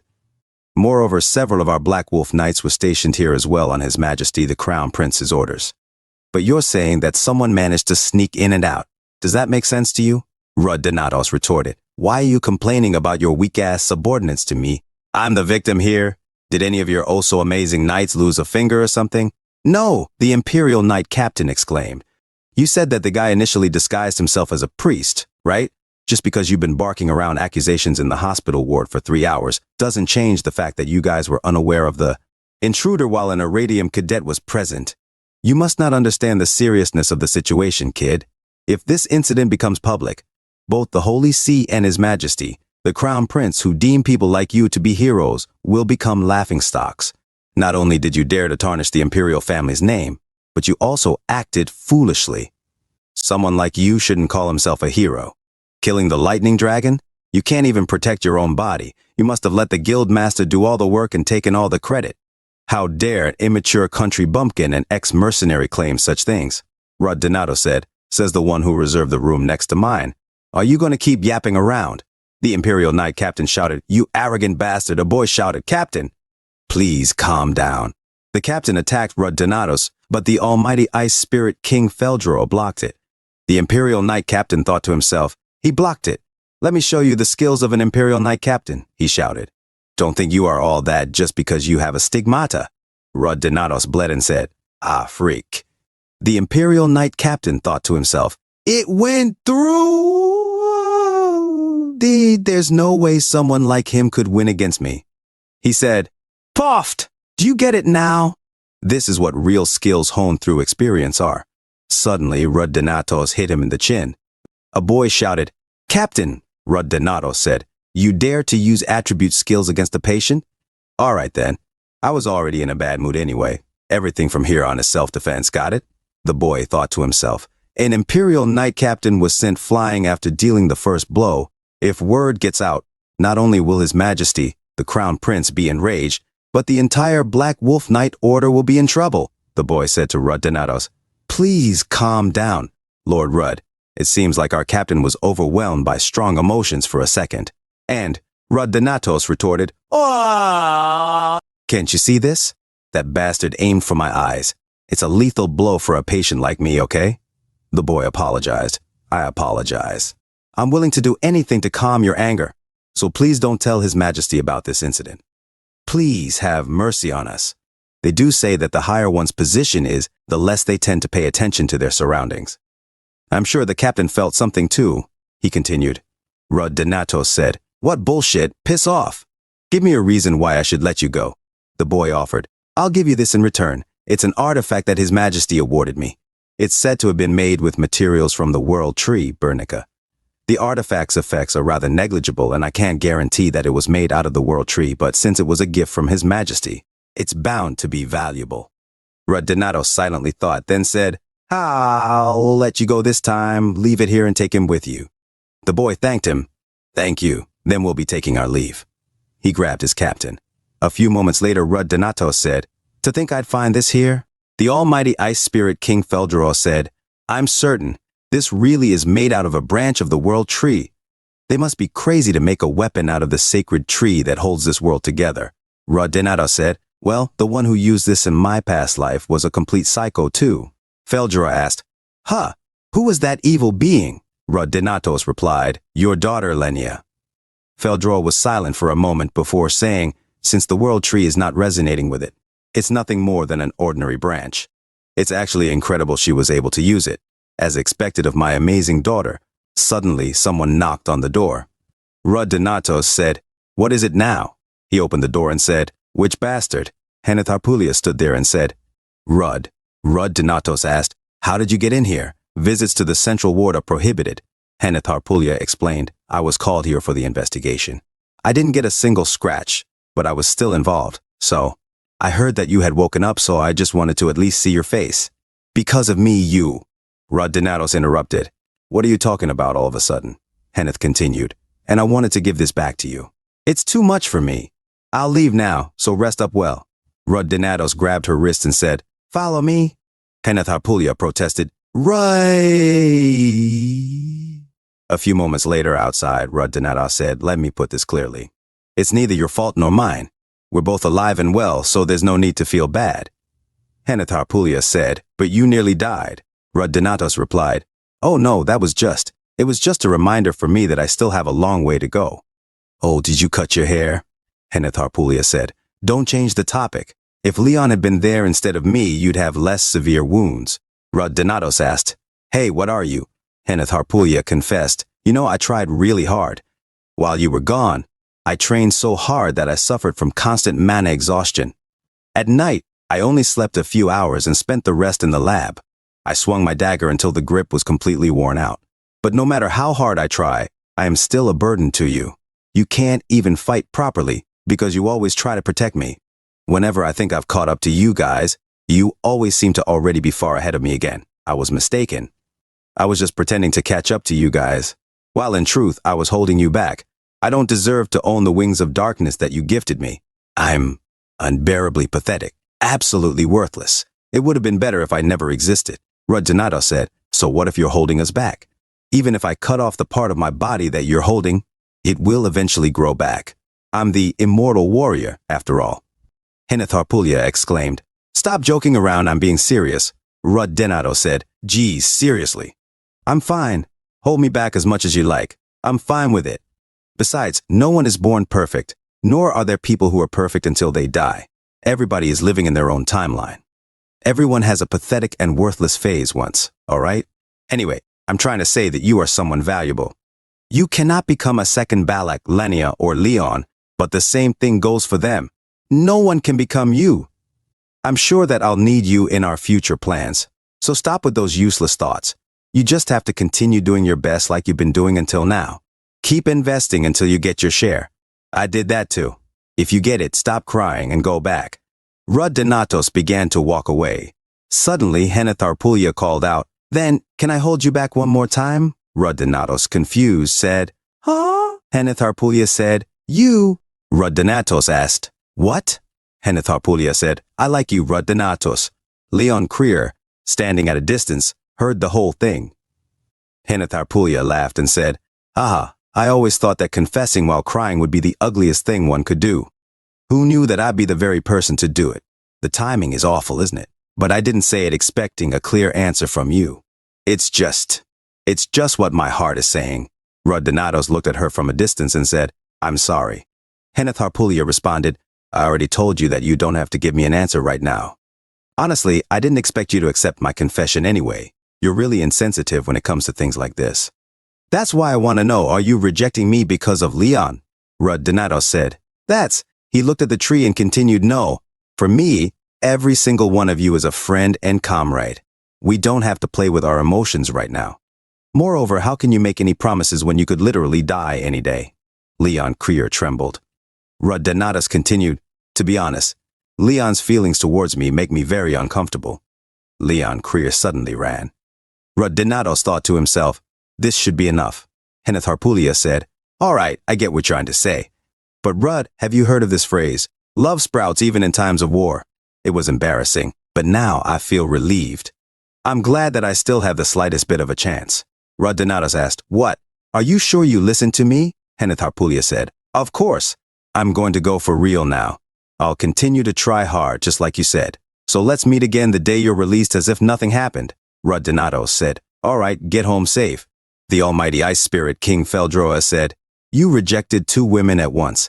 It has been decided that you'll be going to hell in your afterlife. Congratulations. Rudd Donatus retorted. Shut up. In my past life, they were just my comrades too. Honestly, I think they would have rejected me if I had ever made a move. They're both acting like that because they misunderstood my actions as a regressor. They're still young after all. The almighty ice spirit King Feldroa replied, even if you did regress, the timeline you're in right now is still reality. Do you really think you can judge and ignore those feelings just because you've seen the future? Rudd Donatus said, I don't have time to think about such trivial things right now. Adam Mergel, one of the 3 cardinals of the Dragon Church, found out that I'm a regressor. I also found out that the one who turned back time is the one they call Dragon God, the father and creator of all dragons, Genesis Dragon Kurna. However, why would the god of the dragons favor me and say that my death would inconvenience him? It doesn't make sense. The almighty ice spirit King Feldroa said, Rudd Donatus interrupted. I know that damn oath is preventing you from telling me more about him. For now, the more important person is Adam Mergel. Even though he is the cardinal, he just knows a lot. There is no trace of true faith in his words or actions. That's why I came up with a theory. What if Adam Mergel regressed before I did? The almighty ice spirit King Feldroa asked. Adam Mergel is a regressor, Rudd Donatus explained. Just like I did before my regression. Not a single person on the continent believes regression magic is possible. But Adam Mergel suspected me of having regressed right away. However, some things wouldn't add up if he had regressed at the same time as I did. His attitude towards the dragon god and his overwhelming strength. If all beings that are neither human nor mana beasts are results of regressions, also that skill of H's. That night, even though I didn't try to fight back, I had extreme sense activated. However, I couldn't read his movements at all. There were no leaps or distortions typical for spatial magic. It felt like time had stopped. The almighty ice spirit King Feldroa said, wait, you think that he can alter time just like the dragon god? You know that altering time is something only gods can do. Rudd Donatus said Adam could have struck some sort of a deal with Kurna. Anyway, those are just theories. Right now I need a solution. I've already reached the 5th stroke, but I still lack strength. I can't just sit back and wait until my comrades reach their full potential. Going by the words he said that night, he won't come to kill me right away, but if I don't do anything, the results won't be much different when we meet again. He thought to himself, from now on, I can't completely rely on my past life's experiences. I need to find a way to become strong enough to face him as soon as possible. Suddenly, Ain Bryce said, seeing how you've already restarted fighting, it seems like you're feeling better. Rudd Donatus said, Master, Ain Bryce replied, let's have a chat. A few moments later at the library, Ain Bryce continued, with your statement as the basis, the Imperial investigators will continue to pursue the Dragon Church. However, you shouldn't expect too much. No matter how big Alp's influence is on the continent, they can't bypass another kingdom's autonomy for the investigation. All they can do is ask one of the guilds to conduct the investigation. Rudd Donatus said, yeah, I wasn't planning to leave everything in their hands. I want to act on my own as well. When the 3rd year starts, the 3rd graders guild internships will also begin. I'm planning to do everything I can by making full use of my position as the Imperial family's officially recognized hero. The only thing I need is time, Ain Bryce said. Time, you say.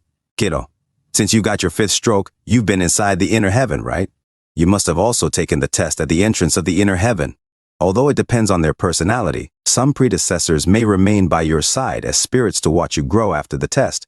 Who was the one administering your test? Rudd Donatus answered, it was Charlotte Avril, the 6th generation.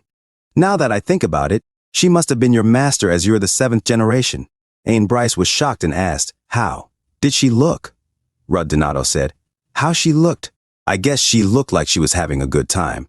She cut off my head in a very energetic way. Ain Bryce said, I see.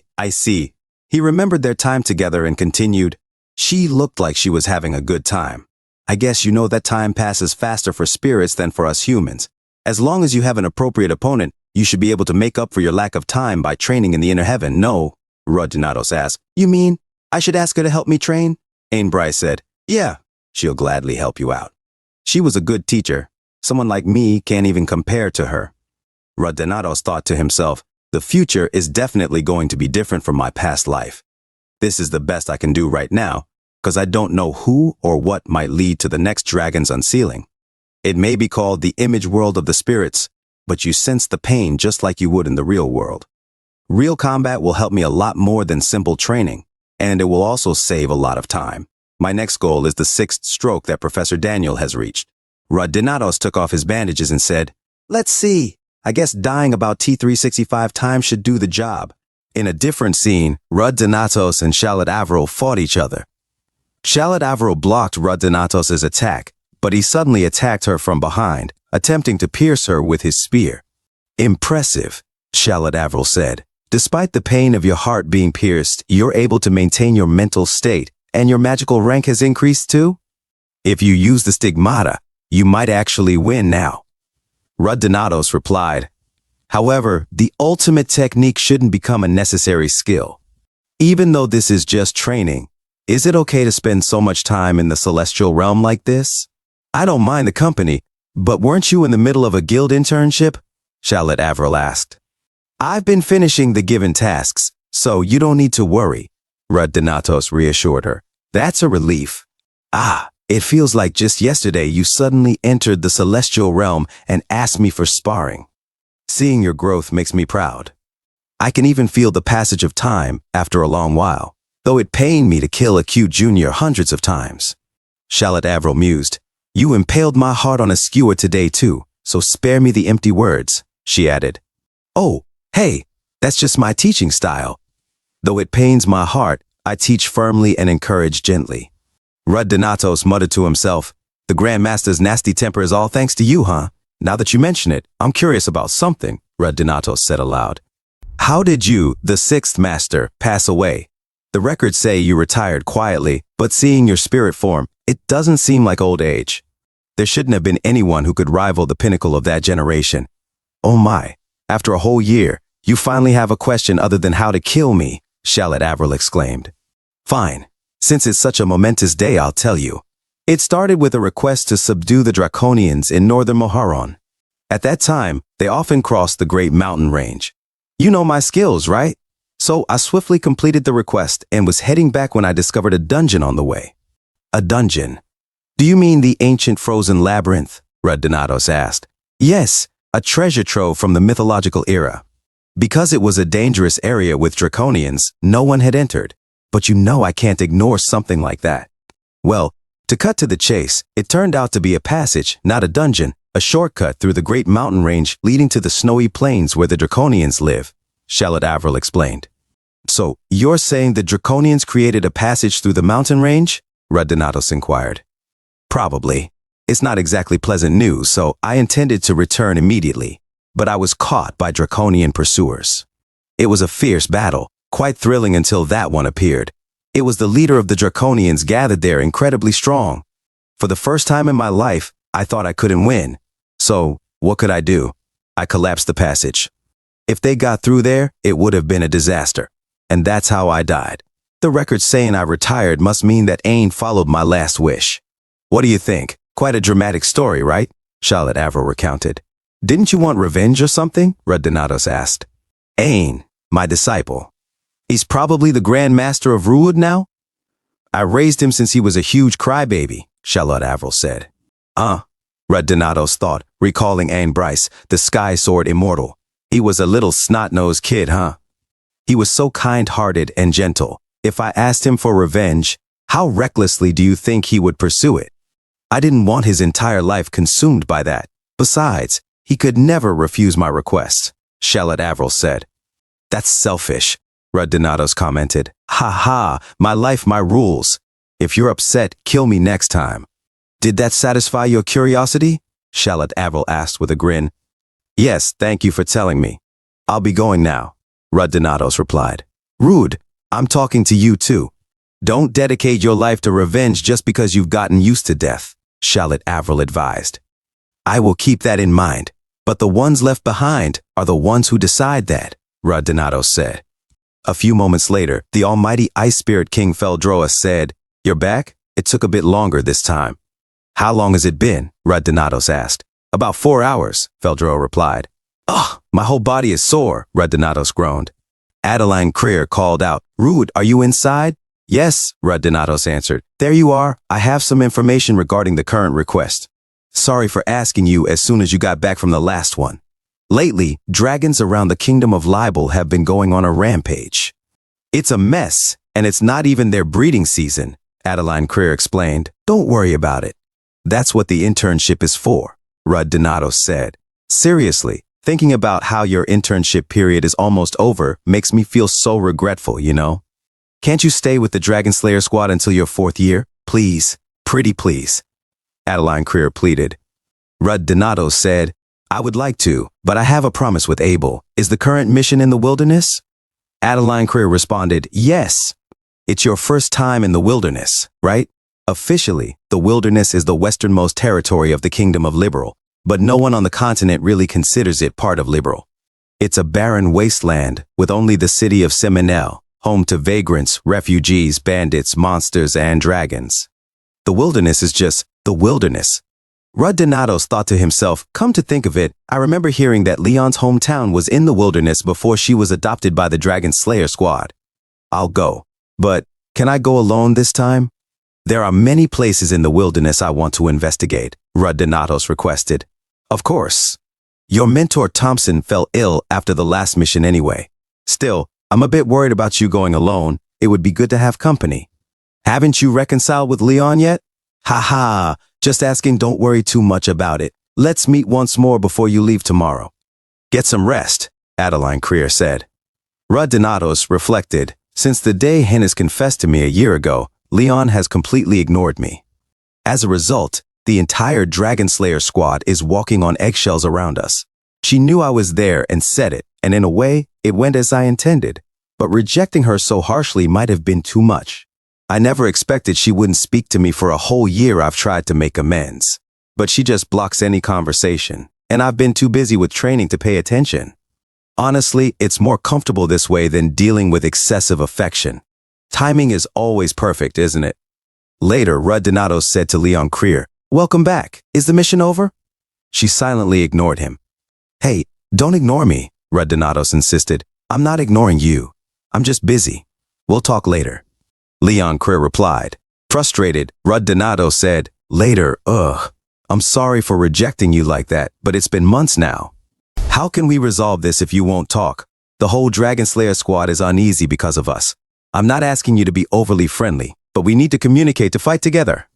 You said you'd help join my guild and become allies. Are you going back on what you said at the academy? It's not like that. All right, I'm sorry. I'll be more mindful, Leon Creer finally responded. Okay, relax and rest without worrying. The internship with the Dragon Slayer squad will be over soon anyway, so just hang in there a little longer. And take care of yourself, Rud Donatos said as he walked past her. Leon Creer looked back and muttered, Look who's talking. In a different scene, Rud Donatos spat, Ugh, Chewy. A volcano would have been better than this.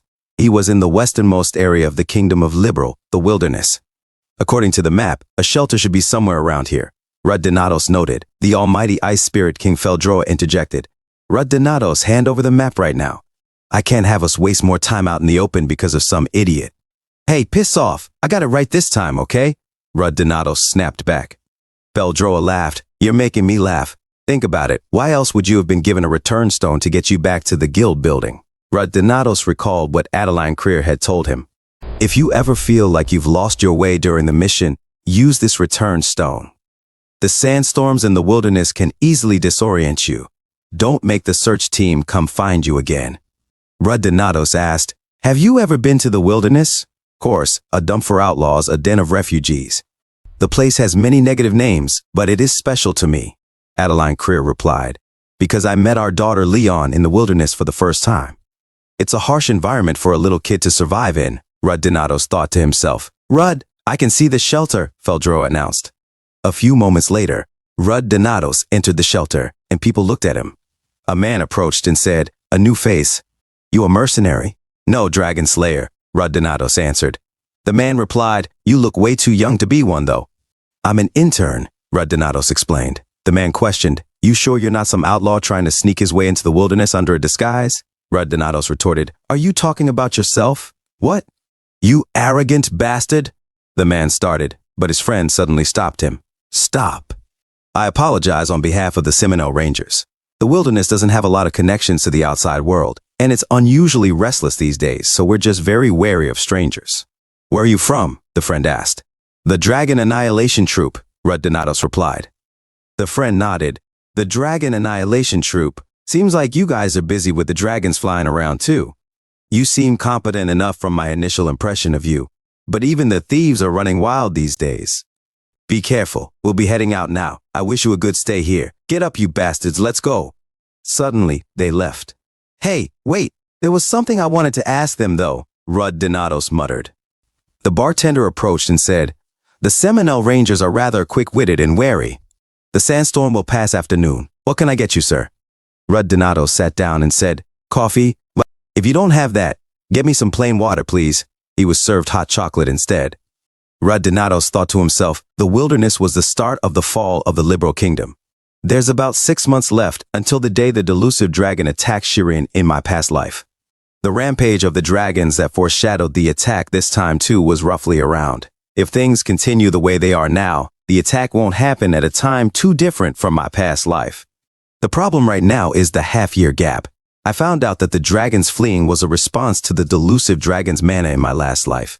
At this point in time, the delusive dragon should have slowly started to wake up. So why did nothing happen in the following 6 months? I came up with many theories, but the most likely reason is that the dragon wasn't in her peak condition. Hence, she could have used those 6 months to recover after she broke the seal. But a theory is just a theory in the end. I have to find the place where the delusive dragon is immediately. But I don't have any leads besides the fact that it's somewhere in the wilderness. Suddenly a boy said to Millie, I'm serious, Millie. The sun doesn't rise in that forest. Apparently, rampaging dragons keep running out of that forest. There are even rumors that ghouls are wandering around in that forest. Sis said she came to the wilderness because of the rampaging dragons, the boy added.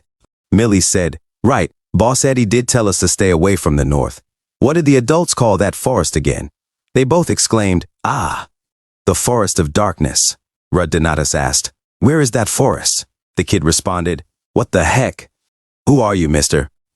Rudd Donatos said, I asked you where that Forest of Darkness that you were just talking about is, kiddo. The kid replied, the Collins family won't let you off easy if you mess with us. Millie scoffed.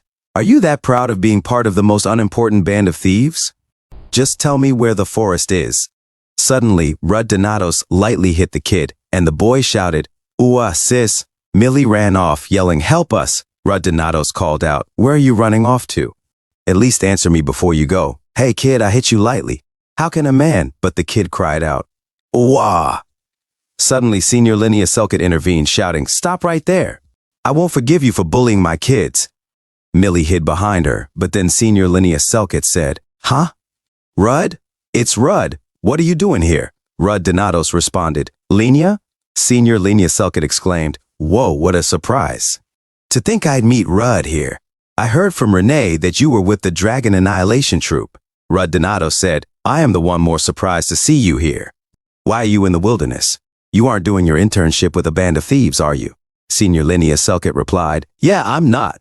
I'm an intern at the Bells of Radiance.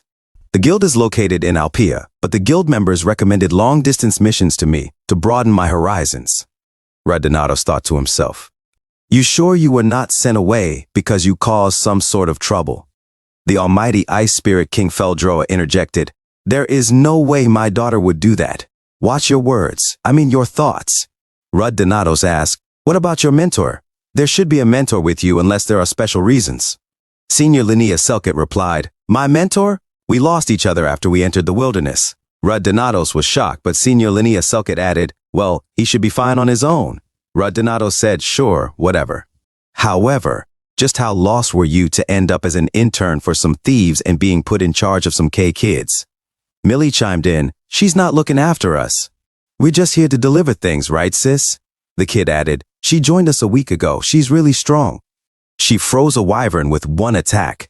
Senior Linnaeus Selkett explained, I met these children while doing some cleanup for the Seminole traders, clients of the Dragon Slayer Association.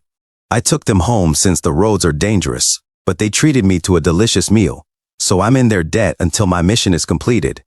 The almighty Ice Spirit King Feldroa proudly said, that is my daughter for you. Look at that heart as pure as a saint's. Donatos responded to Feldroa, yeah, I get it. Stop talking now. I'm tired. Millie pointed in a direction and said, I can see our camp. This is the Collins family's camp. Senior Linnaeus Selkett added, I don't know what you're curious about, but if it's related to the wilderness, the family head should know. The kid called out, this way, over here. Millie followed, yelling, boss, we have a guest. People suddenly emerged. One of them asked, who? Linnaeus' friend? They speculated. It was the Collins family boss, Eddie Collins. Boss Eddie Collins said, you are just what brought a warrior like you to the wilderness, and to us, the Collins family at that? Donatos asked, you know me? Boss Eddie Collins replied, people living in the wilderness do have some access to the news outside since we're open and friendly with travelers. You might think that we're no different from the other thieves, but we only steal from the outlaws. Moreover, unlike other groups, our family mostly consists of non-combat members such as orphans and elders, Boss Eddie Collins said. Donatos replied, no need to explain yourself. I didn't come here to establish public order. Rather, I'd like to ask you for directions. Of course, I'll compensate you accordingly. Directions to where? Boss Eddie Collins asked. The Forest of Darkness, Donatos responded. A few moments later, Boss Eddie Collins said, that forest over there is the Forest of Darkness. It used to be a normal forest, but about a month ago, the whole area sunk into darkness. Sunk into darkness? Donatos questioned. Boss Eddie Collins explained, the sun doesn't rise in that forest. The entire place is weighed down by mana. Perhaps because of it, unsettled dragons roam around this area. Even ghouls have appeared here. On top of that, our family nearly ended up dead. I recommend gathering a few more people before you enter. Suddenly, Donatos and Senior Linnaeus Selkett jumped up, startling Boss Eddie Collins. Eh?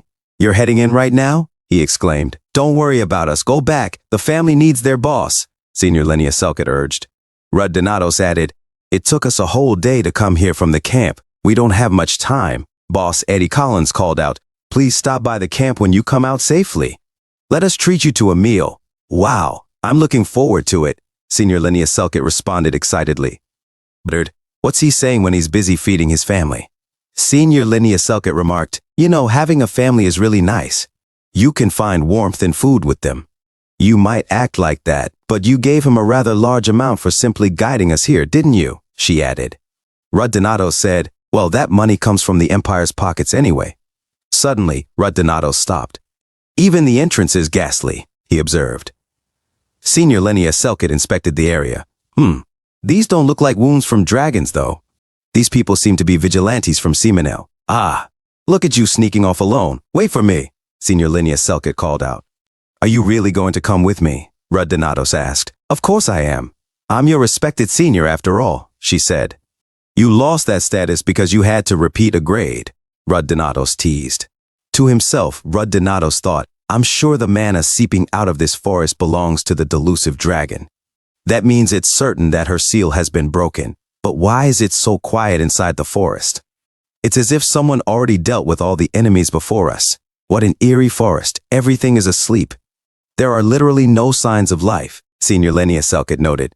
Suddenly she noticed something. Something's coming, she warned as the leaves shook. Ghouls, Donatos shouted. Senior Linnaeus Selkett echoed, ghouls. Oh my God, the rumors were true. I've come across all kinds of mana beasts, but this is my first time seeing ghouls, Donatos thought to himself. Why is she so excited? Ghoul, a rare mana beast that consumes corpses.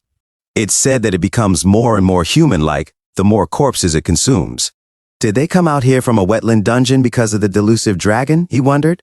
Take this, Donatos said, handing something to Senior Linnaeus Selkett.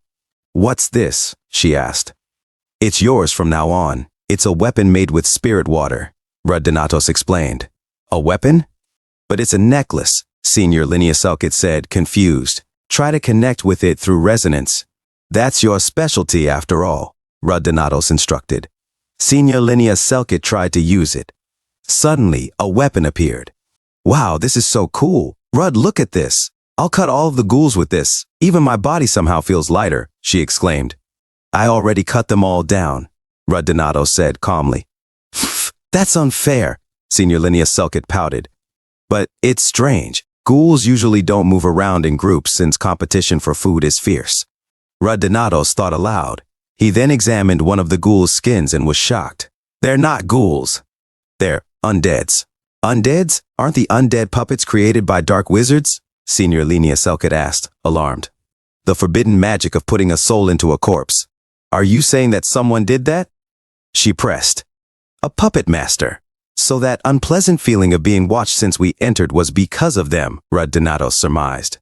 Do you have someone particular in mind? Senior Linnea Selkit inquired. Yeah, so go back now, Rudd Donatos instructed. Huh? Senior Linnea Selkit responded, confused. This return stone has Shirin's coordinates. Use this to go back. I'll continue on my own from here on, Rudd Donatos insisted. I don't want to, Senior Linnea Selkit said defiantly. You'll just be a distraction. Quit being so stubborn and go, Rudd Donatos urged. I said I don't want to. Every single time you. Do you think you can't die if you're alone? That incident 1 year ago? Do you even know what we promised ourselves after that? Balak, Leon, and even Henith, why do you think we try so hard? Senior Linnea Selkit burst out. When you're ready? Just when are we going to be ready? Everything will be meaningless if you die before that day comes, Senior Linnea Selkit exclaimed. Rudd Donatos replied. That's enough. You haven't experienced the dragon's true strength. You all were struggling to defeat a cleric of the Dragon Church. There's nothing you can do as of now. That's just how it is. Rudd continued. Senior Linnea Selkit asked. Do you think the puppet master is that guy from the Dragon Church? If you have to face such a strong opponent, then I have even less reason to leave, she insisted. Seriously, you. Rudd Donatos started but was interrupted. Suddenly a ghoul said, Oh my, a lover's quarrel? Kids these days really feel at home anywhere they go. You should keep that fight inside your own home. The ghoul leaped at them, saying, I'm going to rip. Rudd Donatos cut it in half and said, Such nonsense coming from someone who's been spying on us. Are you some kind of voyeur? Stop hiding behind the corpses and come out. Grand Mage Griselda Valentine appeared and said, You're just like I heard, Rudd Donatos, a rude son of a dog. Senior Linnea Selkit gasped. Black Star, you are alive? Rudd Donatos corrected her. No, that's just her corpse. That person is the mad dark wizard who tears apart one's soul and inhabits their body, the second bishop of the Dragon Church, Puppet Master Alva Riddle. Puppet Master Alva Riddle smirked and said, So you know who I am? Well, that's hardly surprising. I'm sure the old owner of this body talked too much for her own good again. I really can't believe that someone who didn't even know their place had the same title as a bishop like me. Still, the look on this body's face when her head got cut off was a sight worth seeing. Only someone like me would be able to find another purpose for this useless body, right? Rudd Donatos retorted. To me, you and the real owner of that body belong in the same trash can. You're just some maggot bastard eating away at a corpse from the inside. Puppet Master Alva Riddle smiled and said, I don't know what brought you into the forest of darkness, but this works out well for me. This is not a chance I get often, turning the body of a hero into my puppet. Linnea, Rudd Donatos shouted. I know, Senior Linnea Selkit responded. Rudd Donatos thought to himself, it seems like Adam Murgle didn't tell anyone about my regression. I don't know why he didn't, but this will be advantageous for me. In my past life, it was quite a hassle to kill someone like him who doesn't have a set body. But it couldn't have been a better coincidence for him to be using this forest as a base. If he came here to unseal the delusive dragon just like Griselda, does that mean the delusive dragon didn't need the half-year gap, but it was he who needed it? Following that logic, the delusive dragon shouldn't have fully awakened yet, right? What I know for certain is that my sudden appearance here interferes with his plans. Rudd Donatos took out his battle axe and declared, and since I'm already at it, let me completely destroy that plan of yours. Puppet Master Alva Riddle said, You's crazy. You have no idea what's hidden in this forest. You can't wreak havoc here.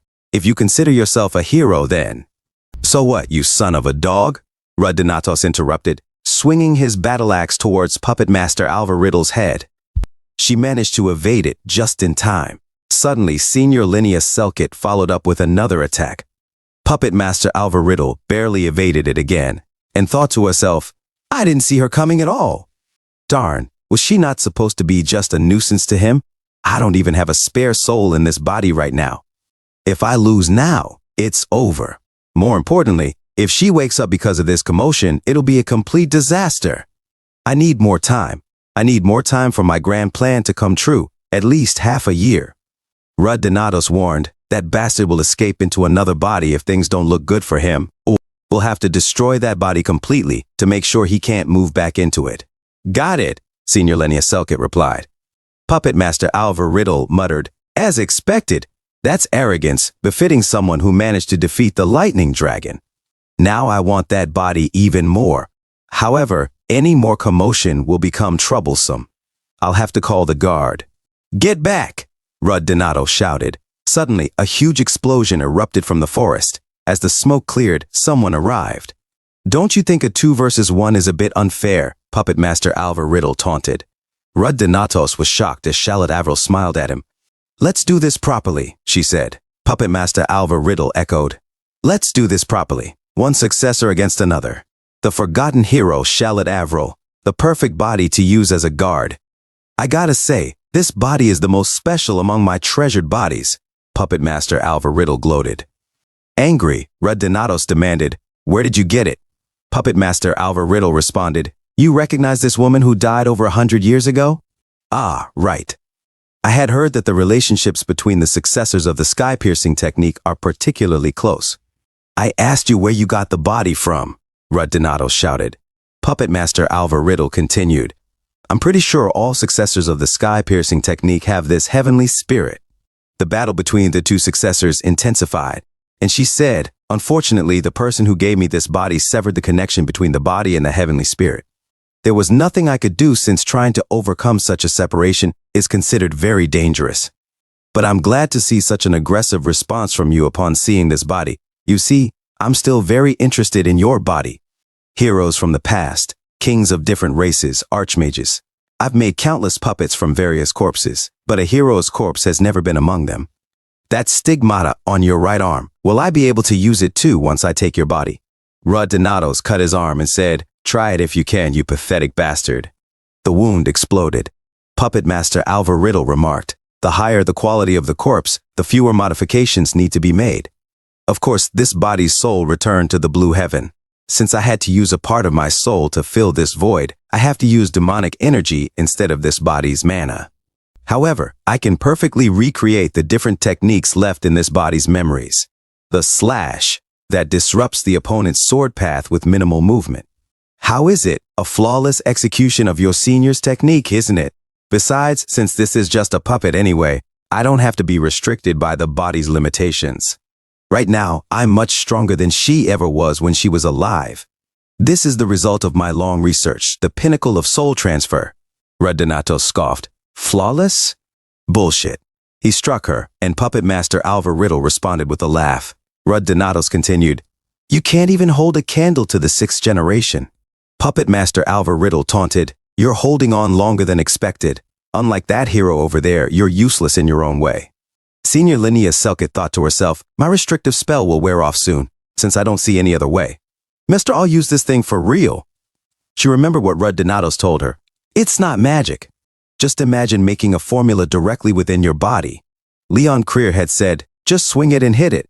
Linnea thought to herself, sword strength.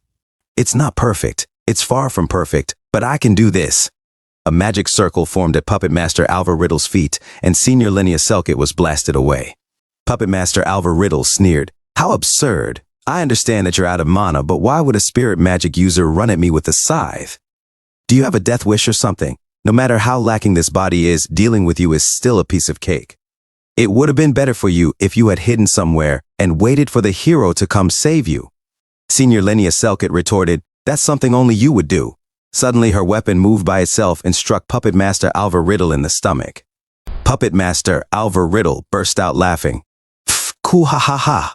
I feel sorry for you, but a measly attack like this won't do the job. I just thought that you were a special spirit magic user, but I get it now. Those glass-colored eyes are really rare. I wondered if you were a mixed breed. I finally figured it out with my memory. Who would have thought that Ellie Selkett would have a daughter? A child between her and an elf? No, you don't have the typical pointed ears. Apart from your eyes, you look annoyingly like her. Senior Linnea Selkett thought to herself, calm down.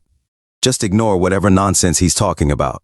I have to wait for the right opportunity to retrieve the white bird, she demanded. How do you know my mother's name? Puppet Master Alva Riddle replied. Ellie Selkett was my student. Senior Linnea Selkett was shocked. Puppet Master Alva Riddle continued. Well, she wasn't really a student. I just taught her my soul magic in exchange for something. I was wondering where a spirit magic user was going to use that magic, but now I know. No matter how close you two are related by blood, you look too much like Ellie Selkett, don't you? It's like she took her soul out and cloned it. No, you're Senior Linnea Selkett stammered. I see. You're Ellie Selkett's puppet, Puppet Master Alva Riddle declared. Suddenly, they both looked at the sky, where Rudd Donatos and Charlotte Avril were fighting. As Rudd Donatos raised his hands for another attack, Puppet Master Alva Riddle exclaimed, the sky was ripped apart. Don't tell me the guard's being pushed back? Damn it, don't know. Puppet Master Alva Riddle vanished from Rudd Donatos' attack. Rudd Donatos said, I did roughly aim in that direction, but who knew he'd bear the hit with his own body? Charlotte Avril screamed, you bastard, you ruined everything. The plan that I've been working on my whole life. You've ruined it. Half a year, 6 months were all that was left. In just half a year, the soul in the main body would have been pushed out forever into unconsciousness. And I could have become the strongest being in the world. I researched for hundreds of years for this. I pulverized my body and tore my soul into pieces. I barely managed to delay her awakening, but you messed it all up. You woke her up. Rudd Donatos said, you psycho, don't tell me. You were trying to steal a Dragon King's body? In Rudd Donatos' past life, he remembered the moment when Leon Creer said, don't follow me, go back to your comrades. I can easily kill the delusive dragon in her current weakened state. You'll only be a distraction if you come with me. Rudd Donatos responded, I don't want to though, even if I die it's my life. Why do you care? Leon Creer replied, you should know your place. You'll die a meaningless death if things go wrong. Rudd Donatos smirked. Whoa, so now you care about me? Leon Creer said seriously, please just. Suddenly, Rudd Donatos interrupted. You can feel it too, right? This is the delusive dragon's mana. Leon Creer acknowledged. It's this overbearing, even though we're so far away that my mana detection can't even sense her location. Moreover, your comrades have weakened too. Do you understand what you have to do now? Rudd Donatos nodded. Yeah, but you want me to back you up, right? And he gave her a thumbs up. Leon Creer sighed. Fine. Just do whatever you want, you bastard. In the present, Rudd Donatos reflected, I might have acted tough back then, but in truth, I felt like throwing up because of the delusive dragon's mana. Of course, I'm a lot stronger now, but the mana intensity is on a whole other level from my past life. I haven't even met her in person, but her mana has already surpassed the lightning dragon's. Moreover, Linnea is nearly out of mana. The presence of the delusive dragon alone will be difficult for her to bear. I've also used big techniques twice already. We're definitely going to die if we fight her right now. Rudd Donatos called out, Linnea, listen, let's retreat for now. Suddenly, Puppet Master Alva Riddle appeared and shouted, how dare you leave without my permission? You want to run away after making this mess? No, I won't let that happen. You have to pay for destroying everything I've worked my whole life for. Don't even think about escaping from my grasp with those skills. I'll tear you apart even if I have to use up the hundreds of souls that I've collected. Rudd Donatos sneered. You should have just died when it was your time to die, you son of a bitch. Look at you, causing all this nonsense because of your senile brain. Puppet Master Alva Riddle fumed. How dare this arrogant bastard? How dare you say that after destroying my dear forest and long-cherished dream? Killing you and feeding you to the beasts won't be enough punishment. The delusive dragon Lausia appeared and said, oh my. When did this forest's owner change? I never allowed that to happen, as she hugged Puppet Master Alva Riddle. Senior Linnea Selkett, in shock, thought to herself, the delusive dragon, Lausia. The delusive dragon, Lausia, mused, Alva Riddle, I read your shadow, Bishop of the Dragon God Church. Kek, what a funny religion. There have always been people worshipping the dragons, but that's not the case for you, my friend. You just joined this weird religion because you wanted eternal life. And that body belongs to one of Vanar's successors, right? You shouldn't steal from others. Hey, you also said some very interesting things to me while I was asleep. I should give you a little scolding. Puppet Master Alvar Riddle panicked. Delusive dragon Laoxia, you, a dragon king, should know, right? That kid over there is the second hero, the successor of Vanar, the dragon god's nemesis, the world's abomination. He has to be killed right here and now. The delusive dragon, Laoxia, was in awe. Oh my, really? Puppet Master Alvar Riddle confirmed. Yes, that is so. It was that atrocious hero who killed the lightning dragon while you were asleep. He's the first one we have to kill for the sake of the dragon god. He has already used up a great amount of mana while fighting against me, so you can end his life immediately. We who understand the greater cause. The delusive dragon, Laoxia, smirked. But you know, Alvar, bad kids need to be punished first. She kissed him on the cheek, and suddenly, he was blasted away. Rudinatos tried to hold his ground as Alvar Riddle disintegrated, leaving only his sword behind, and the ground was scraped away. The delusive dragon, Laoxia, then said, "There we go. Now it's your turn. What was your name again, hero?" Rudinatos thought to himself, Dragon Breath. It has very high destructive power, but it's not enough to instantly kill someone like the Dragon Church's bishop.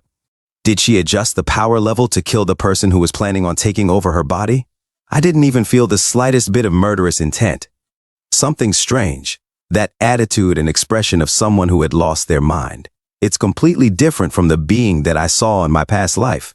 If Alvar Riddle had successfully taken over the delusive dragon's body in my past life, and if the delusive dragon we killed back then was under Alvar's influence. So this is the real delusive dragon. The delusive dragon Laoxia asked, "Why aren't you answering?" Don't tell me, are you mute with that handsome face? Rudinatos thought to himself, Linnea is using stealth right now. I don't feel any hostility from her, so we could use this opportunity to get out of here. Let's play along for now. Rudinatos said to her, Rudinatos. The delusive dragon Laoxia smiled and said, "Aha, a cute name befitting a hero like you. It's much better than Vanar. Same goes for that expression of yours. I can feel a soul inside you that has experienced countless adventures. A bit complicated, but pure. It's to my taste. You've awakened my interest. Now, won't you share one of those awesome memories with me?" Rudinatos suddenly attacked the delusive dragon Laoxia and said, "Don't cross the line. Today's our first time meeting." The delusive dragon Laoxia replied, "How strict of you. What? Are you worried that I'll kill you immediately? I won't, okay? If that were my goal, I would have eliminated that young lady over there who's enjoying a round of hide and seek first. She's your friend, isn't she? That's why I let her be." As she pointed at Senior Linnea Selkit, Rudinatos responded, "Even if a dragon king, the cause of all disasters, says that, I am inclined not to believe it in the slightest." The delusive dragon Laoxia explained, "Controlling the human population through disasters, that's the job the dragon god entrusted us with. However, not all dragons are the same, little hero. I'm not as ignorant as that lightning dragon Harma, at least. I love humans, and I don't want to cause them any pain. I just want everyone to dream a happy dream as they wish and desire to live. And I want to swim in that endless ocean of dreams forever. That would make both you and me happy. What do you think? Do you want to dream a sweet dream with me?" Rudinatos suddenly grew angry and said, "Get lost. Everything will be better off with you dead." The delusive dragon Laoxia warned, "You better not challenge me, hero. The population adjustment threshold doesn't always need to be reached. I don't want to take too many lives right now. I'll give you a head start of 2 months. Take your loved ones and run." Senior Linnea Selkit, shocked, thought to herself, "She broke my stealth spell with one move. I'm nearly out of mana right now. What should I do?" The delusive dragon, Laoxia, continued, "I'm going to destroy the city near this forest, so make sure to run to a place far away." Rudinatos attacked the delusive dragon, Laoxia, and shouted, "You're going to kill everyone in the end anyway. How dare you pretend to give us a chance, you lizard." The delusive dragon, Laoxia, sighed, "Ha! I guess you're still too young to understand my generosity. I don't want to die, and I have a job to do now that I'm awake. Put that sword down. Otherwise, I'll have no choice but to kiss you goodnight too." Senior Linnea Selkit suddenly shouted, "Dad, The almighty Ice Spirit King Feldroa suddenly said, Rudd, I'm going to connect to Linea's soul. This is our only chance. Rudd Donatos replied, I know, Senior Lenia Selkit cast her spell Soul Resonance. Rudd Donatos shouted, Lenia. Senior Lenia Selkit said, I've got your hand. Suddenly, Senior Lenia Selkit's foot was caught by the delusive dragon Lausia, and she gasped, ugh, but they managed to escape. The delusive dragon Lausia said softly, Go, run away from me to a place far away, my dear children. Rudd Donatos and Senior Lenia Selkit were able to run away, but Senior Lenia Selkit's legs were corrupted by the delusive dragon Lausia. A few moments later, Adeline Creer said, I'm sorry, I know it's your day off. The doctor replied, It's fine, Captain. There are no holidays in a ward after all. Adeline Creer asked, How is she? He explained, The magic poison has spread, so it'll be difficult for her to move for a while, but her life is not at risk. She should regain consciousness in a day or two. However, it'll take some time for her mana pass to recover from the poison's erosion. Of course, she's not allowed to use mana until then. Is this child also an intern at the Dragon Annihilation Troupe? Adeline Creer answered, No, she's with the Bells of Radiance. Ah, I should contact the Guildmaster of Bells of Radiance. I knew I shouldn't have sent him alone. It's such a mess right now. Renee Nastia entered the room and said, Captain. Adeline Creer looked back and asked, Renee? What is it? Renee Nastia replied, Rudd is waiting for you in your office. Adeline Creer said, Oh my, time flies. Renee Nastia offered, I'll take care of nursing Lenia so you two can leave her to me. Adeline Creer smiled and said, Oh my, I'm so proud of you. We'll leave her in your care then. Make sure to let us know when she wakes up. Renee Nastia responded, I will, as they left the room. Renee Nastia looked at Senior Lenia Selkit with sadness. She suddenly went near Senior Lenia Selkit and gently rested her face on her chest. In another scene, Adeline Creer said to Rudd Donatos, So you mean the delusive dragon has woken up from her slumber in the Forest of Darkness, and she will destroy Seminel in 2 months? Rudd Donatos replied, Yes. Seminel is the only city in the vicinity of the Forest of Darkness. Adeline Creer sighed. I know you well enough to know that you'd never joke about such things, and I also realize that for something to injure you two to such an extent can't be normal. But if your claims are true, even if I were to announce it to the whole continent, not a single country would do anything about it. The wilderness is abandoned land, and you know what people think of Seminel, the only city in the wilderness. Not only are there countries that don't recognize it as a real city, but they've also made trading with the city illegal.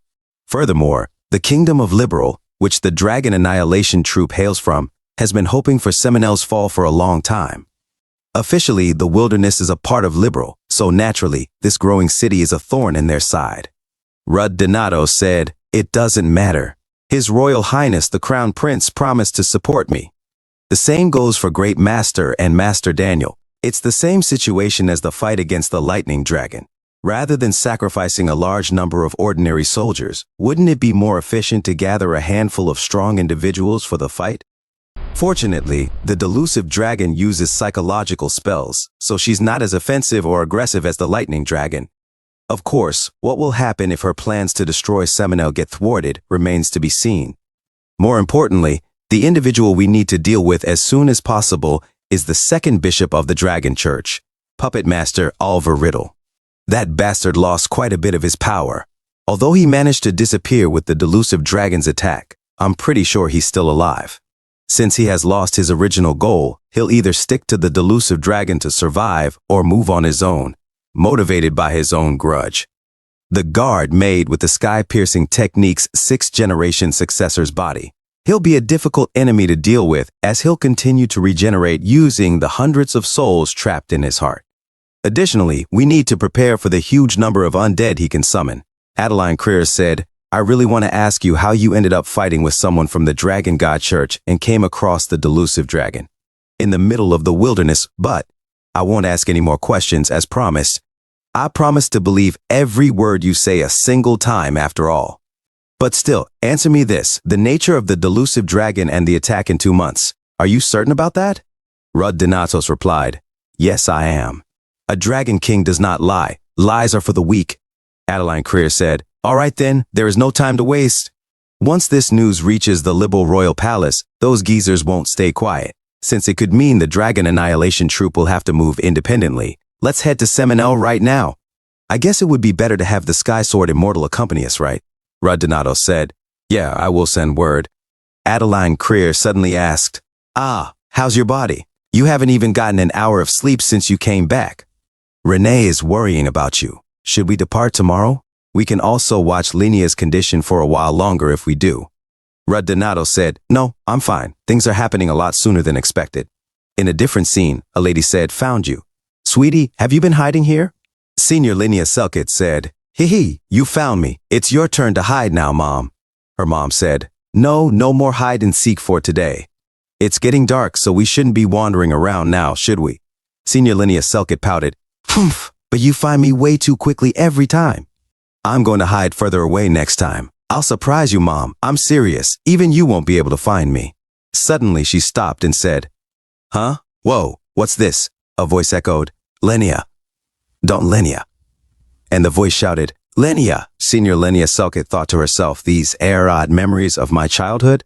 My childhood memories have always been unclear, like they were buried in SS now. Mom's face looks really similar to mine. But I don't remember what happened after that. What exactly did I see? Puppet Master Alva Riddle sneered, you're Ellie Selkett's puppet. Senior Linnea Selkett suddenly woke up with a gasp. She sat up and said, this is... Then she asked the almighty Ice Spirit King Feldroa, Dad, I'm curious about something. Her head suddenly hurt and she winced. Ack! Renee Nastia suddenly arrived and exclaimed, Linnea! Did you wake up? Are you all right? She held a hot kettle with her bare hands. Senior Linnea Selkett asked, Renee, where? Renee Nastia replied, the Dragon Annihilation Troop's base. You've been unconscious for 3 days. The priest said that you need to rest for at least a month. And don't use mana if possible. Just relax and take care of your health. Senior Linnea Selkett said, all right. Renee Nastia continued, do you know how shocked I was to see you in such a seriously injured state? And Rudd left without saying goodbye again. Senior Linnea Selkett said, sorry for making you worry. Where did Rudd go? Renee Nastia replied, he went to see Manel. He said they're preparing for some big battle or something. Champief, I don't mind him going, but he could have at least rested for a day before leaving. Senior Linnea Selkett said, I see I've burdened many people around me. Suddenly, Leon Creer arrived and said, you're up, Senior Linnea? Senior Linnea Selkett was surprised. Leon Creer said, stay in bed. I just dropped by for a short while before leaving. These are recovery supplies that Hineth and Balak have sent. Most of the troop members, excluding the guards outside, have already left for Seminole. Don't unnecessarily move around and focus on recovering. Senior Linnea Selkett said, but my guild is. Leon Creer replied, we've already got in touch with the guild master of Bells of Radiance, so just stay here with this thief, got it? Renee Nastia exclaimed, what? That's offensive. Leon Creer retorted, what do you mean offensive? Do you think I wouldn't notice that you went through the snack supply? Renee Nastia stammered, I didn't. Seriously, so narrow-minded. Senior Linnea Selkett called out, Leon? Once you reach Seminole, could you tell Rudd that I'm sorry? Leon Creer sighed. Seriously, these people. No. Am I your messenger or something? As he walked away, he added, apologize to him personally when he returns. You're going to say the exact same things to each other anyway. So why bother making me do it? Renee Nastia said, Linnea. Let's have lunch first. You have to eat well to recover fast. Senior Linnea Selkett responded, all right, thanks. Renee, do you need my help with anything? Renee Nastia quickly replied, no, just keep resting. A few moments later, outside, Leon Creer said to the guards, then I'll leave the mansion in your care. They replied, yes, miss. He thought to himself, it's the first time so many troop members have left the building at once. Did something big happen? His friend arrived saying, oi, sorry for being late. I'll take over now. What a surprise. To think that even you could be late. His friend replied, oh well, I had something urgent to do. In a different scene, Renee Nastia was on the phone with Rudd Donato saying, and that's why we made cookies all day long. Hoping that she wouldn't say mean things again since we filled her snack supplies back up. Rudd Donato said, it's your fault for stealing to begin with. Renee Nastia protested, what do you mean by stealing sharing is caring? Right, Linnea? She's right next to me. Do you want to talk to her? Rudd Donatos replied, no, let's save that for later. I'm a bit busy right now. Renee Nastia pouted. Humph, why do I always have to be the one to reach out to you first? Rudd Donato said, anyway, I'm going to hang up now. I'll buy some delicious things on my way back, so make sure to stay safe till then. Renee Nastia quickly added, something delicious? Don't buy some weird and boring snacks like last time. There's this snack that's trending right now in the capital called. Suddenly, Rudd Donatos hung up the phone. Adeline Creer said, the situation isn't urgent enough for you to hang up that fast. Rudd Donato shrugged. It's fine. She'll talk all day if I let her. Adeline Creer said, oh, all right, let's go then. The Sky Sword Immortal has arrived at the city gates. Rudd Donatos remarked, to think there'd be a phone in a tavern. You're more than what meets the eye, Simino. Adeline Creer agreed. I know, right? I mean, this city has been around for about a century after all. They say that the early wilderness wanderers gathered to build this castle and this city. They also founded an organization called the Rangers to establish a minimum level of order and discipline. However, although they've got a good foundation, the city is still in its early stages. Their wariness towards strangers is particularly high due to the large increase in refugees following a series of disasters. Because of this situation, I was worried they wouldn't even willingly open their doors for us. But judging by how cooperative they were, it seems like they were hoping for outside support to deal with the rampant dragon activities. Claire Mason suddenly said, oh my, look at you walking so leisurely, even running would be too slow. As Daniel Gold waved at them and Ain Bryce, the Sky Sword Immortal, looked away. Adeline Creer muttered, ugh, why did that have to come along? Ain Bryce, the Sky Sword Immortal, snapped, tat. How dare you call me that? Daniel Gold greeted Rudd Donatos. Long time no see, Rudd. You've grown a bit since we last saw each other. By the time you graduate, you and I will have to fight to see who's taller. Rudd Donatos replied, I've told you everything you need to know via the Heavenly Spirit, so it really hasn't been that long. Thank you for coming all the way here. Rudd Donatos then spoke to Ain Bryce, the Sky Sword Immortal. Great Master? Ain Bryce looked away and said, yeah, let's head to the castle right away. Rudd Donatos commented, it looks like he has conflicted feelings on this matter because of the Puppet Master. Well, even I was shocked, for him as her direct disciple. Suddenly, a person said, excuse me, strangers. The Lord of the Castle has agreed to an in-person meeting. A few moments later, a different person said, welcome to the city of Seminole. I'm the Lord of Seminole, Mikhail Gates. It's my first time welcoming strangers into my castle as guests, so please don't judge our mistakes too harshly. Adeline Creer said, Lord Gates, we already informed you of the reason for our visit in writing beforehand. Can we take the fact that you opened the castle gates for us as a sign of your cooperation? He replied. Captain of the Dragon Annihilation Troop, you acknowledge me as the lord of this city, unlike other countries like Liberal that regard me as nothing more than the head of a criminal organization. It's my duty, as the city lord, to protect this place. You've probably already seen it, but the villages just outside the city walls are now empty due to the recent increase in attacks by dragons and other monsters. All the surviving civilians took refuge inside the castle. Fortunately, Seminole has enough resources through the magic stone mines to cope with the current situation.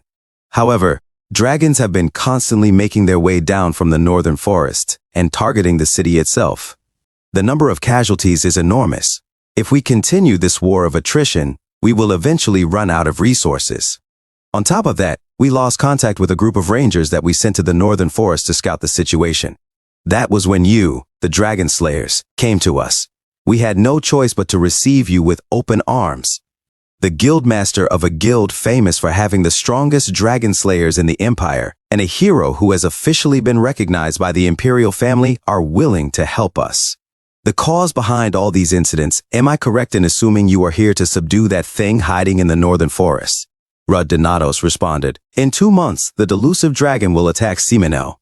Lord Mikhail Gates murmured, one of the 7 dragon kings, you say? It looks like we're heading down the path of destruction like the Caliban kingdom, instead of taking a step toward our long-cherished wish of Seminole, being recognized as a city-state. He then declared, I will cooperate. I hereby grant you access to every part of my territory and allow you to station yourselves within the castle so you can fight against the delusive dragon. If necessary, I will spare no effort in providing you with troops and supplies, so please, make sure to defeat the delusive dragon, dear warriors. Adeline Creer said, Lord Gates, there is no need to go that far. Rudd Donatos interrupted, "No, that's not it. I think you're misunderstanding something here. Does the subjugation of one of the 7 Dragon Kings seem like a piece of cake to you? Do you really think we came here because we need Seminel's cooperation? Of course, our ultimate goal is to subjugate the delusive dragon. However, if that had been our only goal, Seminel's well-being would have been the least of our worries, and we would have headed straight to the Forest of Darkness with as much preparation as possible. Why do you think we came all the way here to make a meaningless request for cooperation? It's because not a single country on this continent gives a damn about Seminel. They're probably hoping for Seminel's downfall. In a situation like this, where we cannot expect any support from other countries, we have taken up Seminel's protection as our primary goal. Seminel's protection comes before the subjugation of the delusive dragon. Shouldn't we be the ones receiving the cooperation request?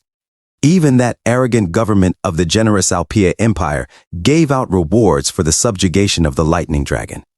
Adeline Creer softly said, Rudd Donatos continued seriously, "A whole squad of outsiders is willing to fight to their deaths, but you act like you've done us an amazing favor by letting us into the city." Lord Mikhail Gates hesitated, then asked, "What do you want then, Lord Gates?" Rudd Donatos showed off his arms and said, "Now we're talking." A few moments later, Lord Mikhail Gates's friend muttered, "I can't believe that scoundrel is considered the hero of our generation. I understand the point about the magic stones being valuable goods, but what's his real purpose in bringing in a band of thieves as troops?" Lord Mikhail Gates replied, "What can we even do? This is our only option. Let's see if that hero can protect Seminel." Claire Mason called out, "Yo, Rudd! Acting all tough in there. What a smart guy you are, scamming the Lord with a straight face." Daniel Gold countered, "It's not a scam, Senior. Rudd just demanded fair compensation for our work." Rudd Donatos added, "A lot of people take heroes to be some kind of unpaid workers." Claire Mason praised, "You did well, you really did." "You should take what you deserve." Adeline Creer complained, "You should have told me earlier. Do you know how anxious I was?" Ayn Bryce, the Sky Sword Immortal, interjected, "Now that the negotiations are over, we should start preparing for the next 2 months we'll be staying here. That so-called puppet master might even make his move first." Rudd Donatos agreed, "That's right. He's also just an executive of the Dragon God Church. So, it'll be difficult for him to act against the delusive dragon a second time. There's no harm in being more careful." Ayn Bryce, the Sky Sword Immortal, said, "Good, let's go and look around the castle walls first. We can also get rid of the pests that have gathered there." Daniel Gold responded, "Yes, Master." Claire Mason asked Adeline Creer, "Adeline, want to go out for a drink with me?" She replied, "No thanks." "Rudd, where are you going?" Rudd Donatos answered, "Farama. I have to go pick up a weapon I had made for me. Half a day will be more than enough if I go to Shirin with the return stone and use the warp gate from there. I've prepared the money too." She said, "All right, stay safe." Almighty Ice Spirit King Feldroa commented, "Return stones, how convenient. I'm telling you, human magic engineering is advancing very quickly. But why don't we directly go to Farama? Wouldn't that be more convenient?" Rudd Donatos explained, "In the end, return stones are just magic stones with space magic. The further you want to travel, the larger the stone has to be. That's why every capital has a huge magic stone portal called a warp gate." Almighty Ice Spirit King Feldroa remarked, "You really chose the right time to be born, Rudd Donatos. If you had been born a century earlier, you would have died tragically in a shipwreck due to a volcanic eruption. Back in those days, low-efficiency movement magic was slower than a horse, and one had to use the sun for orientation." Rudd interrupted, "Slow down, or you'll run out of words." Feldroa muttered, "Bastard." At the Liberal Kingdom's capital, Shirin, Rudd Donatos observed, "They're expensive, but they're indeed efficient. All right, the warp gate is." He trailed off, sweating. "Should I stop by the Dragon Annihilation Troops base?" "What did she want me to buy?" C.R. Feldroa teased, "You have become a typical father now, too." Rudd snapped, "Shut up." Feldroa suggested, "Buy something for Linnea while you're at it." Rudd sighed, "Cheese." Internally, he grumbled, "What's so nice about these sugar clumps anyway?" In a different scene, blood splattered on the grass as someone muttered, "I wonder when that bastard will finally grow up." Senior Linnea Selkett and Renee Nastia lay wounded on the grass. A few moments earlier, Senior Linnea Selkett thought to herself, "I really can't even summon the smallest of wind spirits. If my recovery takes too long, I won't even be able to join the delusive dragon subjugation. She could have easily killed us, so why does she only poison me to the point where I can't fight?" And she said that I was my mother's puppet. In the end, I couldn't talk to Rudd or Dad about IIT. If those absurd words turn out to be true, see you. Suddenly, Puppet Master Alva Riddle appeared and said, "Found you, Ellie's puppet. I can smell you. It's the smell that the delusive dragon's mana infused into your ankle. Do you know how many centuries I've lived buried beneath that horrible mana? I can even smell it across the ocean. Now, I suggest you come with me quietly." Senior Linnea Selkett asked, "Alva Riddle, did you come to kill me?" Alva Riddle responded, "You're right in a sense, but not completely. My heart aches to see your dead body when I think about the puppets you destroyed. But because of that, I need everybody I can get my hands on. If you, the one who stole a piece of Ellie Selkett's soul, are the Great Spirit's puppet, you'll be worth using. Why do you think I went this far to break in like this to avoid displeasing Lausia? The first one who picks up the abandoned puppet is the one who owns it." Renee Nastia suddenly shouted, "Linnea, get down!" She used her magic to push Senior Linnea Selkett toward the window. As they fell together, Senior Linnea Selkett screamed, "Renee, run away!" Renee Nastia ordered, "Stay still. You'll only aggravate your injury if you try to forcibly use mana." They both landed safely and Renee asked, "Can you stand?" "Let's get away first." Suddenly, Alva Riddle also jumped and yelled, "You, damned KD!" slashed Renee Nastia's back. Senior Linnea Selkett screamed, "Renee!" Alva Riddle sneered, "How dare a mere elf child look down on me?"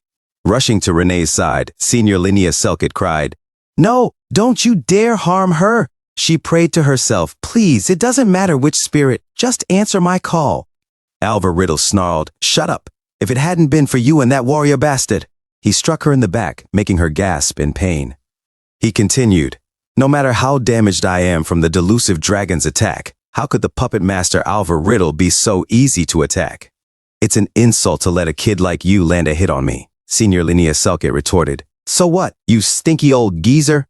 Renee Nastia shouted, "Go die if you're that embarrassed." Alva Riddle spat, "Says the piece of trash that's basically dead." "Get lost." Senior Linnea Selkett cried out. Renee, Alva Riddle coldly said, "I don't know if you'll be as useful as Griselda, but it doesn't matter now. I'll pay you back for how you have shamed me." He grabbed Senior Linnea Selkett's hair, and she gasped in pain. Alva Riddle continued, "I look forward to meeting that hero while possessing your body. I wonder what kind of face he'll make. Even he couldn't have predicted my trip to Shirin, since there's no way you told him about being your mother's puppet. Now let's go. Say goodbye to your fake soul." He began dragging her away, and she groaned in agony.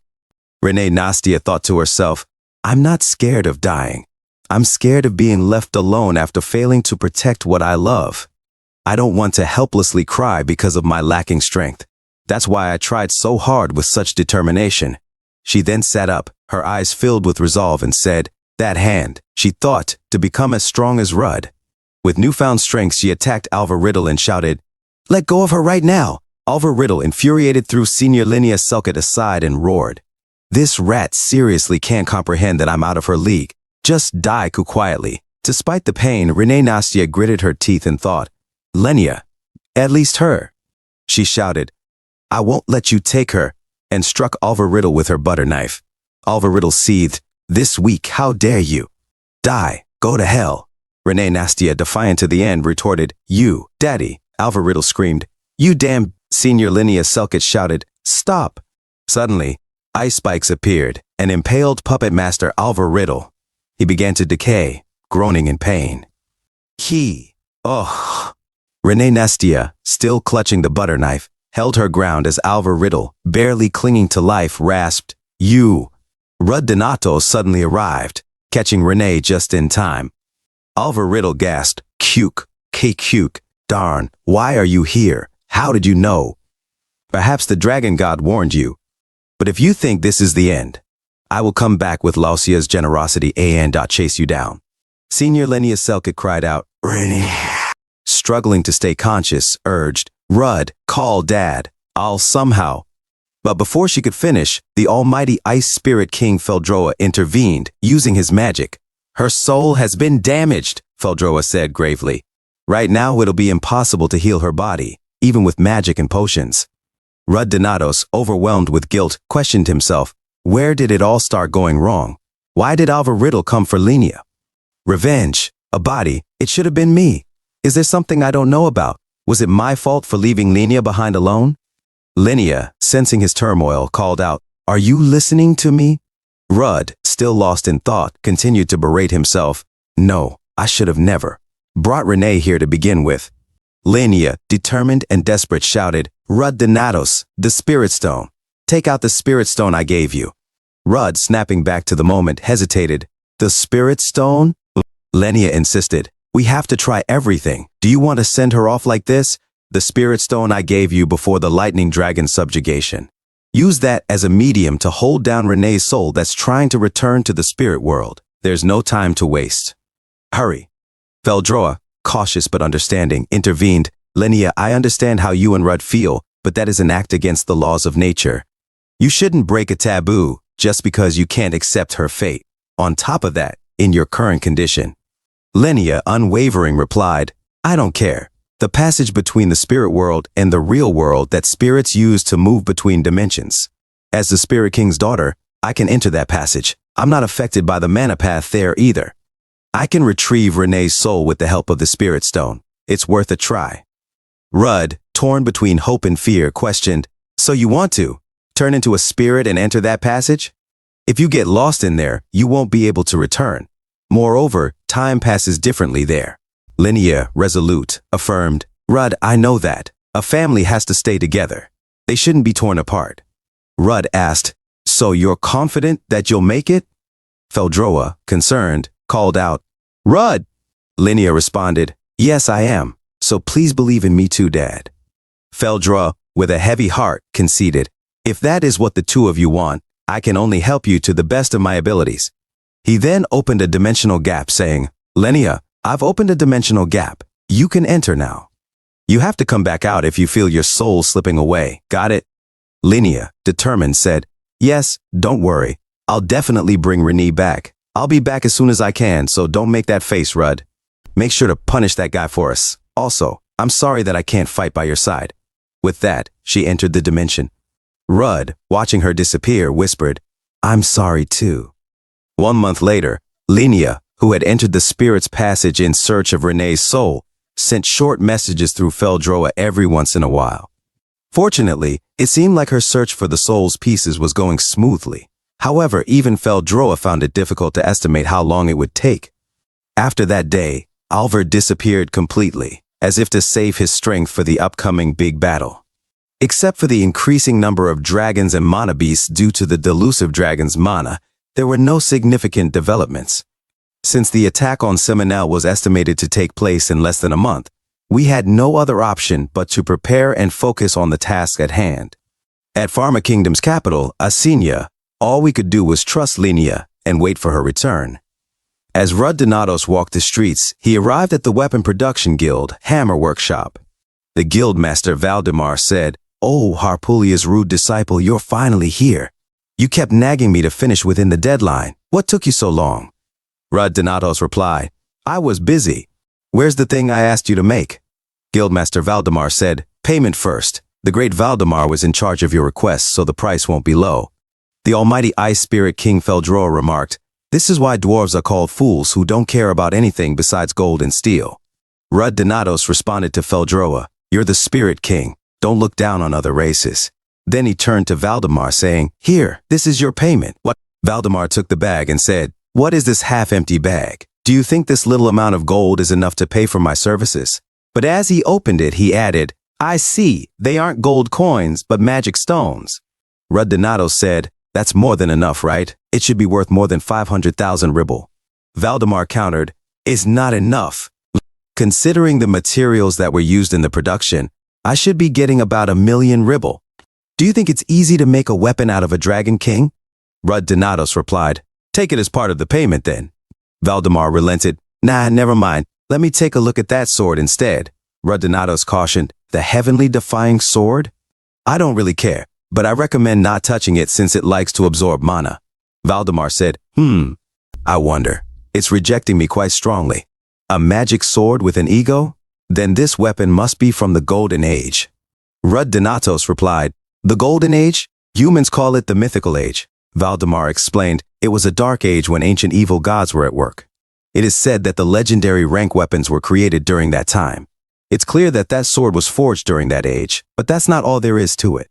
There is something sealed within the sword itself. The mana absorption just seems to be an additional effect due to that thing inside the sword. Do you have any idea about what it might be? Valdemar asked. Rud Donatos answered, Not really. I never thought of it as more than a little suspicious. Valdemar remarked, The ability to absorb mana. It's very similar to the thousand-form dragon's power. It might have been just a piece, but didn't you cleave out the dragon's heart with that sword? It seems like that action may have played a significant role. That thing in the sword is rejecting everyone else but you.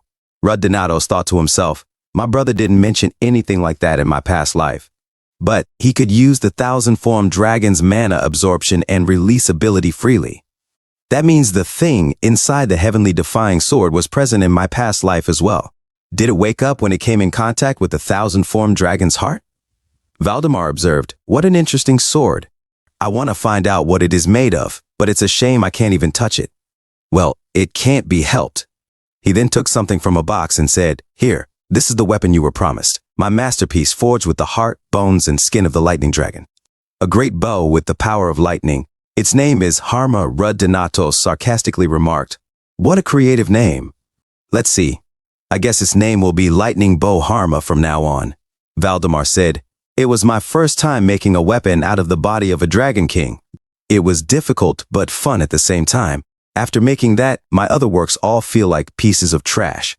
Take it and leave. My heart aches to see a child of mine leave me. Rud Donatos retorted, Says the unmarried. Well, you don't even have a marriage partner anyway, so let's just pretend you got married to your tools. Valdemar, taken aback, exclaimed, What? Rud Donatos replied, See you. I'll visit again if I have another request for you. Outside, Feldroa asked, Are you going to go directly back to Simeno? Rud Donatos responded, Yeah, as the day of the delusive dragon's attack approaches, the dragon's rampage will continue to grow more fierce.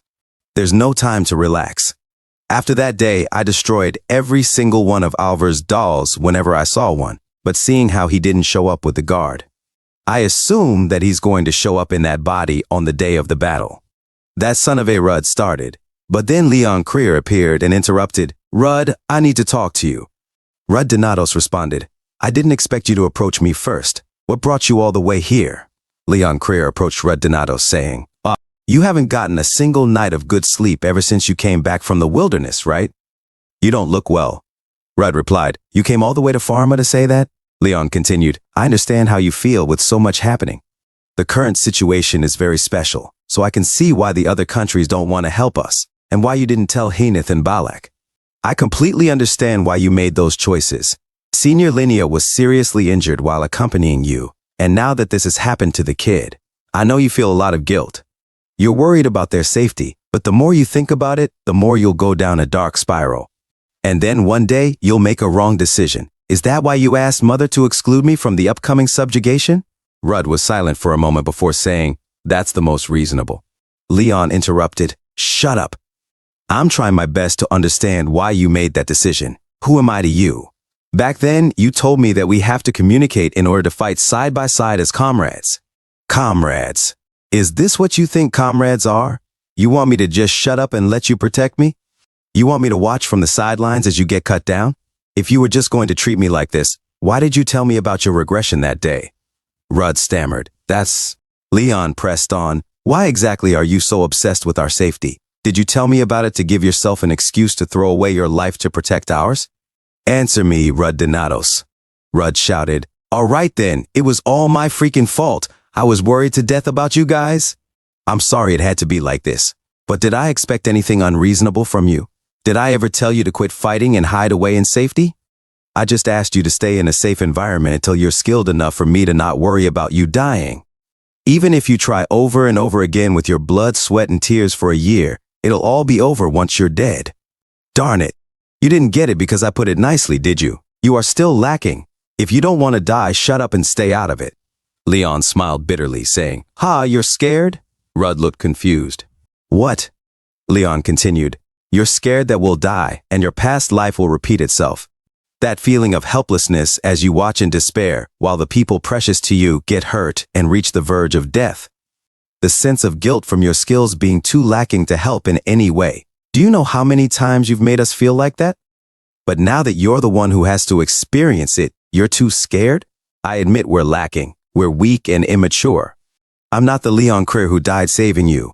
The image you have of me, of us, you're still stuck in your past. She punctuated her words by punching Rudd in the face with a rough fist. Leon declared, my past life this, my past life that. I told you already. The real Leon Creer is standing in front of you. I'm not someone else's potential. This is my life. I won't tolerate that attitude of yours anymore. Stop judging and trying to lead us. I will decide whether I want to participate in this battle. If you want to remain in the past, go ahead. But I will move toward the future. Rudd groaned, rubbing his face. Did she train her punches or what? Don't you normally go for a slap rather than a punch? It freaking hurts. Feldroa, the Ice Spirit King, said, Rudd, my daughter is stronger than you think she is. Of course, I worry about her a lot too, but... Rudd replied, I know they've grown incredibly over the last year. If they continue to grow and reach their prime, they'll be much stronger than they were in my past life. But still, as of right now. He paused, glancing at Leon as she clenched her roughed-up hands. Well, I wasn't expecting her to quietly do as she's told. I have no right to say this, but none of them can follow orders. It's the same, be it the present or the past. There's not a single thing going the way I want it to. Leon, standing at a distance, cried silently, feeling the weight of Rudd's words. Meanwhile, in a different scene, a hand emerged from a tomb. Ah, groaned the figure. Puppet Master Alvar Riddle, struggling to recover, muttered, I barely managed to heal this body. I have to hurry before the Dragon King destroys everything. I want to kill that damned hero with my own hands, with the power I've accumulated through my resentment. What a mess. Tisk, I gathered all the souls I kept for emergencies, but it's nowhere near the amount of souls I've already used up. If I had a bit more time, I would have taken more precautions, but it's too late now. Well, it's not like this body will be taking part in that battle. There's no real need to worry. For my little revenge, this servant will be enough. In yet another scene, Alvar Riddle faced the delusive dragon, Lauzia, and said, The time has come, Your Majesty. You will soon reward the foolish unbelievers with death. As Alvar Riddle knelt, she said, So I, Alvar Riddle, offer this humble body to Her Majesty Lauzia. And she said to herself, a dragon king imitating a human, what kind of farce is this? Just as I've heard, she is indeed the most unique of the 7 dragons. Her expression remained unreadable as she added, You're here again? How persistent. Has the time really come already? Alvar Riddle continued, The corpse army is waiting for your orders, along with countless other servants.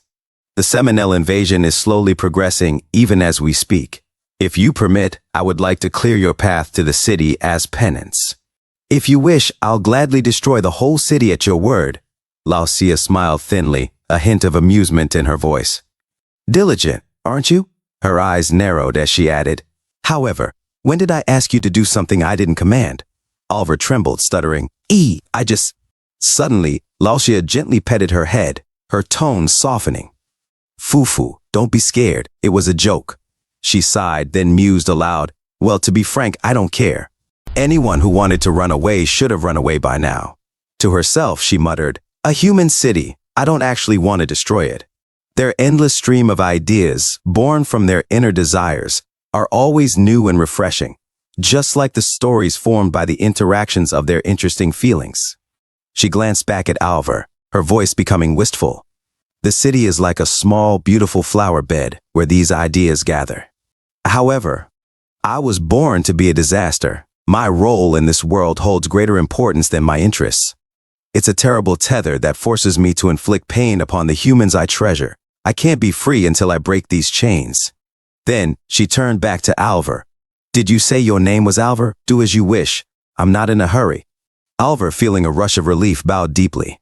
As you command, Your Majesty, she whispered to herself with excitement. It worked. Wait for me, hero. The prologue to destruction and revenge will begin. Elsewhere on the battlefield, Adeline Creer shouted orders. Hurry. We have to reclaim the outpost.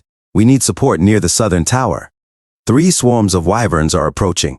A voice called out, The Sky Sword Immortal is on his way. Focus on the enemies on the ground. Earth dragons are gathering in the west. Claire Mason, weary and sore, fought on relentlessly, muttering to herself, Darn it, I'm so sore. How much longer do I have to fight? Also, why does it feel like the more we kill? She punched a wyvern in the chin, gritting her teeth. the more the enemies multiply? A nearby soldier helped a comrade off the ground, asking, "You okay?" His friend replied, "Yes, I'm fine." Another soldier shouted to Claire, "Miss Claire, we'll finish up here, so please go and help toward the east." Meanwhile, a group of refugees hesitated at the edge of the battle. One of them asked, "Do you want us to participate in this battle?" Before, although Seminel has never directly attacked or stolen from the refugees in the wilderness, they haven't exactly been kind to us either. We were even prohibited from entering the city, so why should we? Donatos addressed them, "This is a chance for you and your family, a chance for a band of refugee bandits from a barren land to earn the right to confidently live within the castle.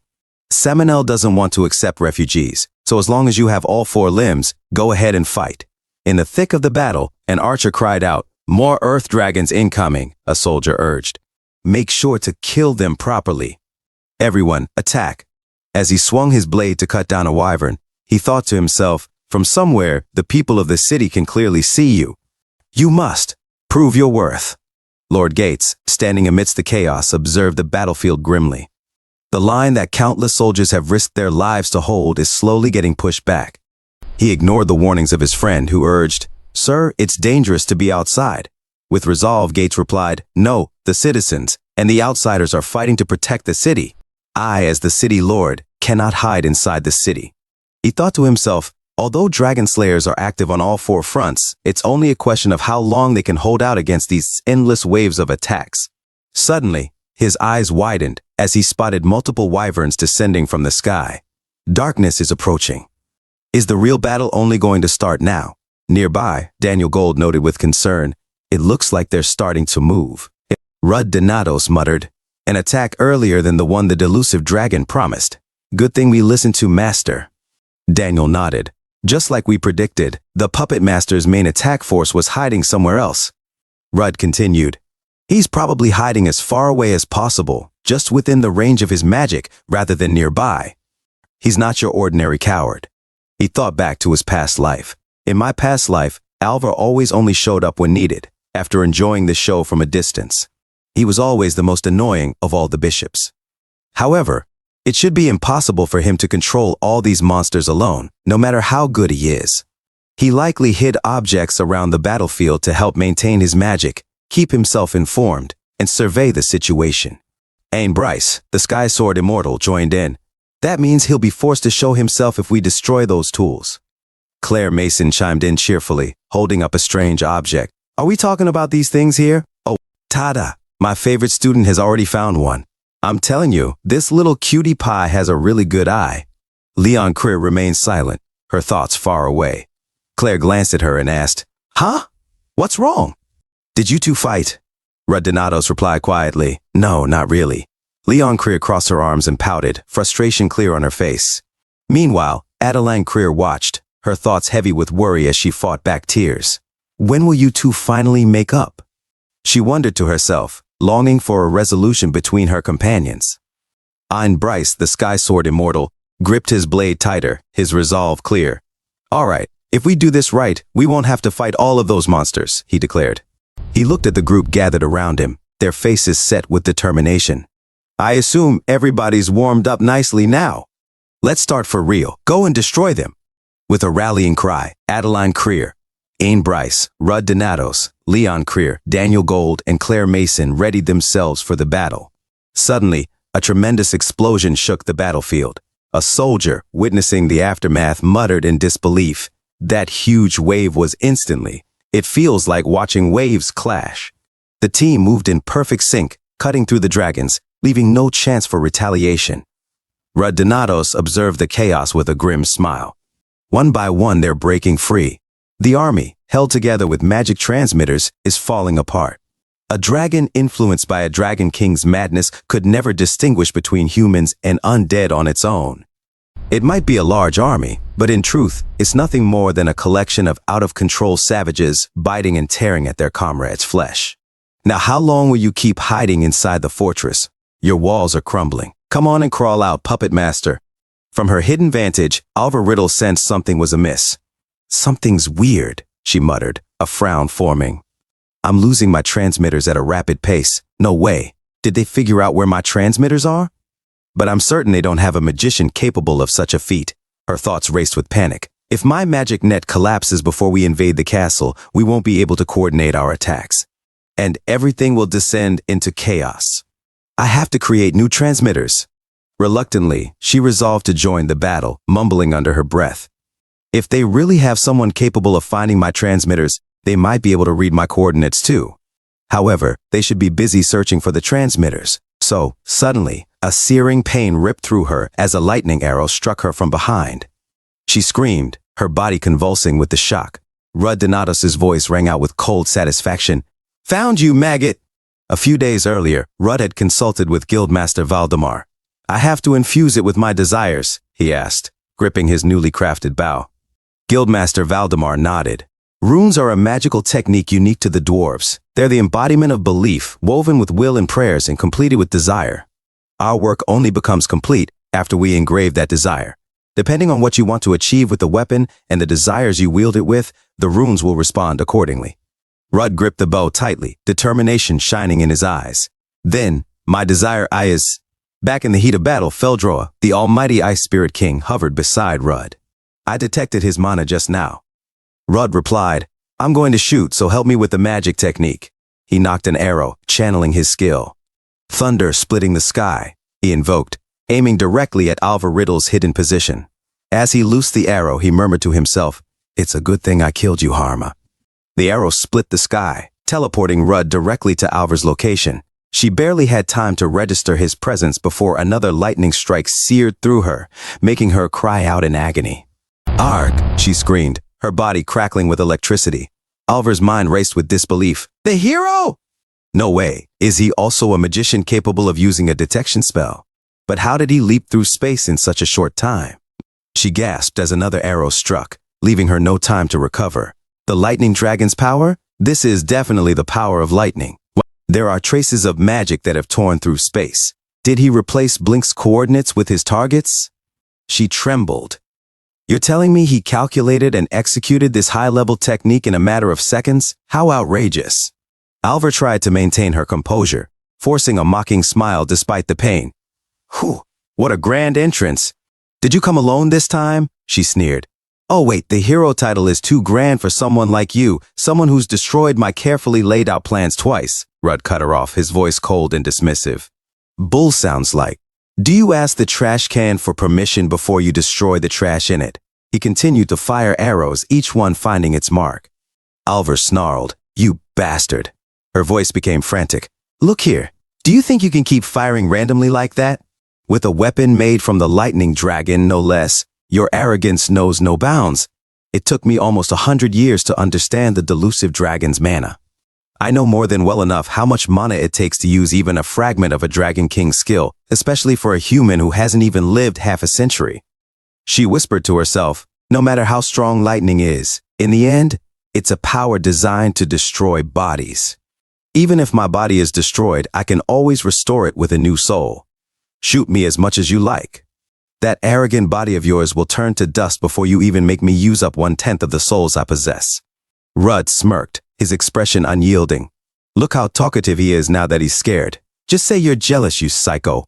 Also, I never said I'm here alone." Suddenly, Ain Bryce, the Sky Sword Immortal, and Daniel Gold appeared behind Alvar Riddle, their swords poised to strike. Together, they unleashed a coordinated assault. Daniel panted slightly, feeling the strain. "It's my first time using the power of lightning to blink. My whole body is aching." Ain Bryce nodded firmly, his eyes fixed on Alvar. "Rudd, you can go now. We'll take care of things here just as planned." Alvar Riddle screamed in rage, her expression twisted with fury. "You vile son of a sounds-like witch! Are you running away right now? I won't let you run away." She lunged forward, only to be met by Ain Bryce's blade blocking her path. Ain's eyes were filled with a mix of anger and determination. "I've been searching for half my life. I searched every mountain range, but I couldn't find a single trace. All of that was because of you." As the battlefield became engulfed in the whirling chaos of multiple tornadoes, Puppet Master Alvar Riddle's laughter rang through the storm. "Ka-ha-ha," she howled, the sound echoing ominously. With a twisted grin, she declared, "All right then. There's no need for me to hesitate any longer." Her voice took on a sharper edge. "You poor creatures, do you think an ordinary human without a stigmata can handle me? Oliver's confidence surged as she threw off any remaining restraints. Up until now, I let you have your way because I was bound by the Dragon King's orders. But now that the time of judgment has come, there will no longer be any more of that. All the humiliation I suffered before. Let me set things right and show you who's really more powerful. Her eyes glowed with a malevolent light as she gestured to the ground, summoning dark energies. Witness with both of your eyes the true power of necromancy. From the shadows, 3 towering undead figures emerged, their forms more imposing and sinister than any that had come before. Adeline Creer gasped as she felt their presence, whispering to herself, "What's this? Why is she only summoning 3 undeads?" Her eyes widened in realization. Hold on, these you undead, they're on a whole other level compared to the ones before. She turned to her comrades. Leon Creer nodded. Yeah, got it. Claire Mason cracked a grin, excitement lighting up her face. Finally, an enemy worth fighting against. Oliver's voice dripped with pride as she surveyed her creations. The pinnacle of spearmanship who led a whole country, a swordsman who was far ahead of her time, and a magician who stood shoulder to shoulder with Harpulia. These are corpses I personally selected and collected. Go and fight to your heart's content. With a commanding gesture, she sent the undead forward. The bugs of Seamanel, all these warriors here, and especially that rat-like hero, make all of them bow down to me. But her triumphant monologue was suddenly interrupted as Ain Bryce, the Sky Sword Immortal, rushed in and delivered a swift kick to her face. You sure have a loud mouth for someone who's a walking funeral parlor, he remarked with a smirk. Alvar's eyes flared with anger, and she growled through clenched teeth. How dare you interrupt me in the middle of my sentence? You bastard! Her chest pulsed with dark energy, releasing a shockwave of malevolent power. Nearby, Daniel Gold winced at the surge of energy. Q. He steadied himself, focusing on their plan. She's spreading her mana. As soon as we get the signal through the heavenly spirit, we go for it. And Bryce readied his blade, eyes narrowing as he faced the puppet master. All right, I'll try to open up the core as much as possible. Alvar, seeing the threat, roared, Die! She sneered as she focused on Ain. He's an ordinary person with no stigmata or sword capable of absorbing mana. It'll be difficult for him to peel off even one of my 100 soul layers with that lump of iron. She lashed out at Daniel with a vicious swing. Freak off, you punk, she spat before turning her attention back to Ain.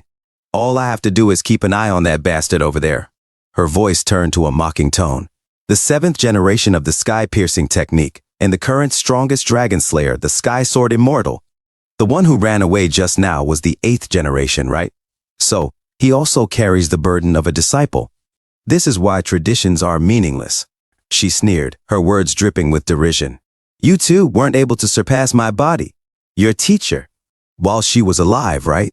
This is exactly why strong souls must pursue immortality. And Bryce's expression hardened, and he answered her calmly. What nonsense! That soul sorcery of yours is nothing special. Let me teach you, uneducated bastard, 2 traditions of the sky-piercing technique. Their weapons clashed, sending sparks flying. Alvar felt her energy being drawn into a vortex and realized what was happening. My energy is being caught up in his whirlwind? This is attribute power, the manifestation of one's innate nature through refined mana. Did he materialize it and fuse it into his sword? She cursed under her breath. Tisk, this is getting annoying. Ain smirked as he shifted his stance. The first is rear attack, he announced, a knowing glint in his eyes. The other is cutting down predecessors. Right on cue, Daniel Gold charged from behind, unleashing his skill, Azure White. His attack struck Alvar's back with a resounding impact, sending a shockwave through the air. Alvar gasped, her body stiffening with the force of the blow. But then she laughed, wildly, manically. Ha, what a joke, she taunted, her voice laced with defiance. You didn't even leave a scratch on my body. What can a piece of trash like you who can't even pierce through my mana shield? But suddenly, she clutched her chest, her expression shifting to confusion and panic. Wait, what did you just cut? Bryce, now positioned behind her, readied himself for a final strike. Alvar's eyes widened in shock. Don't tell me, you. With a powerful swing, Ain and Daniel struck her simultaneously.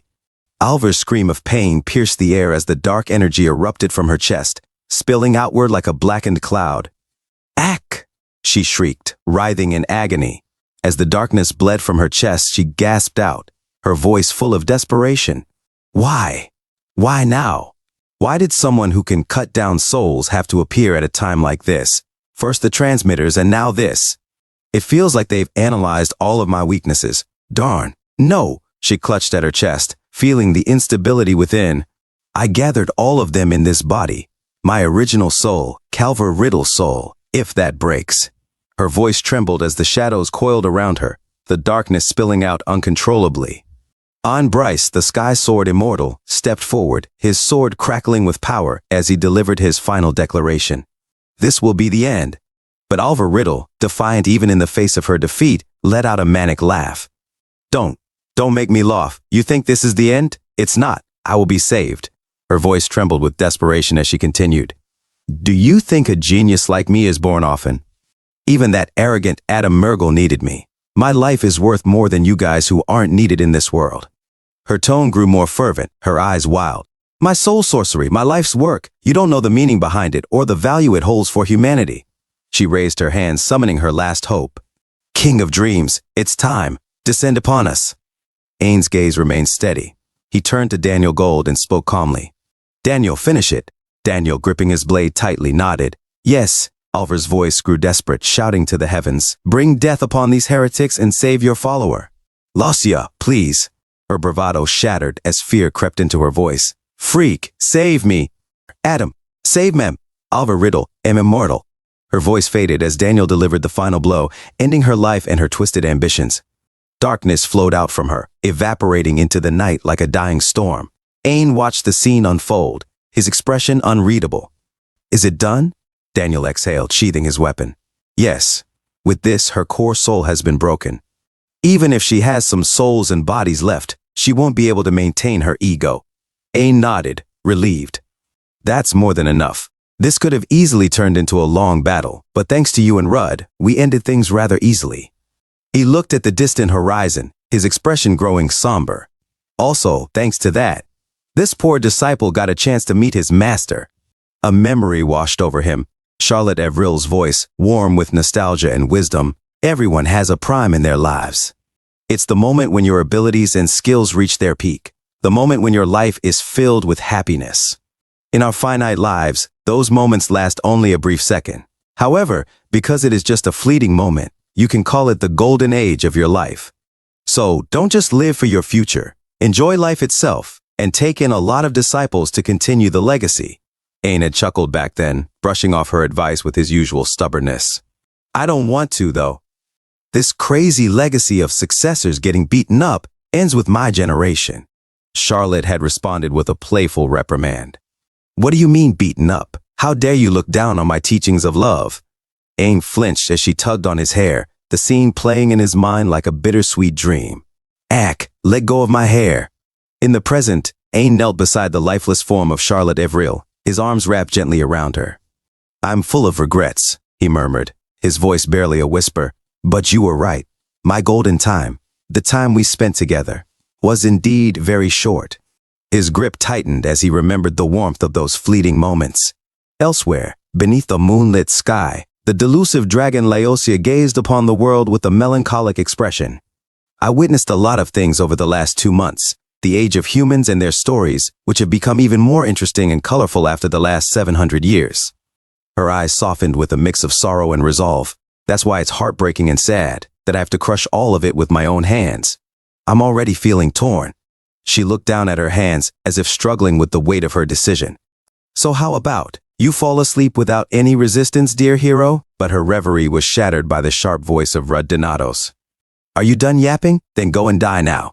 Laucia's lips curled into a dark smile. Those with short lives are always like this. They're too blind to see the bigger picture, and they always jump into the fire in front of their eyes.